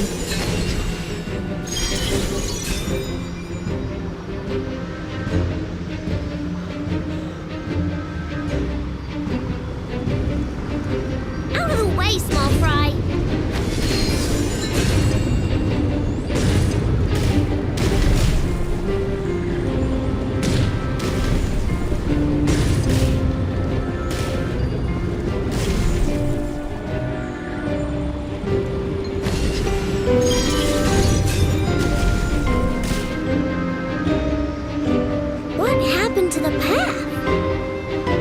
look missing. Fall imminent. Come on, come on! Get out of there! Oh, nice! Preparing barrier breakthrough. Brace for impact.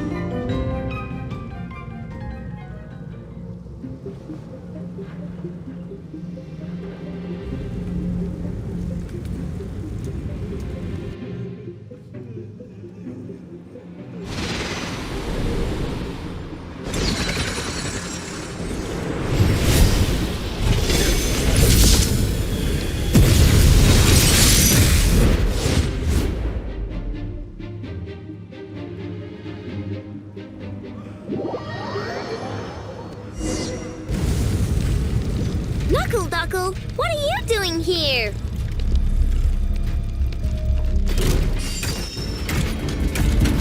Installation chamber. Flash attack! What? Ultimatum protocol.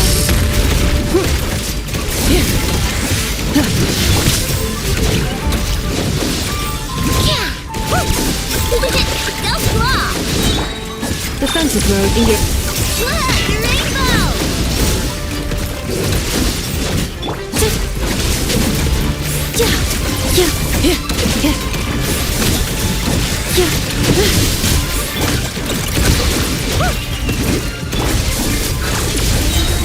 Annihilation mode. Flash attack! Interference detected. Entering countermeasure mode.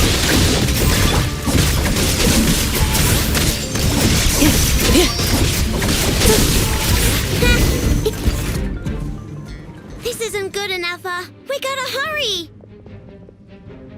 Scanning. Kuvaki ammunition fully loaded. Preheating complete. The cannon is going through its final pre-fire checks. Oh, alright, let's hit the emergency brake! Assessment. Not enough time. Emergency brake will cause internal explosion of stored Kuvaki. Damage assessment. Incalculable. Nasha Town likely to be blasted skyward. No, I mean a manual brake, the primitive kind! A manual brake. Understood. Roger that.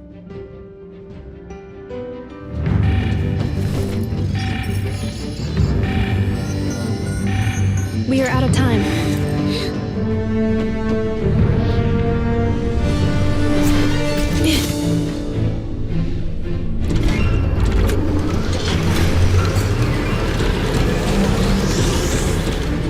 All your efforts have been futile. It is too late now. Perhaps you're right. Why aren't you running?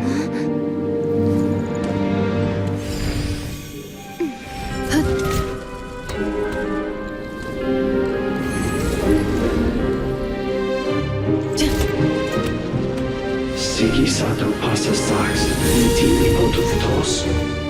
In necritus necrus baptisi, cenis omnes tu zonos pentusi.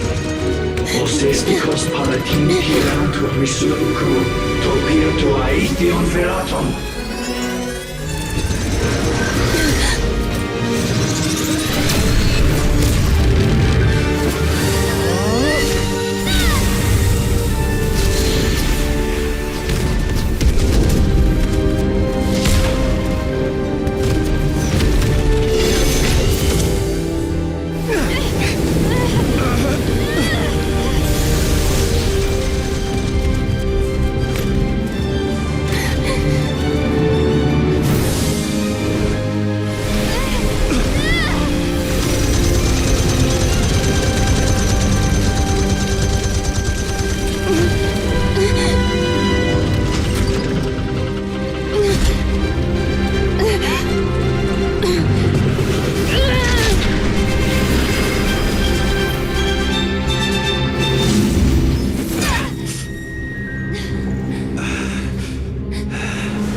Well, that's not good.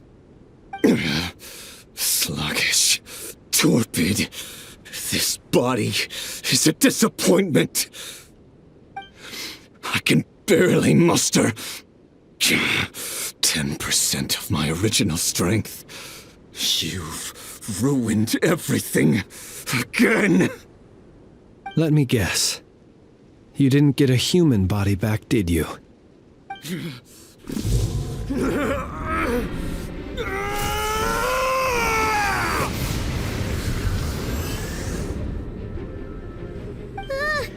What's with him?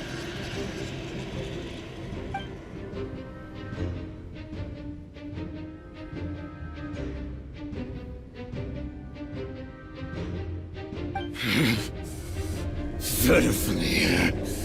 Rheindaughter.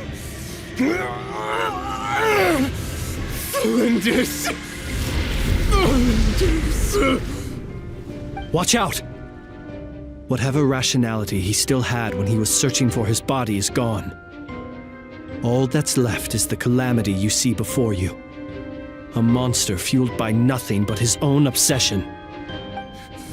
Matters not. Having a heart. Being human.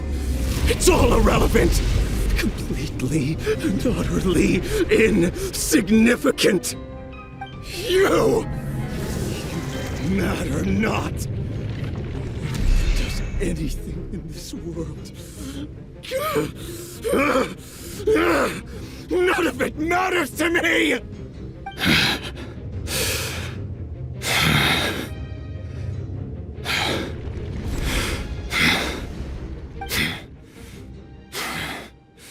Fools. Time to die!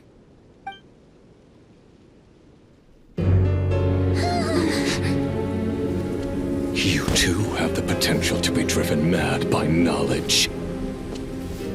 But the truths you seek are so insipid, laughable that you should die for their sake.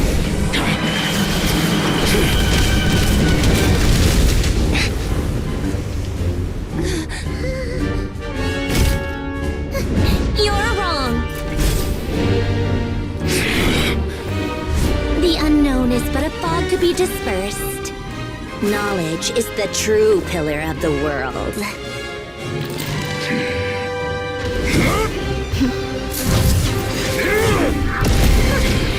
You're not the only one who got stronger. Polonia!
It seems this young lady aided in our escape. You have my sincere gratitude, dear madam. The flowers here bloom in such peaceful silence. I imagine you would not have invited anyone here were it not an emergency. Oh? I take it that means you've been here before then. In that case, I count myself fortunate to be your associate. What did you do that for? I studied his abilities inside out, equipped Polonia with comprehensive countermeasures. We were going to settle the score. But he still broke through, did he not? What? You expect a battle to be completely one-sided? I just didn't expect him to have no sense of honor whatsoever. Polonia would have been fine in a head-on clash. But battles just get chaotic! Oh, so you actually thought you could win. Have you been taking care of yourself lately? Your calculations seem to have deviated quite seriously. Perhaps you could try sleeping and rising earlier. Or you could adopt my previous recommendation and... Hey, listen here, Columbina! I tolerated your nonsense previously because we were colleagues. There's a Fatui warrant out on your head, and don't you forget that. Don't make me fight you right here and now. Oh, I was just a little concerned about you, that's all. Just like that time when you weren't making any progress with your research. So you went and cooped yourself up all alone. That was none of your business! And don't you ever drag me out to one of your freaky hovels again! Come on, Polonia! We're leaving!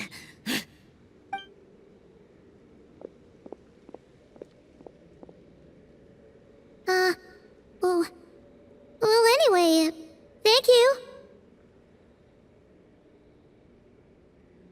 I was worried about you, too. Not only because the remains of the eternal moon goddess cannot fall into his hands, but also because you've done much for me yourselves. And then I brought your associate along for the ride, too. But that was as much as I could do. You're not afraid to speak your mind, miss. I like that. Please call me Flint's. It is my honor to make the acquaintance of one such as yourself. Still, what do we do now? Riri's gotten stronger again. At this point, it doesn't seem like we can beat him. We did block most of the Kuvaki, so I'd say we've put a lid on his plans for now at least. But we still don't know what his aims are, and he may continue gathering power. So we must be very careful. After you left, I could no longer sense his presence. That means it's safe out there for now, right? A question, if I may, kind Miss Columbina. When the cannon's Kuvaki beam was deflected earlier, I saw several bolts of energy streak toward Hisi Island, only to be blocked. Did you also have a hand in that? No. I see. Curious. Oh yeah, the cannon veered off course in the end, didn't it? Paimon wonders how Aino and the others are doing. Let's head back and check on them. In that case, Miss Columbina, I shall not disturb your serenity any longer. Thank you once again for coming to the rescue. Go now, all of you. Do not worry.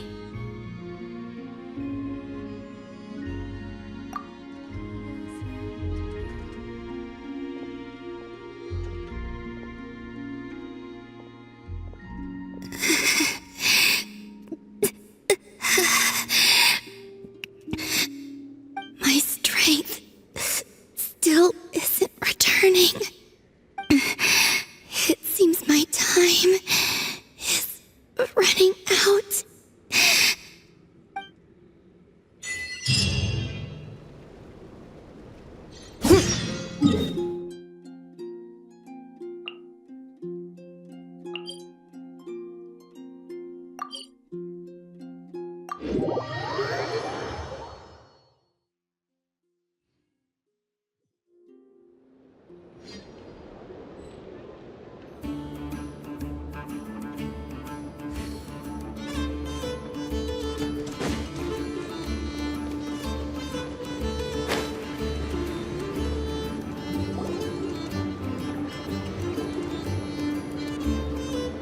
Fortunately, we were able to minimize the harm.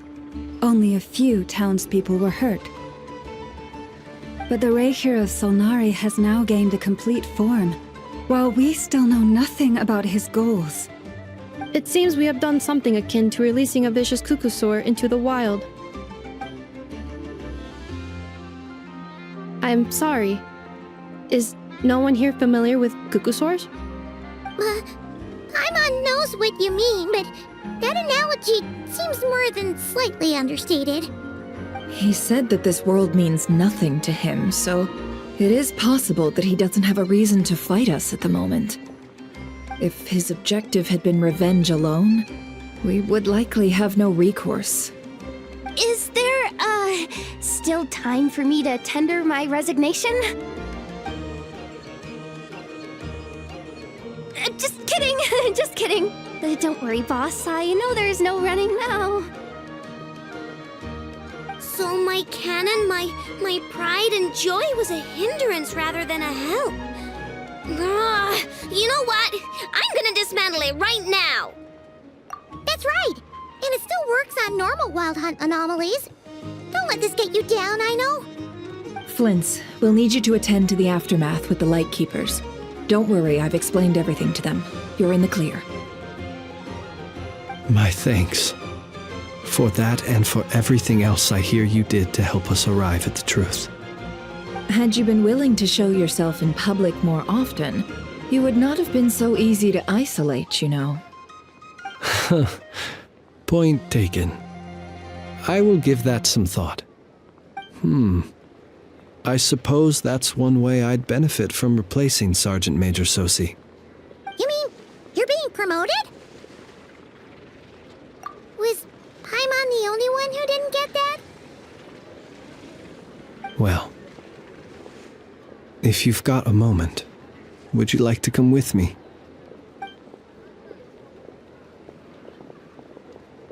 There's a certain gentleman I'd like to send off on his final journey.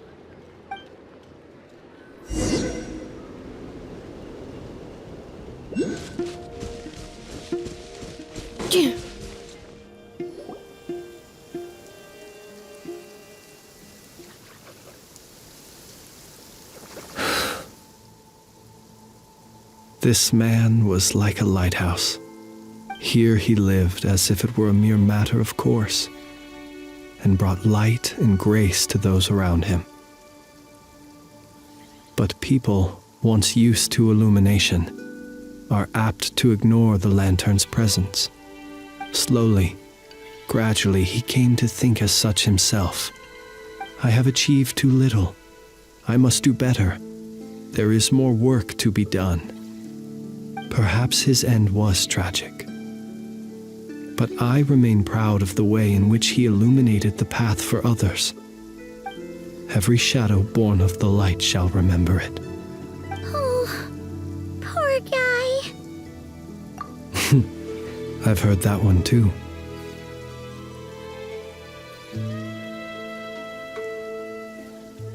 Is that so? Well, you're right. It may seem that our efforts were in vain, that Rerir achieved his goals, but we will pursue him to the last, even if the outcome is not what we wish for. It is not dissimilar to the role of a graveyard keeper. We do not seek to bring the dead back to life, only to grant them peace. Oh, what are you two talking about? Care to explain? Okay. Either way, the Lantern Fae is not playing the leading role in these final rites. Lightbearer, with your blood you have paved the road to glory and justice. Even as we hurry on, bruised and battered though we may be, stay a while and look back upon the world and all its love and hatred, until it closes its eyes in the depths of night, and a lantern lit for you alone flickers softly into life. Thank you for everything, Sergeant Major Sosi.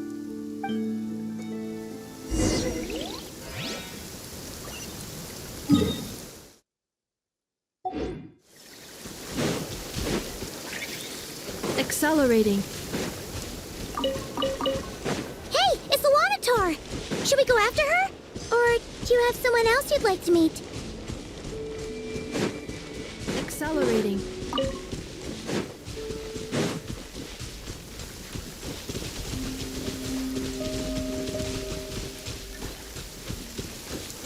I hope my joints won't get rusty.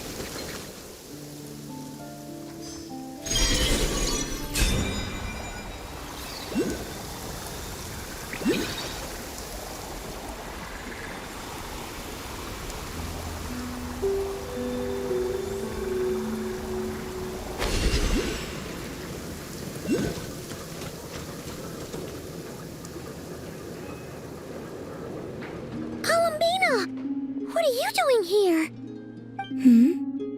Was it not you who recommended such walkabouts to me? Yeah, but aren't you afraid the Fatui will see you? Zandrone seems uninterested in my capture, and the others are unlikely to risk making contact at all. They have more troublesome affairs to deal with.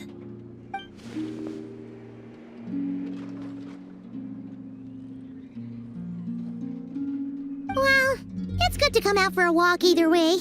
So, how do you feel? Is Nasha Town to your liking? The flow of Kuvaki is somewhat turbulent, and the people are ill at ease. However... Is this where you purchased the dishes you treated me to? Are you serious? That's what she's concerned about? Berries and fried meat? Well, we can take you to grab a bite if you'd like to. There's all sorts of delicious stuff out here that you won't get to try at home. You've been quite subdued. Thorny questions on your mind, perhaps? I could not gain any insight into his schemes, I fear. Now that he has donned a shape and form, selling his power short would prove a fatal error. But that power of his plays host to an obsession that borders on mania. I cannot say if that fixation is directed at the moons or at something else. Perhaps understanding the subject of his fixation shall prove key to repelling him in the future. Well, Zandrone's daily routine is highly irregular, while the doctor often orders people around. As for Arlecchino, was that not what you were curious about? Well then, have you been to that experimental design bureau of theirs? That weapon will play a key role in the Tsaritsa's plan. That's what I've heard, anyway. And what plan is that precisely? Well, I cannot say I care. I could look into the Eternal Moon's marrow for you if you wish it so. But after our previous attempt, I suspect your spaceship has been intentionally hidden away. Perhaps someone has certain truths they wish to hide from you, or from others. And I doubt there are many who could accomplish such a feat. I still wish to return to the moon that belongs to me. That is where the answers lie buried. That is my true home.